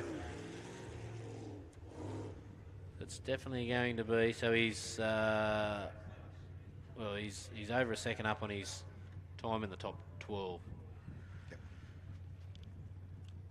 So Bastian will be pretty happy with that. He's going to come back. That's going to give everybody else something hard to chase. So Kyle's really going to have to work on his A game. You know, he's got to pick up. That's 2 seconds there. Well, 2 seconds, yeah. So and that's a big ask when you're already sort of at the pointy end. Like a 2 second gain now, everything happens a lot quicker. 2 seconds is a mile faster. Yeah. Like it's not a little bit. It's like it's not the 5% or something. It's like 15, 20% in the way that everything happens, how quick everything happens. Yep. You have 0 left in the throttle to get you out of trouble. And that's it. And I don't know some of these guys whether, you know, in that Bastian or, you know, Fonzie might have put slightly different tune in it. He doesn't want to lean on the engine all day, but when it comes down to the pointy end, he might just put a little bit more in it just to, you know, take a bit of fuel out of it or whatever he needs to do just to get that little bit extra sting in the engine. Yep, 100%. So, and with these things, we're going to see Kyle Elphingston come up now. So, you know, this will give us a good judge on where Kyle's potentially going to be for the top 3. Yep. So, well, it's pretty close in that top. You know, there's 4 or 5 boats that can actually get through there. So, you know, you can't just take it easy. Yeah. You're at the wrong end now for taking it easy. So we've got to see these guys really get in there and have a good crack. You know, Kyle's he's been pushing and pushing with this package, and he's going to want to see, definitely see it on the podium. Yeah. Well, the last race meeting last year, he had a massive crash, came across the middle and rolled the boat about 3 times into the fence over here. Then he went out in the top and won the day. So he's not the kind of guy that's going to back out of it. He's taking a really nice clean line through the start of the run there. So, you know, we'll be able to gauge where Kyle's at when we get into the split here shortly. And I think he just went the wrong way there, didn't he? Should have went around the outside of 7. Yep. Nah, yeah, it's gone back. Unfortunately for Kyle. So you've got to go around the wrong outside. time of day to be having a navigational error. Readdress that, so unfortunately for Kyle, that's going to put a lot of stress on the back half of this lap. So we saw Bastian's back half of his run was a 27.45. You know, if we see Kyle better than that. But that 13 seconds, you know, is really put the pressure on. Someone else would have to do something wrong for him to get through on that time. In a 62.1, it's going to be hard. It was a 21.053, sorry, it was the back half of that lap. That's what we call giving yourself a couple of uppercuts in the spinning pool and not happy with what happened there. No, definitely not happy with how he ran then, but you never know what could happen here, but stranger things have happened. But I mean, when you look at that one result there, it's like you think it's one race meeting. That could be the 4 or 5 points between winning the championship at the end of the year. To have that one run where you don't get into the top 3 in this class is really going to make it hard to win the Australian Championship, and that's what he'll be looking for. He's not looking to win here, and he wants to get ready for the World Series too, I'm pretty sure. So 100%, and Matty Harrop, he's going to be rubbing his hands together. He's going to want to go out and put a real clean lap down, and that should get him, theoretically, that should get him into the top 3. Yep. Once again, you know, something could go wrong.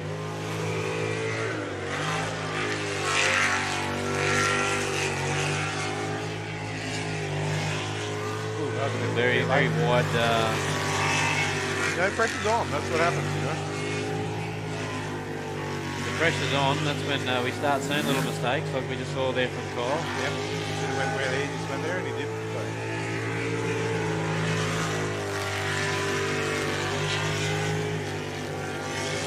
And he comes through and he's going to go 29.58, 29.58. He's about 2 seconds off Bastian's half track. Bastian's split. You know, he's got a lot of time to make up there going forward. And I think the engine itself's got the mumbo. I think could be a lot in the jet unit, as we've spoken about, as he comes through there with a 51.93, 51.93. Yeah, that was a bit slower than his last run, I'm sure. Yep, 51.3 last time, so.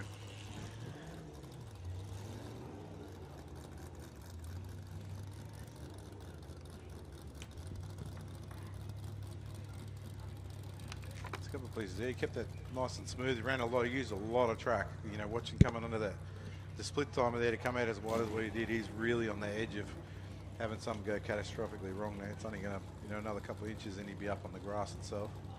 100%. You know, when you start cutting fine lines, that's when things start getting a little bit harder. Like you room for error, there isn't any. But you find the edge, and you know where you run out of talent then. Yeah, we all know too. So, happens a lot. When people say, "What happened, Brooke?" and I go, "I ran out of talent." Yeah, pretty straightforward. The ability didn't turn up for that corner. Yep. So we see Jade Atchison. So Jade, sole survivor of females. Yes. And of the Disturbed Twisted team. She knocked Darren out.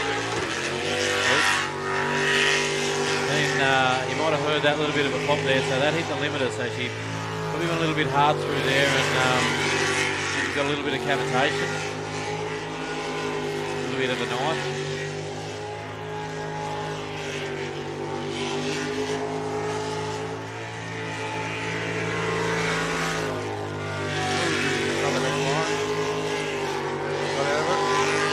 Comes through there with a 30.47, 30.47, so he's about a second off where Matty Harrod was.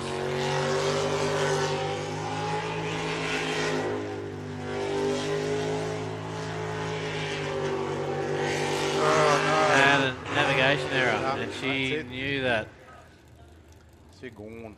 Unfortunately for Jade, that puts her at the back of the field, so Kyle Elphingston still sits on the bubble. That's what I mean. Anything can happen, isn't it? It's like, so you just got to be in it to win it. With Rod Norton and Nate Mullen left to come. So this is important where we look at that, like did not start, did not finish, wrong way, and then getting a time. So that's the play out there, because that's a do not finish there because it didn't go under the finish line. 100%. Unfortunately, yeah, DNF. I don't know, when I was watching the American broadcast the other day, I don't know that they have a wrong way. They just say a DNF. So I don't know what their rules are.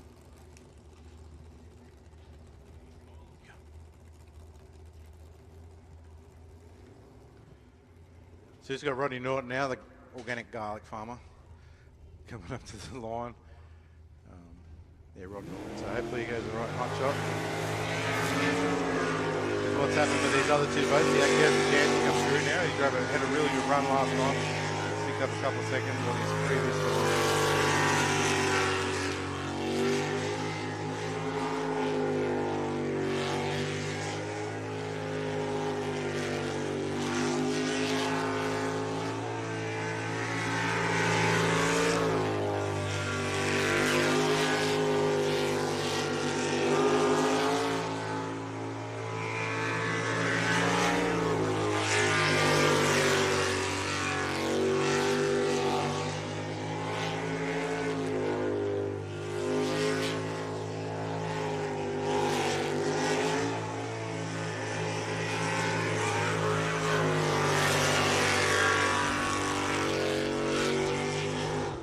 Half a second faster than his last run, so that's a good improvement.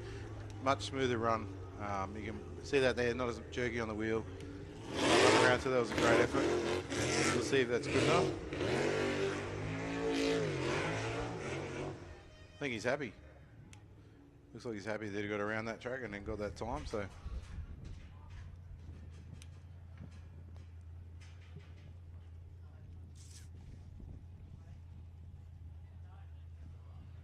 Here's the last boat. I think he might have made it in.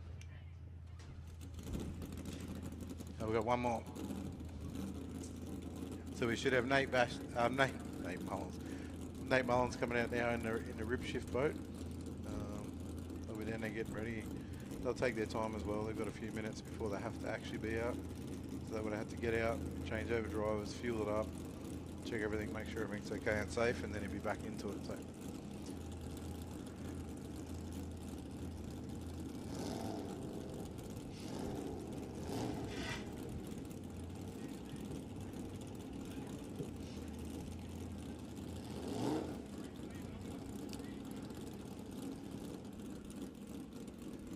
We'll just wait a minute for them.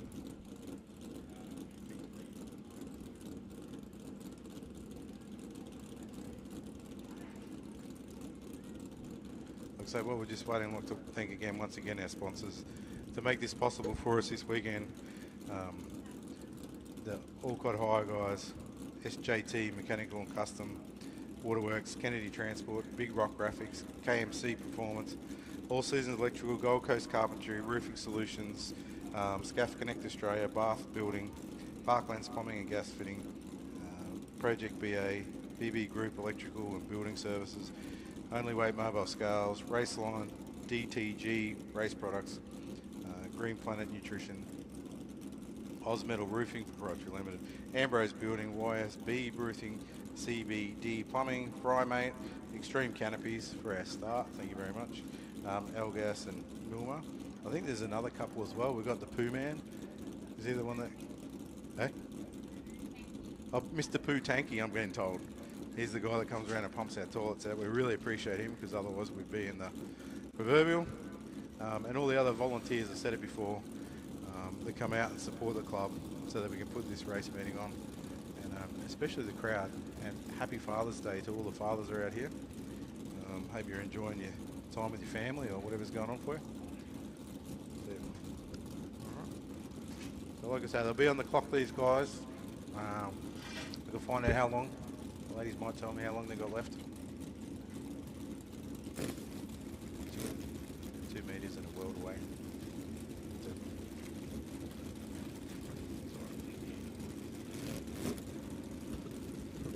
Look at that. Just coming out. So Nate's really taken it easy this weekend with this boat. I don't know whether he's been asked to or whether he's made the decision to take it easy. And so it'll be interesting to see now when it really gets to that place. He has to have a good time now so that he can get into the top 3. This is one of those times where you have a selfless moment and make sure that you can get in there as well. He's on the way up to the start now. The starter's checking his race gear. I just think Mitch is down trying to find someone to talk to. So if anyone doesn't want to talk to Mitch, come up under the tent down the front so he's got someone to talk to. We'd appreciate it for the live feed. Maybe you can talk to Bastion in a minute, mate.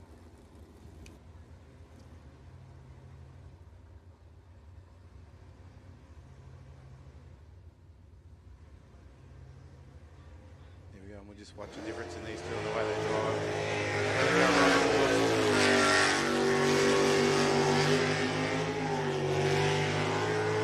That's all this big watching.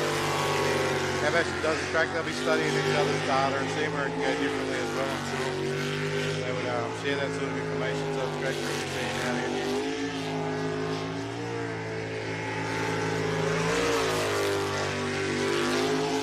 It's probably the most people would see Nate Woodinch driving this weekend. He really has taken a second over the fella, so they'll be able to see what's going on, what's different, test the boat.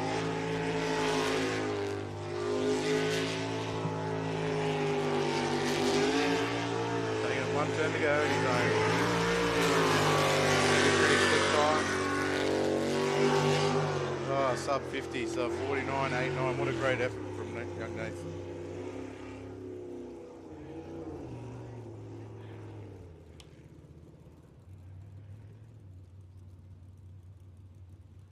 I'm pretty sure that makes it Nate Mullen, Bastion Mullen, and Matthew Harrop get into the top 3. Don't quote me on that. I haven't got the official times through yet, but that's great. Great to see that.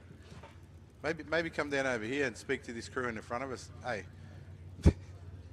Mitch, maybe speak to these guys down here, hiding under the tent there.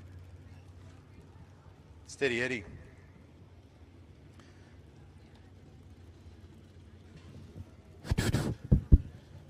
I'll just get Ollie's run out of the way, mate, and I'll grab someone from there. Yep. Just anything, mate. It's hard for me to keep talking.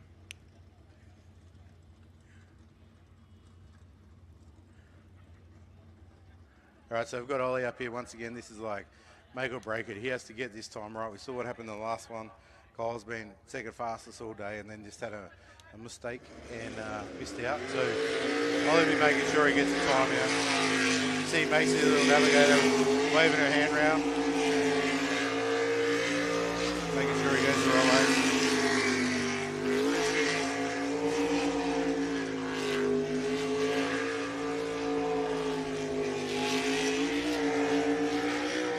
It's great for Ollie to come over and race with the Australians as well. Like, he's done a really good job and make sure the Australians are keeping their toe in it, making sure they know where they're actually at, considering where everybody else is in the world. You look at Ollie, he's number one in the world, he's number one in New Zealand, he's number one in Australia. So, there's a mark there that you can really check and see how you're going. So it's really good that he's over here and makes the effort. And it'll be great to see him when he gets to the world. One corner to go here and we'll see how he goes. 49.03, so he's been pretty consistent on his times. Just a little bit slower than his last run. Like I'd say that'd just be a little bit. He's not pushing every tiny little bit on every island, pushing it in. And I think Mitch is down here. He's got, is it Jody? Steady Eddie. Just putting a can back. Oh, yep, that's good. No one's got time for that. Jade, while we got a little bit of quiet time here before Justin comes out. Day called a little bit short, but how'd you feel out there? Things were looking pretty good? Yeah, the first day was pretty good. Today was good at the start, choked a little bit. The competition is really pretty tight, but yeah, it felt good in the boat. So still getting used to the steering, the feel, the track, but all my teammates behind me supported me, which is amazing. It was good to see. Good to see two girls out there going at it as well. So, really shows the potential of the sport as they introduce a couple of girls. But yeah, anyway, I'll let you go back. We'll watch Justin's run and go from there. Yeah, support the girls, YTG guys. She'll lean up the screen so you can hear what she's saying.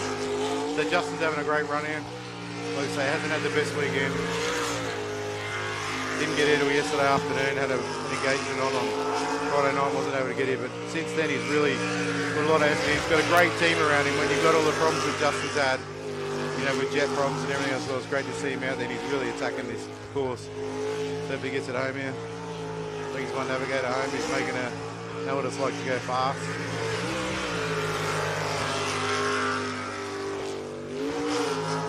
There you go, how close is that?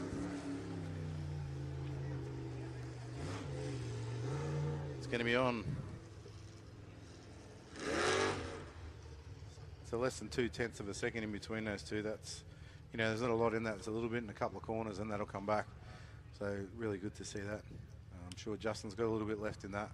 Same as Ollie has, and we're going to see like Brendan and the other guys come out as well. See how the guys going to be interesting. So we've got the girlfriend. So this is really the three boats in this that you would expect to go through. But once again, it doesn't matter if they make one little mistake, make a wrong corner, one of these other guys can come through and then get into the top three. And that's really what everyone's looking to do, is to get into the top three, to get on the podium, to get a trophy.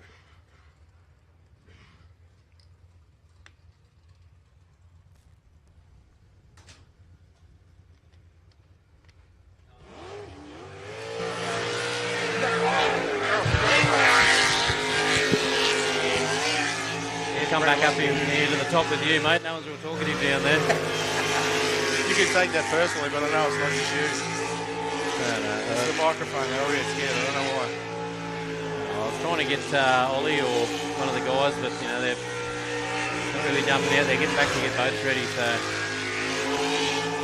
Brendan on a flyer here as he comes through.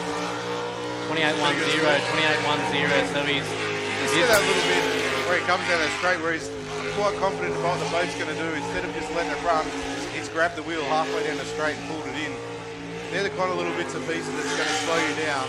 And if he wants to win today, then the bit that he's got to get rid of out of his drivers. We'll put him in a third. So we've got Ollie Silverton with a 49.03. We've got Justin Roylance with a 49.21. And Brendan Doyle with a 49.76 as we sit.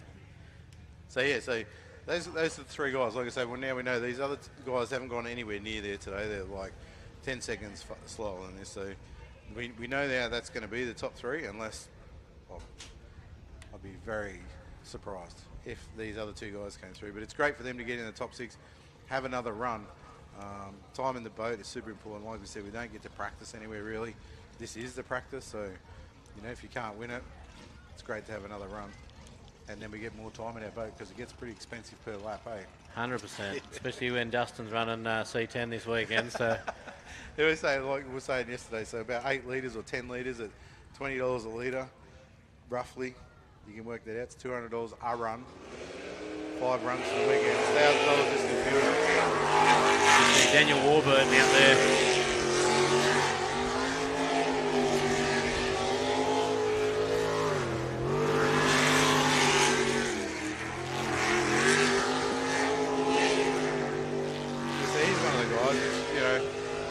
He'll work on this package and he'll get it as fast as he can, and then I reckon he'll go and buy a good boat. He'll go and buy a hull that is going to stick, I think. Like, you can just see the difference in the hulls from what we've seen out of the Pulse and the Sprint Tech hulls that are they're currently leading Group A. Yeah, because like I said, the guy can pedal. It's just a case of, you know, he's got the engine, he's got a good engine there. Does all the engine work himself. He's one of those guys who's like me, he loves to do it for himself. So he's got, you know, as good an engine package as the other people. He seems to have a lot of... second faster than his last run, so... He seems to have a lot of water coming out the side of the jet unit too, so I'd say he's probably spat a bit of a seal there, an O-ring or something like that, so you know, that could be a help or a hindrance, you don't know. Yeah, that's it. You think you get more water, it might be better, but it might actually be helping. But might be letting a little bit of the pressure out. So. Yeah. So anyway, like I said, I think I'm pretty sure that was the second faster than his last run. So yeah, I'd be happy with that. Just an improvement is all we're doing. Racing myself, getting faster, driving smoother. So next up, we've got Simon Doyle in the Mistress. Simply the same, you know. Like, really hope Simon can get it a little bit, get the pedal down a bit. Pick up that, you know, 4 or 5 seconds. The boat's got it. His brother's driven it, got it on the podium. So it's not the boat, it's just him and him being, you know, wanting to take it home and not have to work on it. 100%. That's the best feeling when you get to go home. Like, you've still got to do maintenance, but you're not doing repairs. Repairs, they taint you. Oh. A little bit wide on the exit of the first corner there, and very wide. He nearly ended up going up the wrong side of that island. So. Well, you just watch here. You watch how Simon like just over chops the corners there. Because he's not going as fast as he can, the jet unit's not working as efficient as good, not turning the boat like he's like to. Yeah. So it's not as responsive. So then he's oversteering. He's going, oh, it's not going around. Then he pulls the wheel a bit harder to get it to go in. So the faster he goes, the better it goes. And he's just getting over that little. Whoop! He should have went up to the top there. Wrong way there. So you'll get that back. You can go around there and get up the top. Keep going. Right to the top. Let's wish him, come on, around. The Navigator's has got the hand pointing the right way. So yep, there you go. Here we go. Confidence is back. Hope he gets mad and gets on it.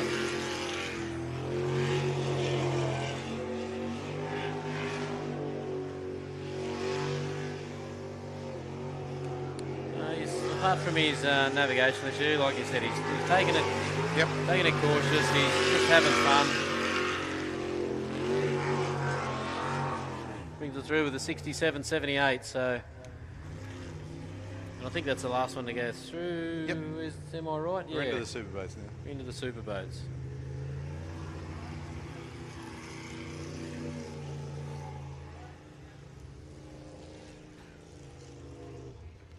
Should be top 6 Superboats coming up now, guys. So it should be Peter Munger or is it Peter Munger. Who's in the 93? That might be Spartan time. Borrowed time? Hey? Borrowed time? Borrowed time, sorry. The Spartan's the other one that out of there. Yep. Now, I'm sure that he got in, right, and he's been doing low 50s, and he got in with a 57. So like we said, we think he was doing that thing where he just made sure that he got through. So there's a fair chance that this is, like you said, he did a 57.70 on his last run. So if you watch this, if he goes, I'd suggest low 50s, 52. We'll see what happens. Unless he had a problem. He's going to have to pull something out of the bag if he wants to do another lap today. So. Yep. And because he's causing chaos, he'll be having a crack. Mike doesn't take me as someone who's going to go easy. Well, you can hear the difference in the throttle here. He's not doing what he was last time. No. You know? It's hard. Look, he jumped out of an LS last year. Yep.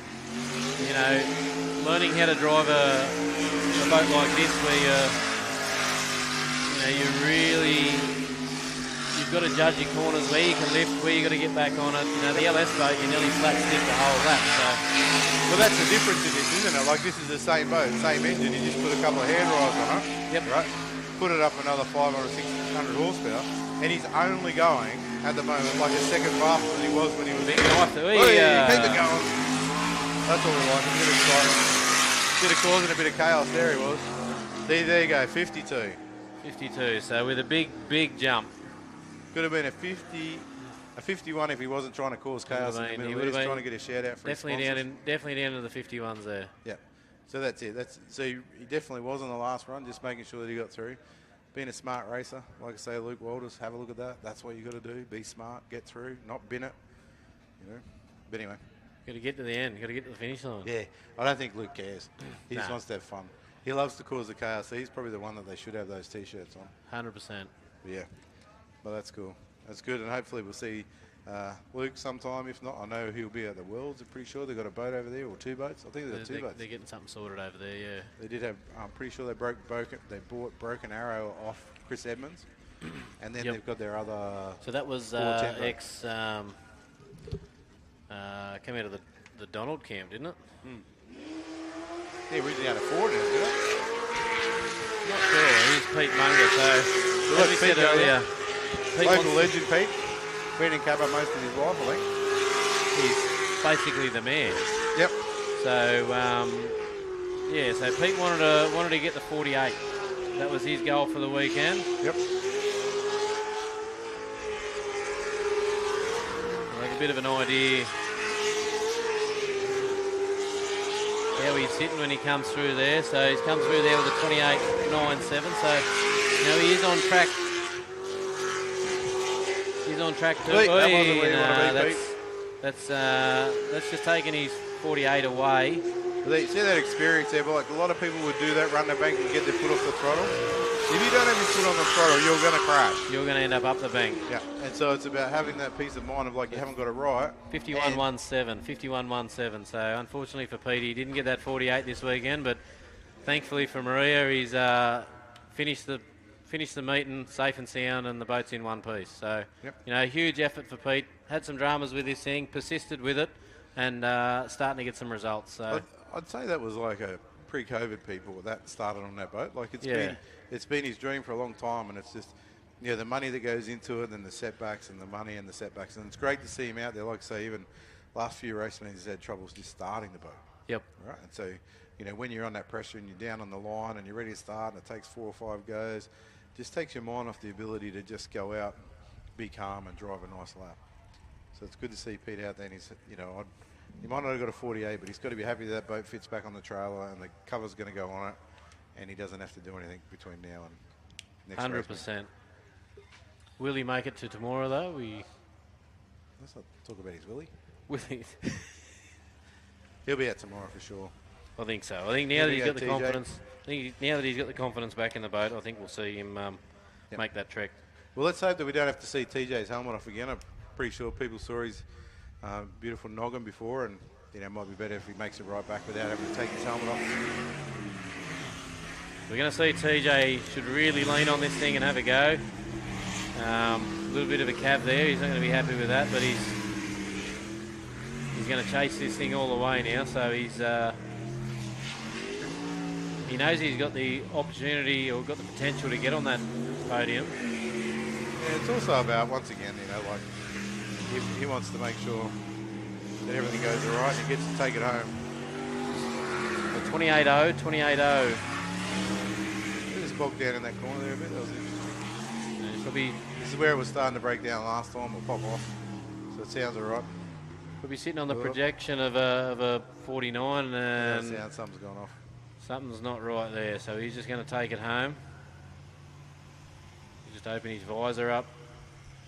So he'd run it back under the finish line and save it. So it can't be too bad. TJ would have shut that down if there was something real bad there, but something's obviously come not what adrift. It should be. Could be the accelerator pedal broke. Nah. Well, TJ's driven my boat on a couple of occasions in the past, and I've never had a steering wheel come off. And TJ's twice. Tomorrow. Yep. Twice he's had the steering wheel come off in his Coming hand. under the finish line. Going up the start straight, and it's just like, oh, I don't know how he does it. But anyway, I don't know how you do that. Like I said, I've never had a steering wheel come off, and he's had it done twice when he's been driving my boat. I was just trying to see whether I could grab Mike Hessel if he was down there, but I can't see him. There's too many tents to hide under, so. Yeah. We'll have to tee him up a bit better next time to make sure they're there. So we can't see. We need the roof hides everyone. So Daryl Hutton out in the Phoenix Lubricants. Yep. So Daryl definitely giving it. Oh, he's going to be very dirty on that now. So there you go. There's the point of making sure you get around. Hopefully Daryl doesn't try to do too many silly here and overcook this run. It's going to be what it's going to be now. He's going to be very dirty on that, but he's not out of the running yet. No, definitely not. Now he is. So I think something may have got wet in the corner of that boat. There seemed to be a lot of water going in when he came in, so I think there might be an electrical issue there. As long as it's not the rod smack the starter motor off. No, that's the electrical issue that you don't want. Yep. So pretty much went wrong from the start there for Hutto. Yep. I don't know whether you remember the Hutto back in the Stingray, blown motor in it, when he literally didn't make it out of the start chute. He went a little bit deep in the corner there, hit the bank, and it barrel rolled him, and he was upside down on the drink. Yep. Right in front of us here. So. Yeah, if you're a long time person, the person that comes here a lot, and you've been here a lot, you would have seen Daryl Crusher right. He's been under those trees over the other side near the thing, backwards over there, yep. Over the top of the safety crew fence, next to that, up into the fence, where you can see it behind, straight up in between the two of them, like numerous crashes. He's not the kind of guy that mucks around. He's here to race, and if that means you bin it, you bin it. So put the hands together for Hutto and Mick Parry. Another good-looking head. I don't know about that. Someone might have taken some sunscreen out for Hutto's head out there with the sun. That's what happens when you live in Victoria. Give him a big wave. He's giving it a crack today. He's really had a go today. He's had some issues. They've overcome some issues, and he gave it a go. That's a Victorian head. You can tell by how wide it is. Not that we love Victorians. We love them coming up here. I think you're going to need, and the jet skis being paddled, I don't know that's ideal. No. I think you guys might have to just walk it back, safety crew, because whatever Kane's done over there, he's made it, he's going to be a DNS. Might have to get wet. Come on, mate, jump in. In you get, Kano. Come on. I thought Mark got the camera out then to get a photo of the thing, so. Yeah. Might take a minute, they'll have that back. So what have we got Tyler and Fonzie to Mullen. come. This is it. And then we're into the top three. Should possibly see Fonzie out next then if we go from fastest to slowest to fastest. So. I wonder if he'll play a game, or if he'll play a game and pretend there's something wrong with his boat, or potentially there could be something wrong with his boat. Yeah. And he puts the life out, but I'm sure that Tyler will wait. Not sure. I might duck down and see if I can catch one of the drivers then while we've got a little bit of quiet time, eh? All right, mate. Leave me under pressure here. Penrite, Australian-made, family-owned and operated. Make premium quality engine and racing oils, warranty-approved coolants, automatic transmission and manual gear oils, a complete range of engine and fuel additives, heavy-duty and industrial products for every application. Visit penriteoil.com for more information. Penrite, Australian made for Australian conditions since 1926.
Whenever you're in the New South Wales Riverina, make sure you drop into the South Hay Hotel. We're open daily from 2 p.m. and are always happy to see members of the V8 Superboats community and the fans.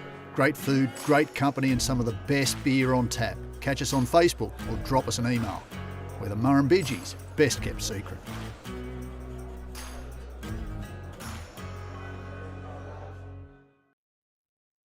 I've noticed the more I put into it, the better it feels. So it's, but yeah, it's still, you know, I don't own it, so, and I really don't want to. That's true. You can talk to your Avery of Chris Edmonds before. He's probably one of the best that you can talk to about driving someone's boat and having to buy one. So, but mate, Rory's at home this weekend, and you're up here in Jody's boat. What was the directive when you left home? Look, are we talking about Rory's directive or Jody's? Because they're pretty different. I can imagine Jody said, do it justice, and I can imagine Rory said, don't hurt anything. Yeah, no, I think she's pretty keen for me to park it on the trailer straight. So, Good luck, mate. You know, you're going to be, it's a hard slog out there. You got Ollie and Justin pretty well on their game in their own boats this weekend. So, you know, last meet we saw Ollie in, Justin, in Ollie's boat, and this weekend we've got you in Jody's boat. So, hopefully next time round at tomorrow we can see all three of you in your own boat, and we can, definitely see a good battle. Yeah, that's definitely the plan. Righto, very good. Righto, mate. Good luck out there. Yep. Like I say, it sounds like we've got Fonzie Mullins there. I can see him running away, so he'll be out in a minute. He'll take his time to make sure the temperatures are right and everything like that. Quickly, before the next boat starts making too much noise, I've got Mike Hessel out here. Just got out of borrowed time, and mate, how'd that run feel? Yeah, firstly I'd like to thank Luke for not being here. That's pretty good. But no, that run was pretty sweet. A little bit radical in those corners that's bogging down, but just having heaps of fun. It's going for once. So how's it feel jumping out of an LS boat, going into the turbo boat this year? You know, driving style much different? It's completely different, and big thanks to Terry and Anita Singh for getting this package together for us. It's heaps of fun, and can't wait to build on it. That's good, mate. Definitely from the start of the weekend to now, you've definitely grown on the driving side of things, and taken a bit of information on board. Obviously, you stood up here and watched a few people take different lines. I know it's hard when you jump into a boat with a lot more power. You sort of got to judge your corners. When you got to be off it, you can't just stand on it and stay on it like you could with the LS boat. You know, you can put a hand throttle off a ski boat in there in the LS boat, but you don't get that luxury now. No, it's one more thing you got to think about, The LS thing, you just got to stand on it and just think about steering. There's a few moving parts going on in the superboats. Righto, mate. Well, we might wrap it up there and keep an eye on Fonzie here, and good luck next time round at tomorrow. Like I say, he's got the number one on his boat for a reason. He is the number one Australian V8 Superboat champion at the moment.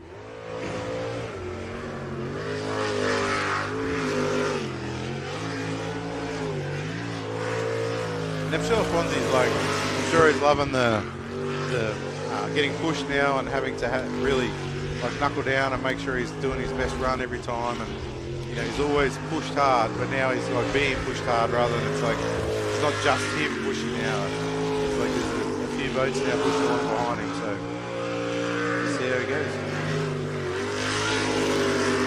Seems a much better run than his last one.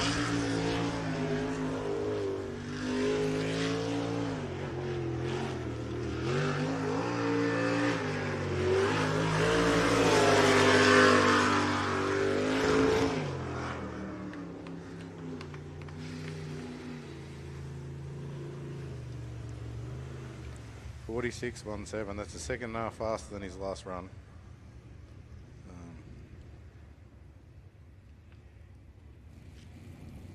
Just behind Tyler's time. So Tyler Finch now, he's got to just do exactly what he did last time. Get around the track. Because once again, it is when you go into the top 3, you get to choose whether you go first, second, or last. And so that's a nice thing to have over your opponents, so they don't get to choose, but you do.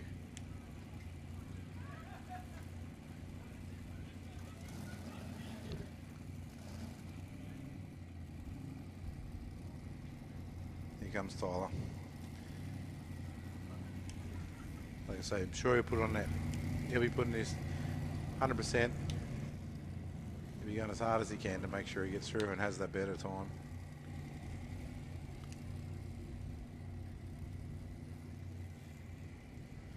Had a great day. Had a lot of experience. He's got a lot of experience with his dad. Dean Finch has been racing a long time. They've had fast boats since I've been racing. Always pushing the limit, always doing things different.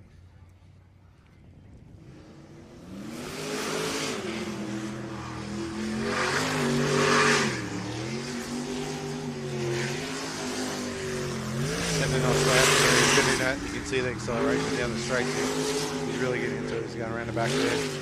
Hard to see from the commentary up here with all the spray going around there. Got a nice head. He has been going a little bit wider here and there through the day.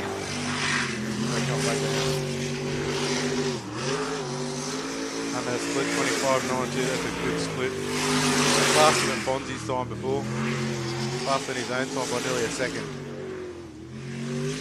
So he's just got to bring it home now. Get around here and get up the straight. He's right to go for the next round. Whoa, that's not how you want to go through there. Whew. Once again, the experience of Tyler there. When he was in trouble, he just kept it mashed and got himself out. If he didn't, he would have just been that safety crew up there that's clapping right now would have been saying hello to him pretty quick. So that was lucky. It was a good run. 45.29. So we're getting close to that 44.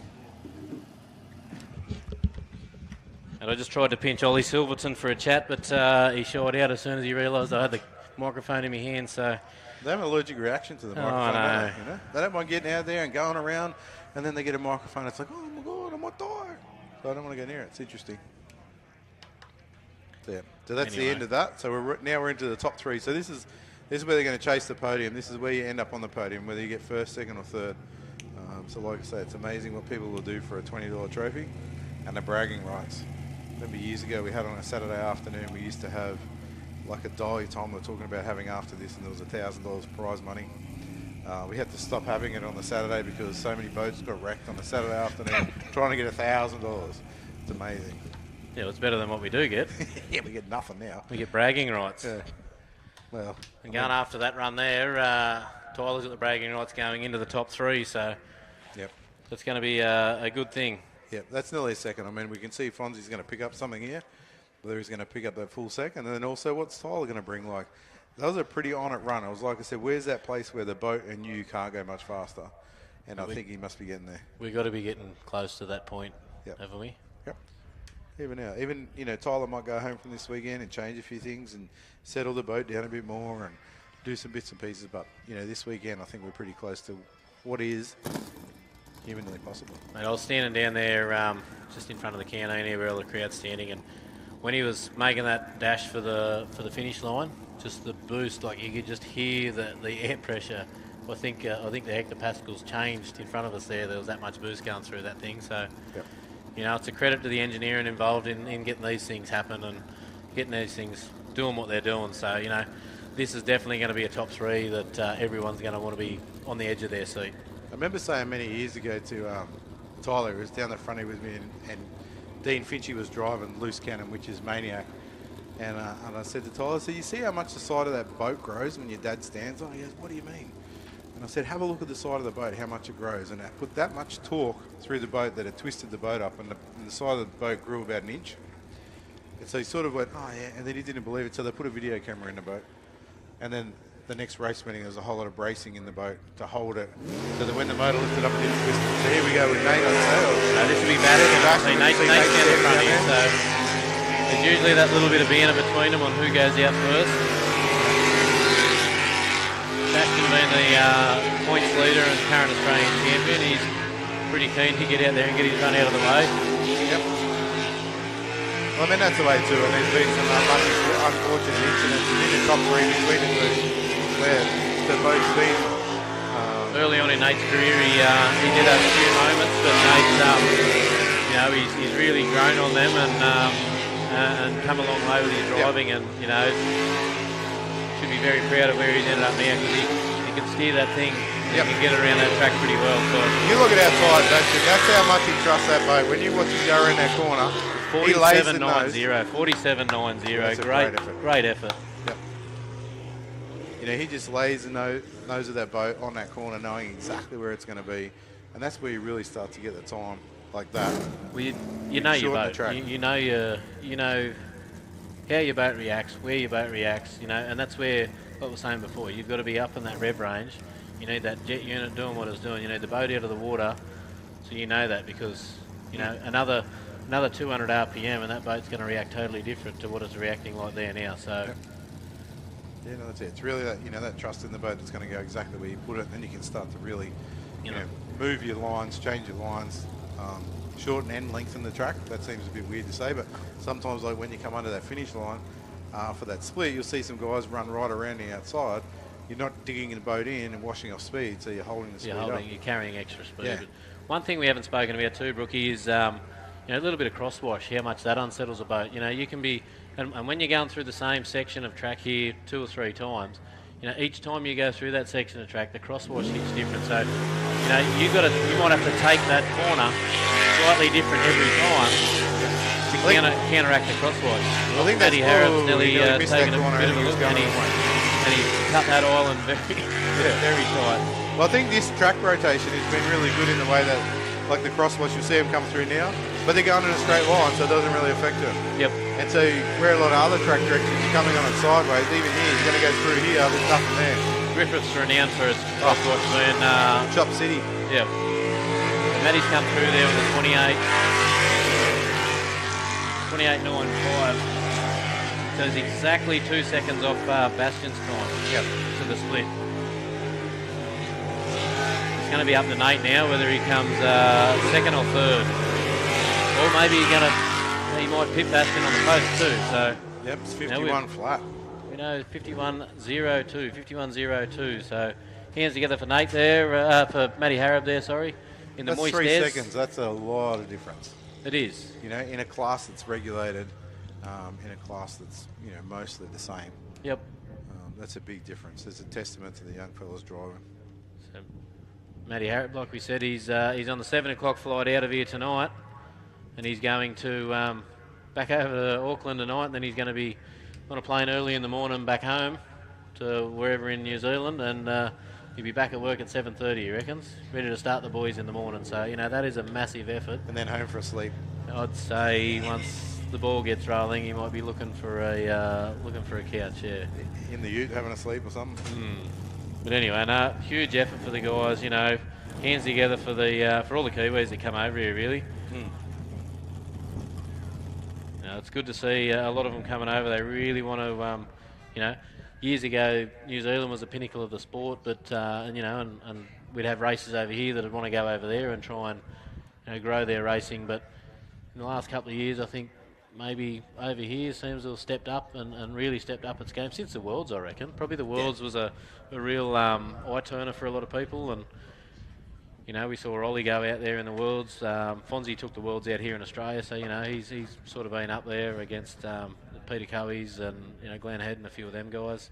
So it's going to be interesting to see Worlds next year with Fonzie still sort of, up the top end at the pointy end there. We've got Sam Newdick over in New Zealand. He's definitely one to keep an eye on. Yep. With his aspirated big block package. Obviously Tyler Finch is, if the guys get things together there, and can get their boat over there, that's going to be a pretty good battle to watch. Yeah, it's going to be super competitive over there. Put another, we've got 4 or 5 really top line boats here in the superboats, and then go and put another 4 or 5 in New Zealand, maybe 6 or 7. All of a sudden we've got 12 guys. They're right there, right at the top. It'll be. There's been talk of Glenn Head putting a package back together, another twin turbo package possibly, or maybe a big Aspo big block deal. I've heard a few little rumours, so it'd be good to see Glenn back. He was competitive when he was racing, so you got Rob Coley. You never know what Rob can. One of his, I don't know how many boats he's got now. But you just don't know what he's able to. Yeah, on a day, he can go out there and he can really stick it to the guys, and so like he's been racing. He was racing here previously, but had a change in tune, and he's racing over in the US at the moment. Yep, he's over there a couple of weeks ago. So I did watch that. So yeah. Yeah, so I didn't get to watch the finals, but I believe he did come second. I did read somewhere, so. Yeah, and they're same with the Americans. When they're coming to the World Series, there's a few of them are coming, and the Americans have been behind New Zealand and Australia really in the development and technology in the boats. And I know that there's a fair few sprint techs when I was watching the other day over there now, and I know there's a couple of pulses. I know JRE, Brad James, he screwed an engine package together for one of the guys there recently, so they're starting to realise. Yeah, they're starting to realise that over here is really pushing the boundaries and making things happen. So. You find that's a testament to Brad as well, and the way that he puts an engine together. When we think about it, and you think about how many engine builders there is in the States, and their availability on parts and stuff like that, and he chose to come to Australia and get young Brad James from JRE Engines, Race Engines, to put that together. Yeah, it's a great testament for JRE and the quality that he puts out. 100%, 100%, and the same with Dan with the hull packages. We've seen a lot of these pulse boats this weekend. They've all been competitive, And I did see one of Fonzie's engines. I don't know who bought it, but someone in America's got one of Fonzie's engines. Yep. One of the big, one of the 510 looking engines that he built a while ago. He built a couple of them, which would have been a great package to put together. Nice balance. So I think we're just waiting on the rip shift boat. The boys are in it. The boat's back into the water, so just waiting on that, and that'll be the third boat out for the top 3. So hopefully we're putting on a good show for you all up there on the hill and on the live feed. Racing's been pretty tight today. It's been pretty clean. We haven't had too many issues. Hopefully we got them all out of the way last meeting, and this time we can just get some good, clean, close racing, and who knows what's going to happen over the next 15-20 minutes. And that's it. And thanks for the patience in that. You've got to understand that these two guys are driving exactly the same boat. They've got to get in and out, put fuel in it, let the boat check cool and make down. sure everything's all right, and then get back in and get strapped in. And we want to make sure that they're safe. So we don't want to hurry any of that. See Bastian walking down there now. He's going to be pretty calm and collected. He doesn't have to hop back in that boat now. So he's already out and done to make sure that everything goes all right. He might have just snagged a little bit of the bank there when he went through the flip-flop, but hasn't slowed him down one bit. So. Yep. Well, this will be the best drive, I'd say. You really have to crack now. There's nothing on the line.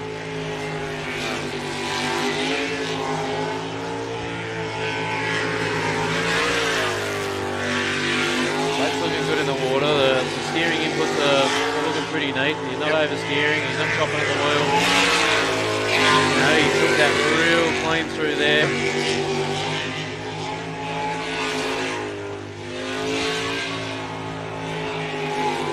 Bring it home in good fashion here. One corner to go. Nice bit through there. Watch that little corner there. You can see the way that he just digs it in a little bit more than Bastian does, and they're the kind of things that make the difference. 49.49. 49.49. So that puts Nate comfortably into second. Yep. So a round of applause for Nate Mullen there, guys. Good job for the rip shift crew to come first and second again. Yep. Great job for them guys. They've like I said at the start of the weekend, that was a brand new boat. They got it running on Wednesday, took it out on the open water, it was blowing a gale, and they had quite a swell there. So I love the wrap that they got on it. That's a beautiful wrap. Like for the way that they got that looking like aluminium and you know all the sand marks around on the welds and all that stuff like that. Yeah. You know, like what do they call that? They call that like is it like old school or? Well, I don't know. It's not really patina Steampunk? because it's not patina. Patina's a little bit rusty, but you know, I'd say between now and tomorrow they'll get a lick of paint on that thing and you know probably a little bit more development, and there'll be a few little things they want to change, and that'll be definitely another one to watch at tomorrow next meeting. But I got to tell you, if I put a brand new boat together during the week and brought it all the way to Queensland, and I got a 47.9 in my first race meeting and won by over 2 seconds, I'd be pretty happy. Yeah, no, I'd definitely be happy.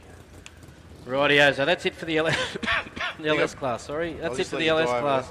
Yeah, we got Brendan. You were just talking to him before, so we've heard that like he said he was going to take it easy and just bring it home. We all know that changes as soon as that light goes green just down there when Mark hits the button. So Brendan's mind will change now.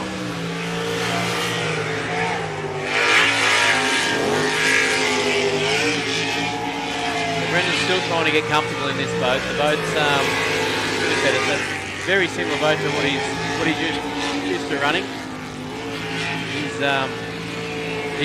He's done it justice, so it'll be good to see Jody up here and Brendan in his own boat, but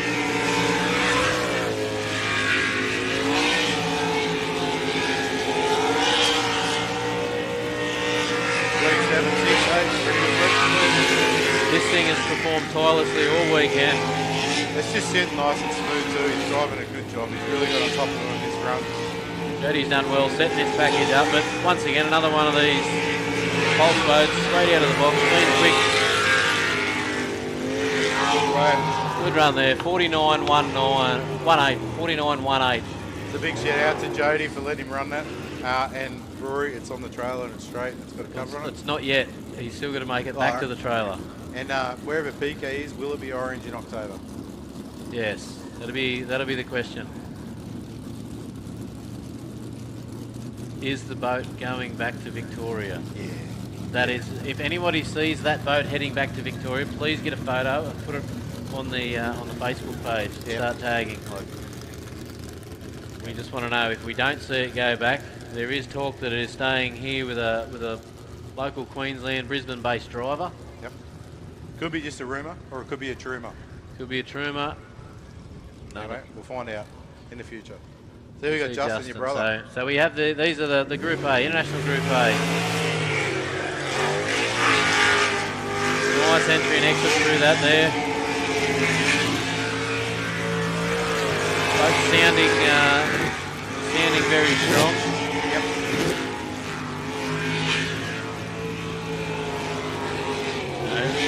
Essentially the same package as what we just saw out there in the Rampage machine. So it'll be interesting to see where Justin put his split here. Really spits water, doesn't it? With a split of a little bit slower than Brendan Doyle in the split. 27.70, Brendan with a 27.68. So Justin's got a little bit to do in the back end here if he wants to get on top of Brendan.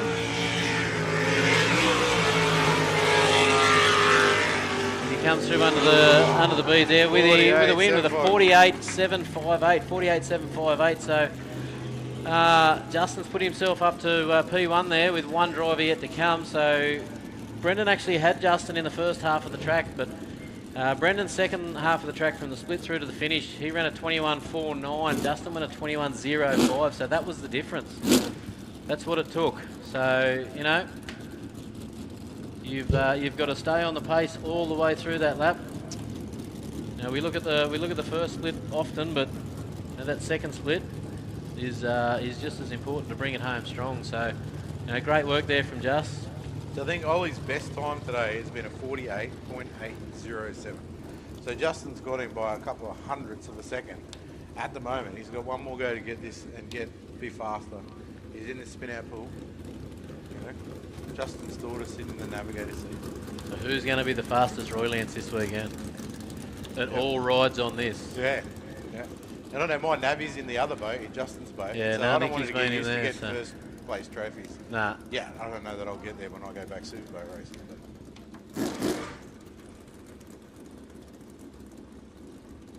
let's hope he has a nice clean run. Eyes are on for Ollie. Yep.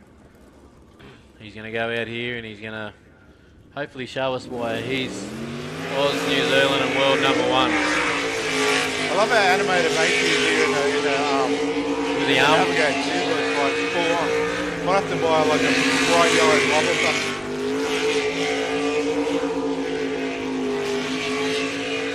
So he's looking good so far. Pushing a lot of water out. Always good to see.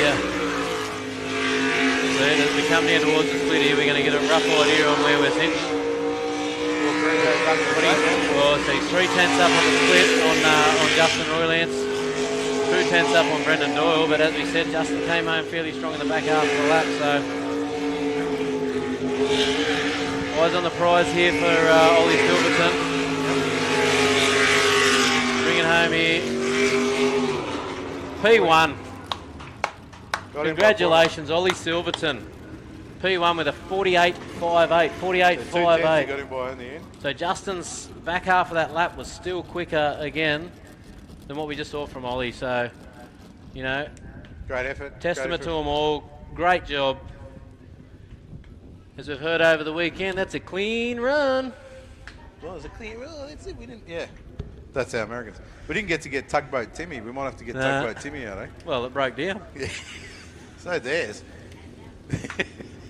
Must be the thing. We need to get a sponsor. If anyone's around, it's like JSW or any of those other water sports people that would love to get on board and lend us a newish jet ski for the weekend so that we can tuck them back. You can put all your paraphernalia on it, put a thing on the fence. Who knows? Anything. We'll take anything. Here we're going to see Pete Bunga. Yeah, that's in it. You got to say I'd like to be in it.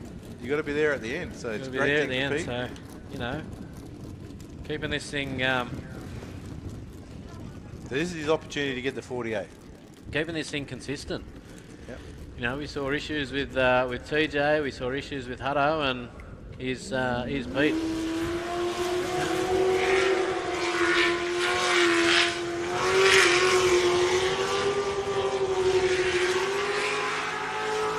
I was going to say, it sounded like he got a little bit more left on the throttle there. Yeah, he does that first part of the track. I think it might be beneficial for him to do that, where it's not going as mad on the throttle and that steering wheel and wasting time and digging the boat in. It might be actually a little bit faster. He might have worked that out.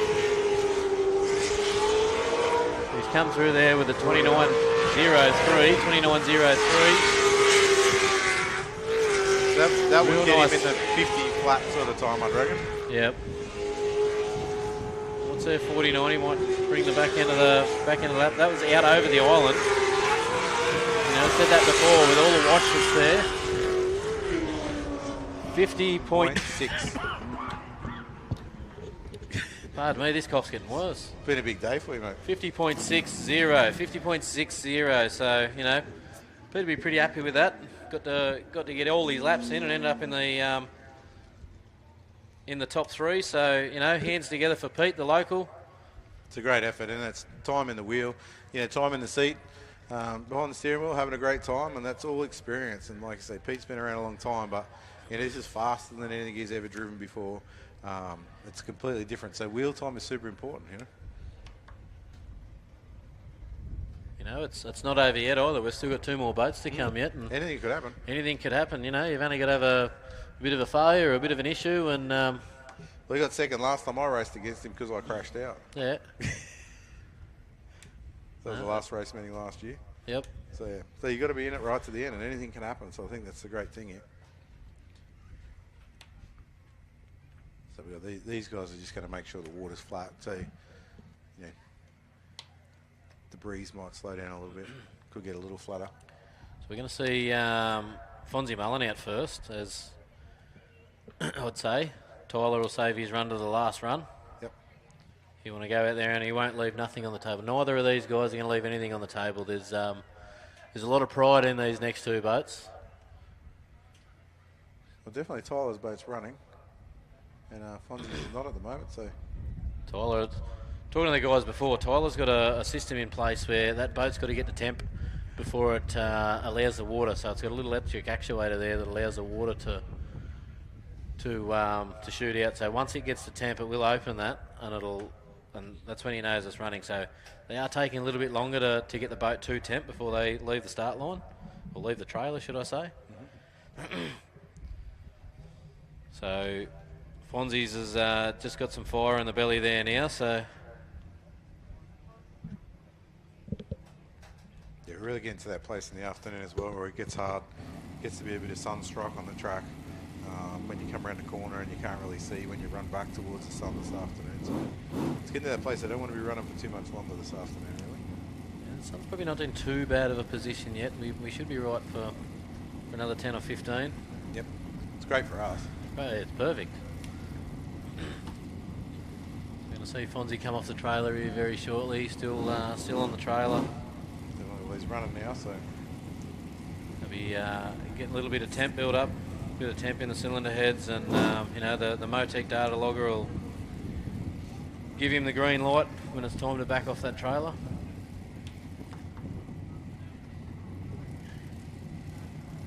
Rightio, we've seen him come off the trailer here now, so Fonzie Mullen's got to put everything on the table here now, because he hasn't gone quicker than Tyler Finch this weekend, and we haven't seen that in a very long time, that he hasn't got the quickest time out there. So he's going to want to prove that this boat has got what it takes this weekend. definitely. He'll be pushing hard. This won't be, you know, like Fonzie won't hold back. He's got a lot of pride at stake.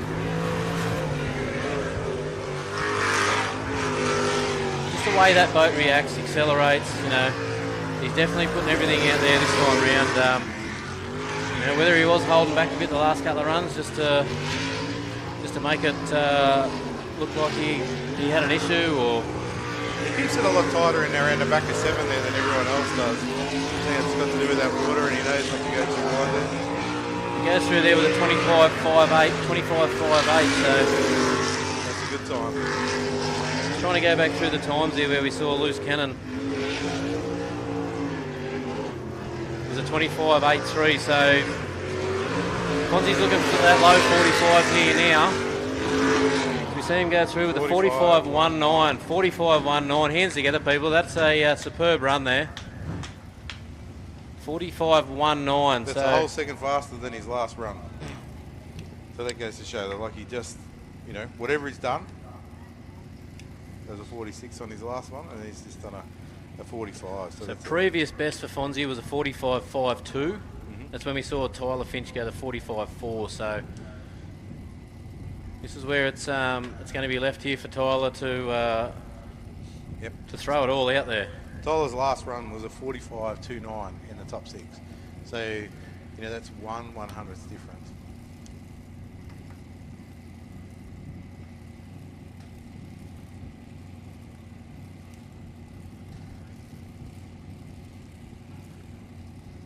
Tyler's going to have to do a refuel. He's been running that long. No, I don't think the boat's been running the whole time. Well, I might have. Getting the weight down.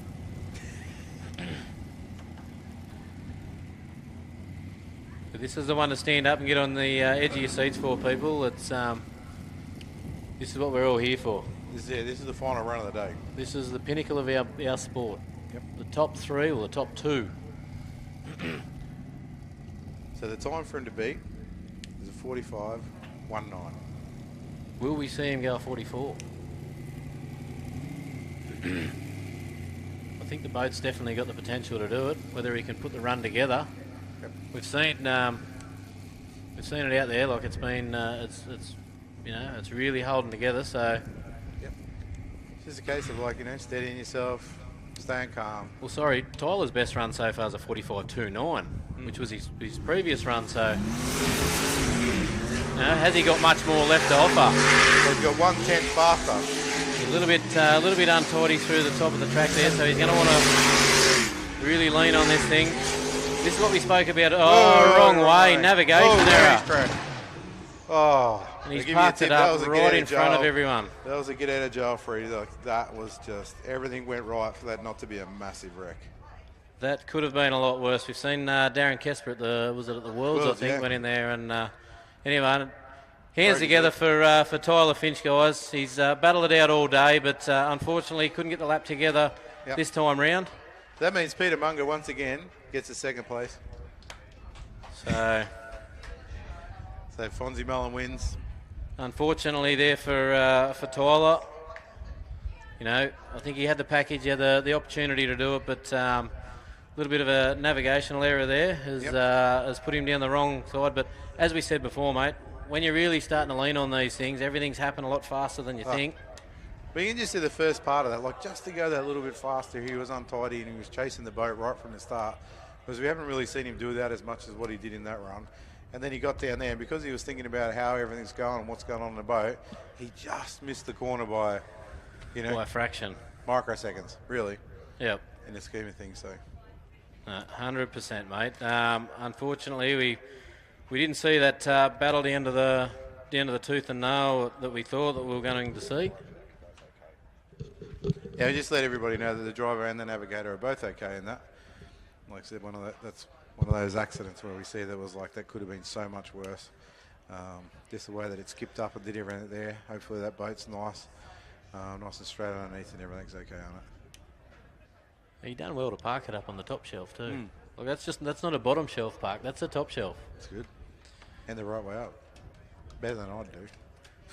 Tyler will be kicking himself on that one. He he's a little bit aggressive when he came out of the start there, and probably overcooked a little bit of that first couple of corners. So he knew he was giving it everything, but and even in that, like Fonzie, he can't even say he's gone home with the fastest time because Fonzie got him by a 10th. No, 100%. So it's great effort from Tyler. Like I say, he's just come back in the sport. He's only just started racing the end of last year, and to get in a boat and go that fast, that's a great effort. So well done, Tyler. I think you can go home and be proud of your efforts this weekend.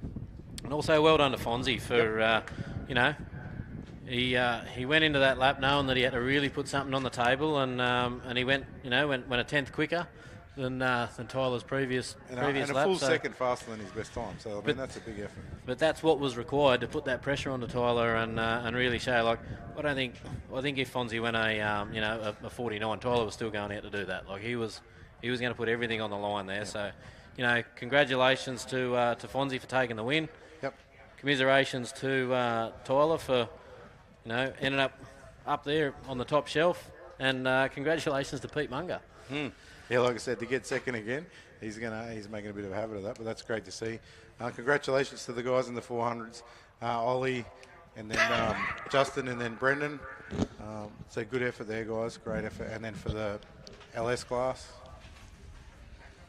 you got Bastian, Nate, and Matty Harrop.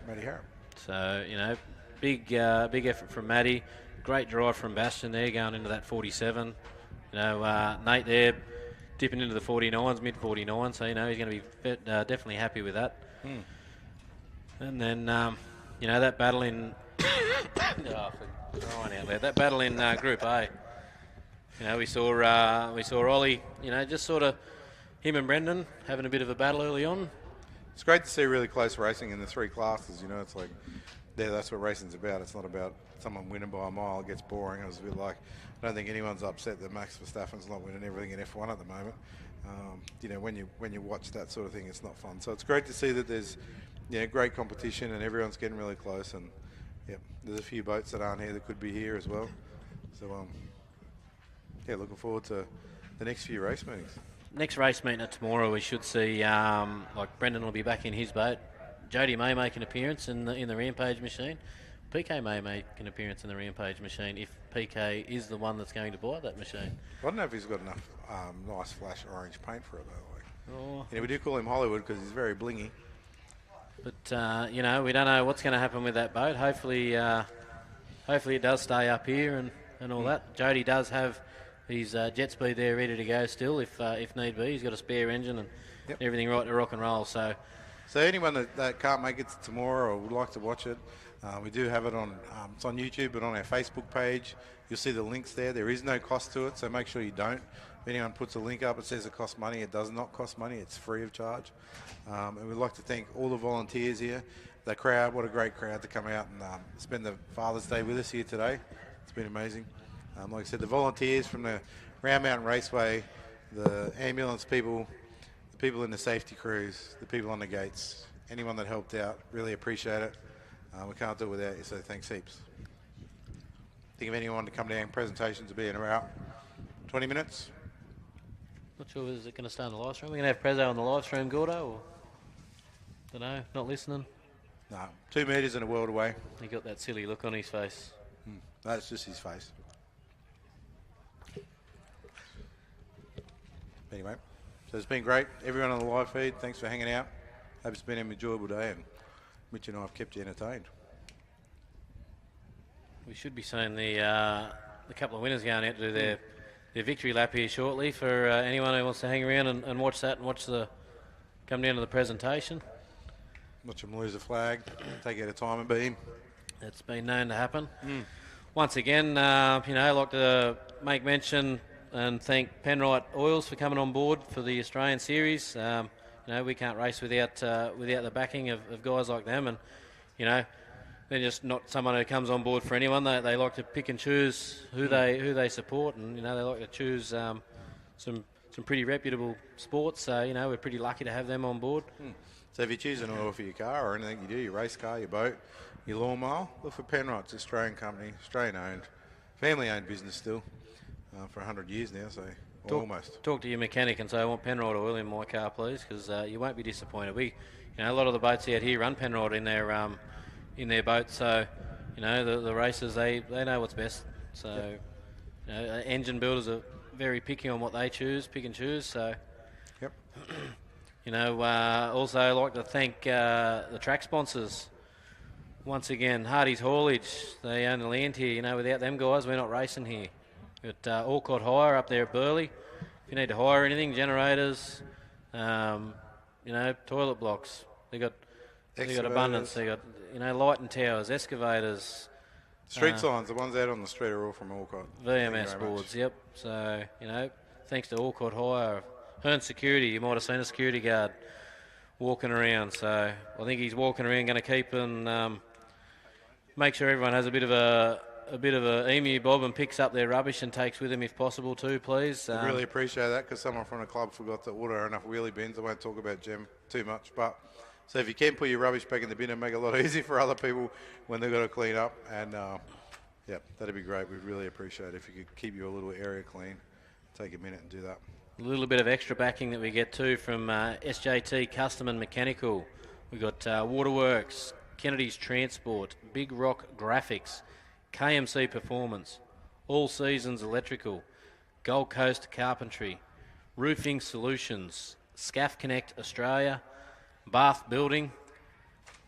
What am I going down from there after Bath? Bath Building. We got Parklands Plumbing and Gas Fitting, Project BA, BB Group Electrical and Building, Only Weight Mobile Scales, Raceline, DTG Race Products, Green Planet Nutritions, Australian Metal Roofing Proprietary Limited, Ambrose Building, YSB Roofing, CBD Plumbing, Frymate, Extreme Canopies for our start, great work, Elgas, Milmar, and did I talk about, what's that clothing company? Was it Cause and Chaos? Cause I think and I'm Chaos. getting a black T-shirt with pink on it or something. They told me. Yeah, right. If I put it out there, so it's Cause and Chaos. Cause and Chaos. Not a team name. No, it's a brand of shirts. A clothing brand. So you can look at that. If anyone's still interested in the junior boat's sitting out the back there for sale, and Brooke and I have both got boats for sale as well. So yep. If you want to get into the sport, I've got an unlimited package sitting there. So jump on Royal Lance Motorsport and have a look at that. And yep, mine's on Facebook if you look up there. It's a stealth hull, jet unit, roll cage, trailer, everything ready to go. Probably could do a brand new 400 engine for it, because that's going to be finished next week, not this week, so I could go racing, but next week. I might keep that as a spare anyway. Well, that'd be great. So it's been great. It's been good being up here with you, Mitch, and we are waiting for these guys over there. They're taking a bit of time. Still waiting for the safety crew to get back to where they need to be. Yep. So we've got to fill in some more time. Penrite, Australian-made, family-owned and operated. make premium quality engine and racing oils, warranty approved coolants, automatic transmission and manual gear oils, a complete range of engine and fuel additives, heavy duty and industrial products for every application. Visit penrideoil.com for more information. Penrite, Australian made for Australian conditions since 1926.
Whenever you're in the New South Wales Riverina, make sure you drop into the South Hay Hotel. We're open daily from 2 p.m. and are always happy to see members of the V8 Superboats community and the fans.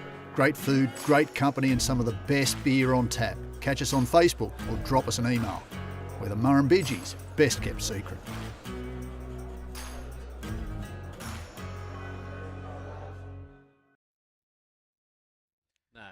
When you look at the car over the boat, so that's the thing there. Just keep being there, and that's good fun. Yep. No. Very good. Are they back around yet? Give Tyler a round of applause. I think he's earned it. He's gone out there. He's put the pressure on and really made it interesting to. Sure, there'll be lots of people looking at his boat just to make sure that it is okay. What they really want to do is look underneath it and see what's under it, but they'll be over there pretending that they want, the welfare of the boat. I think that's nearly it for us, though. Well, I'm just waiting for the winners to go out and do their bit of winning lap. I don't know whether we're staying on for that or we can announce the winners. We know who the winners are. We've announced them. We've announced them. That's definite. But it'd be good to announce them when they go out and do their victory lap. I don't know whether they're doing a victory lap. I can't see any boats in the water. Oh, I've just seen one back in. Yep. So we get one of them out. Can we get one of them out? No reason why we can't now, is there? No. Not doing anything stupid. He's coming out now. We've just been given the nod that the winner of the LS class, which is Bastion Mullen, is just about to start up on the ramp and come out and do his victory lap. Patiently waiting there while we retrieve Tyler's boat up there on the top shelf. It's all good. Like we say, looking from here, it looks like it won't be too bad, but let's hope that the bottom of the boat is nice and straight and there's not too much work in it when he gets home.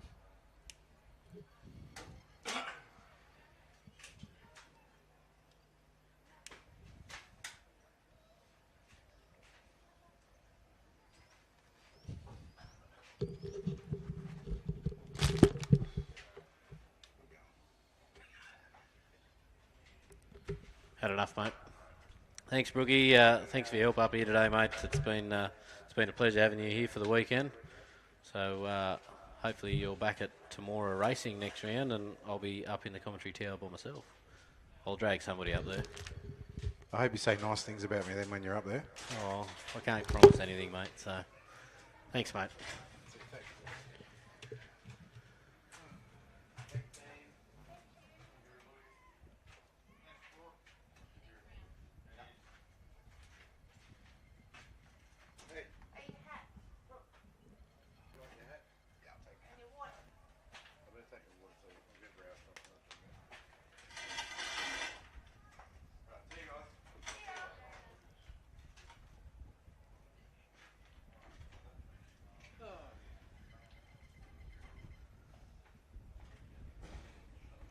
Right, yeah, we can hear a boat fire up there now. Not sure which boat it is. Looks like the rip shift boat. Not there's many up on the hill left, but those that are still left, when he comes out, give him a round of applause. Done well. Taking the win from his little brother. 47.90. 47.90 from Bastion.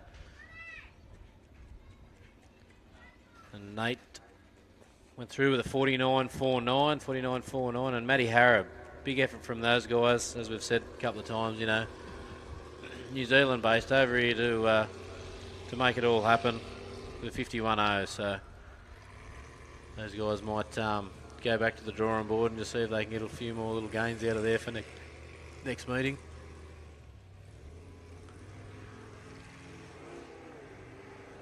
Round of applause for Bastion Mullen, winner in the LS class, round 2. Round 2, Round Mountain Raceway.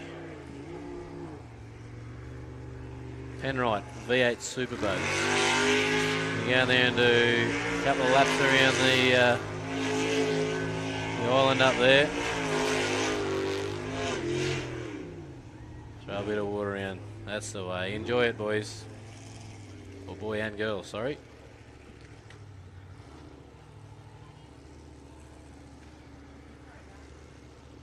Bastion and navigator Talia Mullen.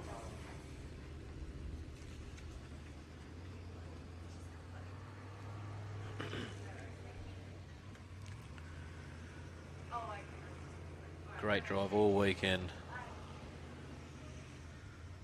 It's a brand new package at the start of the weekend. Came out. They had about 15 seconds of run time on it, and they've come away with the first and a second. So you can't take that away from the guys. They've done a superb job. We should see. Not sure whether we're going to see Ollie Silverton come out next in the Group A.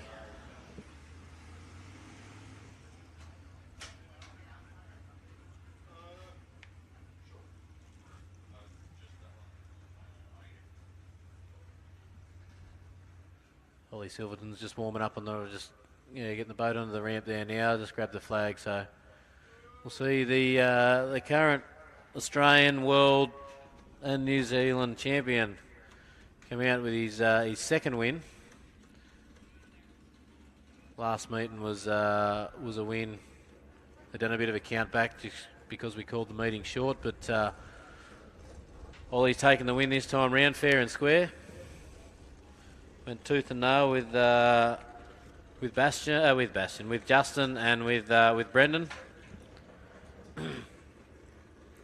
Ollie taking the win with a 48.58 against Justin's 48.75 and Brendan's 49.18. So hopefully next time round we'll see Brendan in his own boat. He can really stick it to the guys. Ollie and navigator Macy Roylance. So she gets to take the bragging rights home this weekend as the fastest Roylance on track.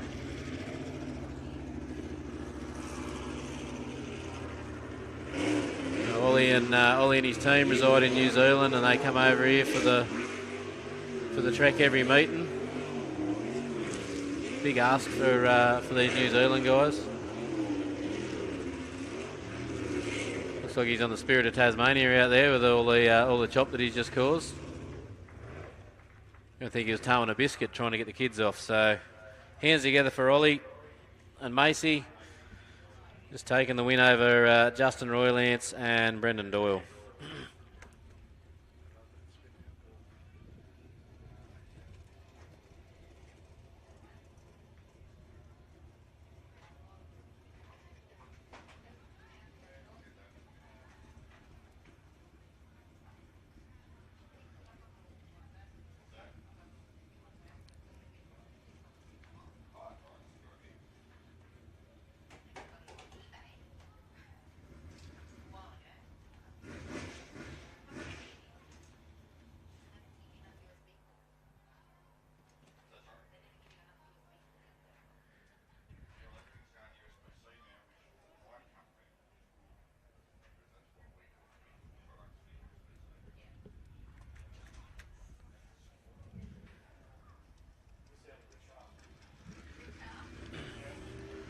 Brings us to the final boat to grace the track with the flag. Unlimited winner.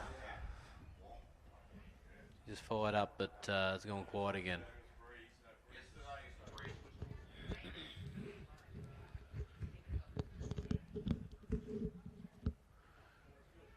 Might have to put a little bit more fuel in it.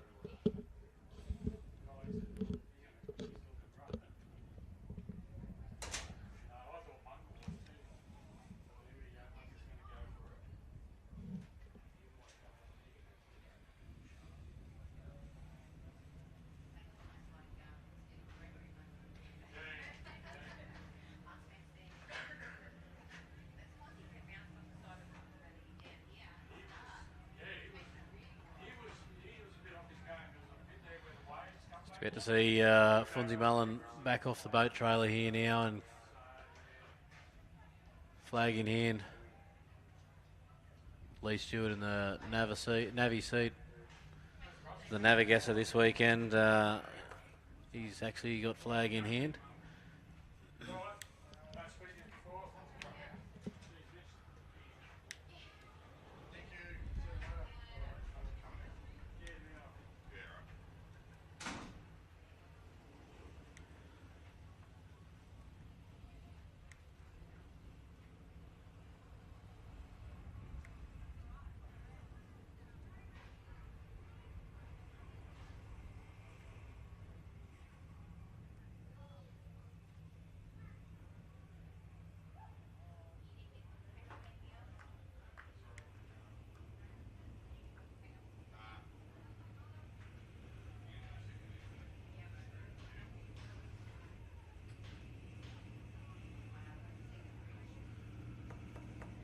Hands together, ladies and gentlemen. Fonzie Mullen, current Australian and world champion in Unlimited. Got the reverse bucket down and it's spraying water in that engine. I'd be very careful there. Without any air filters on.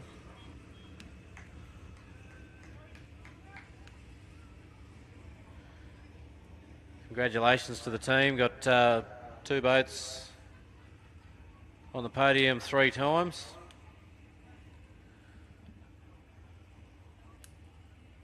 Nice little idle around there. So, rightio, folks, that's it for me.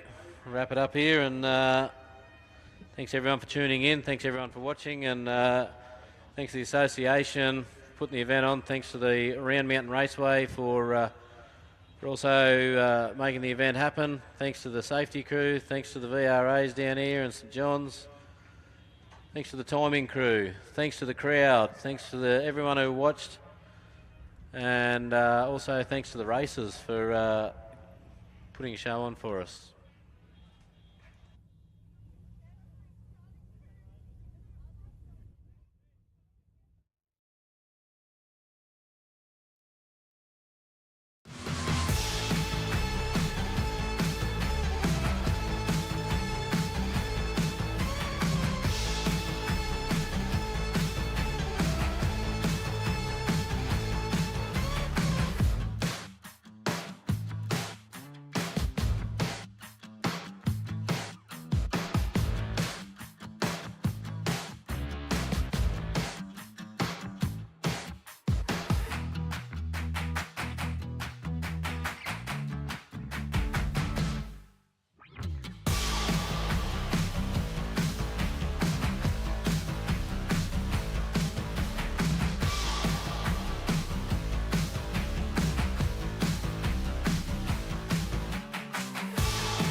Whenever you're in the New South Wales Riverina, make sure you drop into the South Hay Hotel. We're open daily from 2 p.m. and are always happy to see members of the V8 Superboats community and the fans.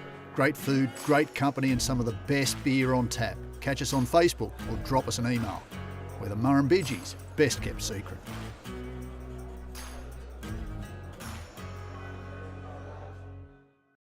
Penrite, Australian-made, family-owned and operated. Make premium quality engine and racing oils, warranty-approved coolants, automatic transmission and manual gear oils, a complete range of engine and fuel additives, heavy-duty and industrial products for every application. Visit penriteoil.com for more information. Penrite, Australian-made for Australian conditions since 1926.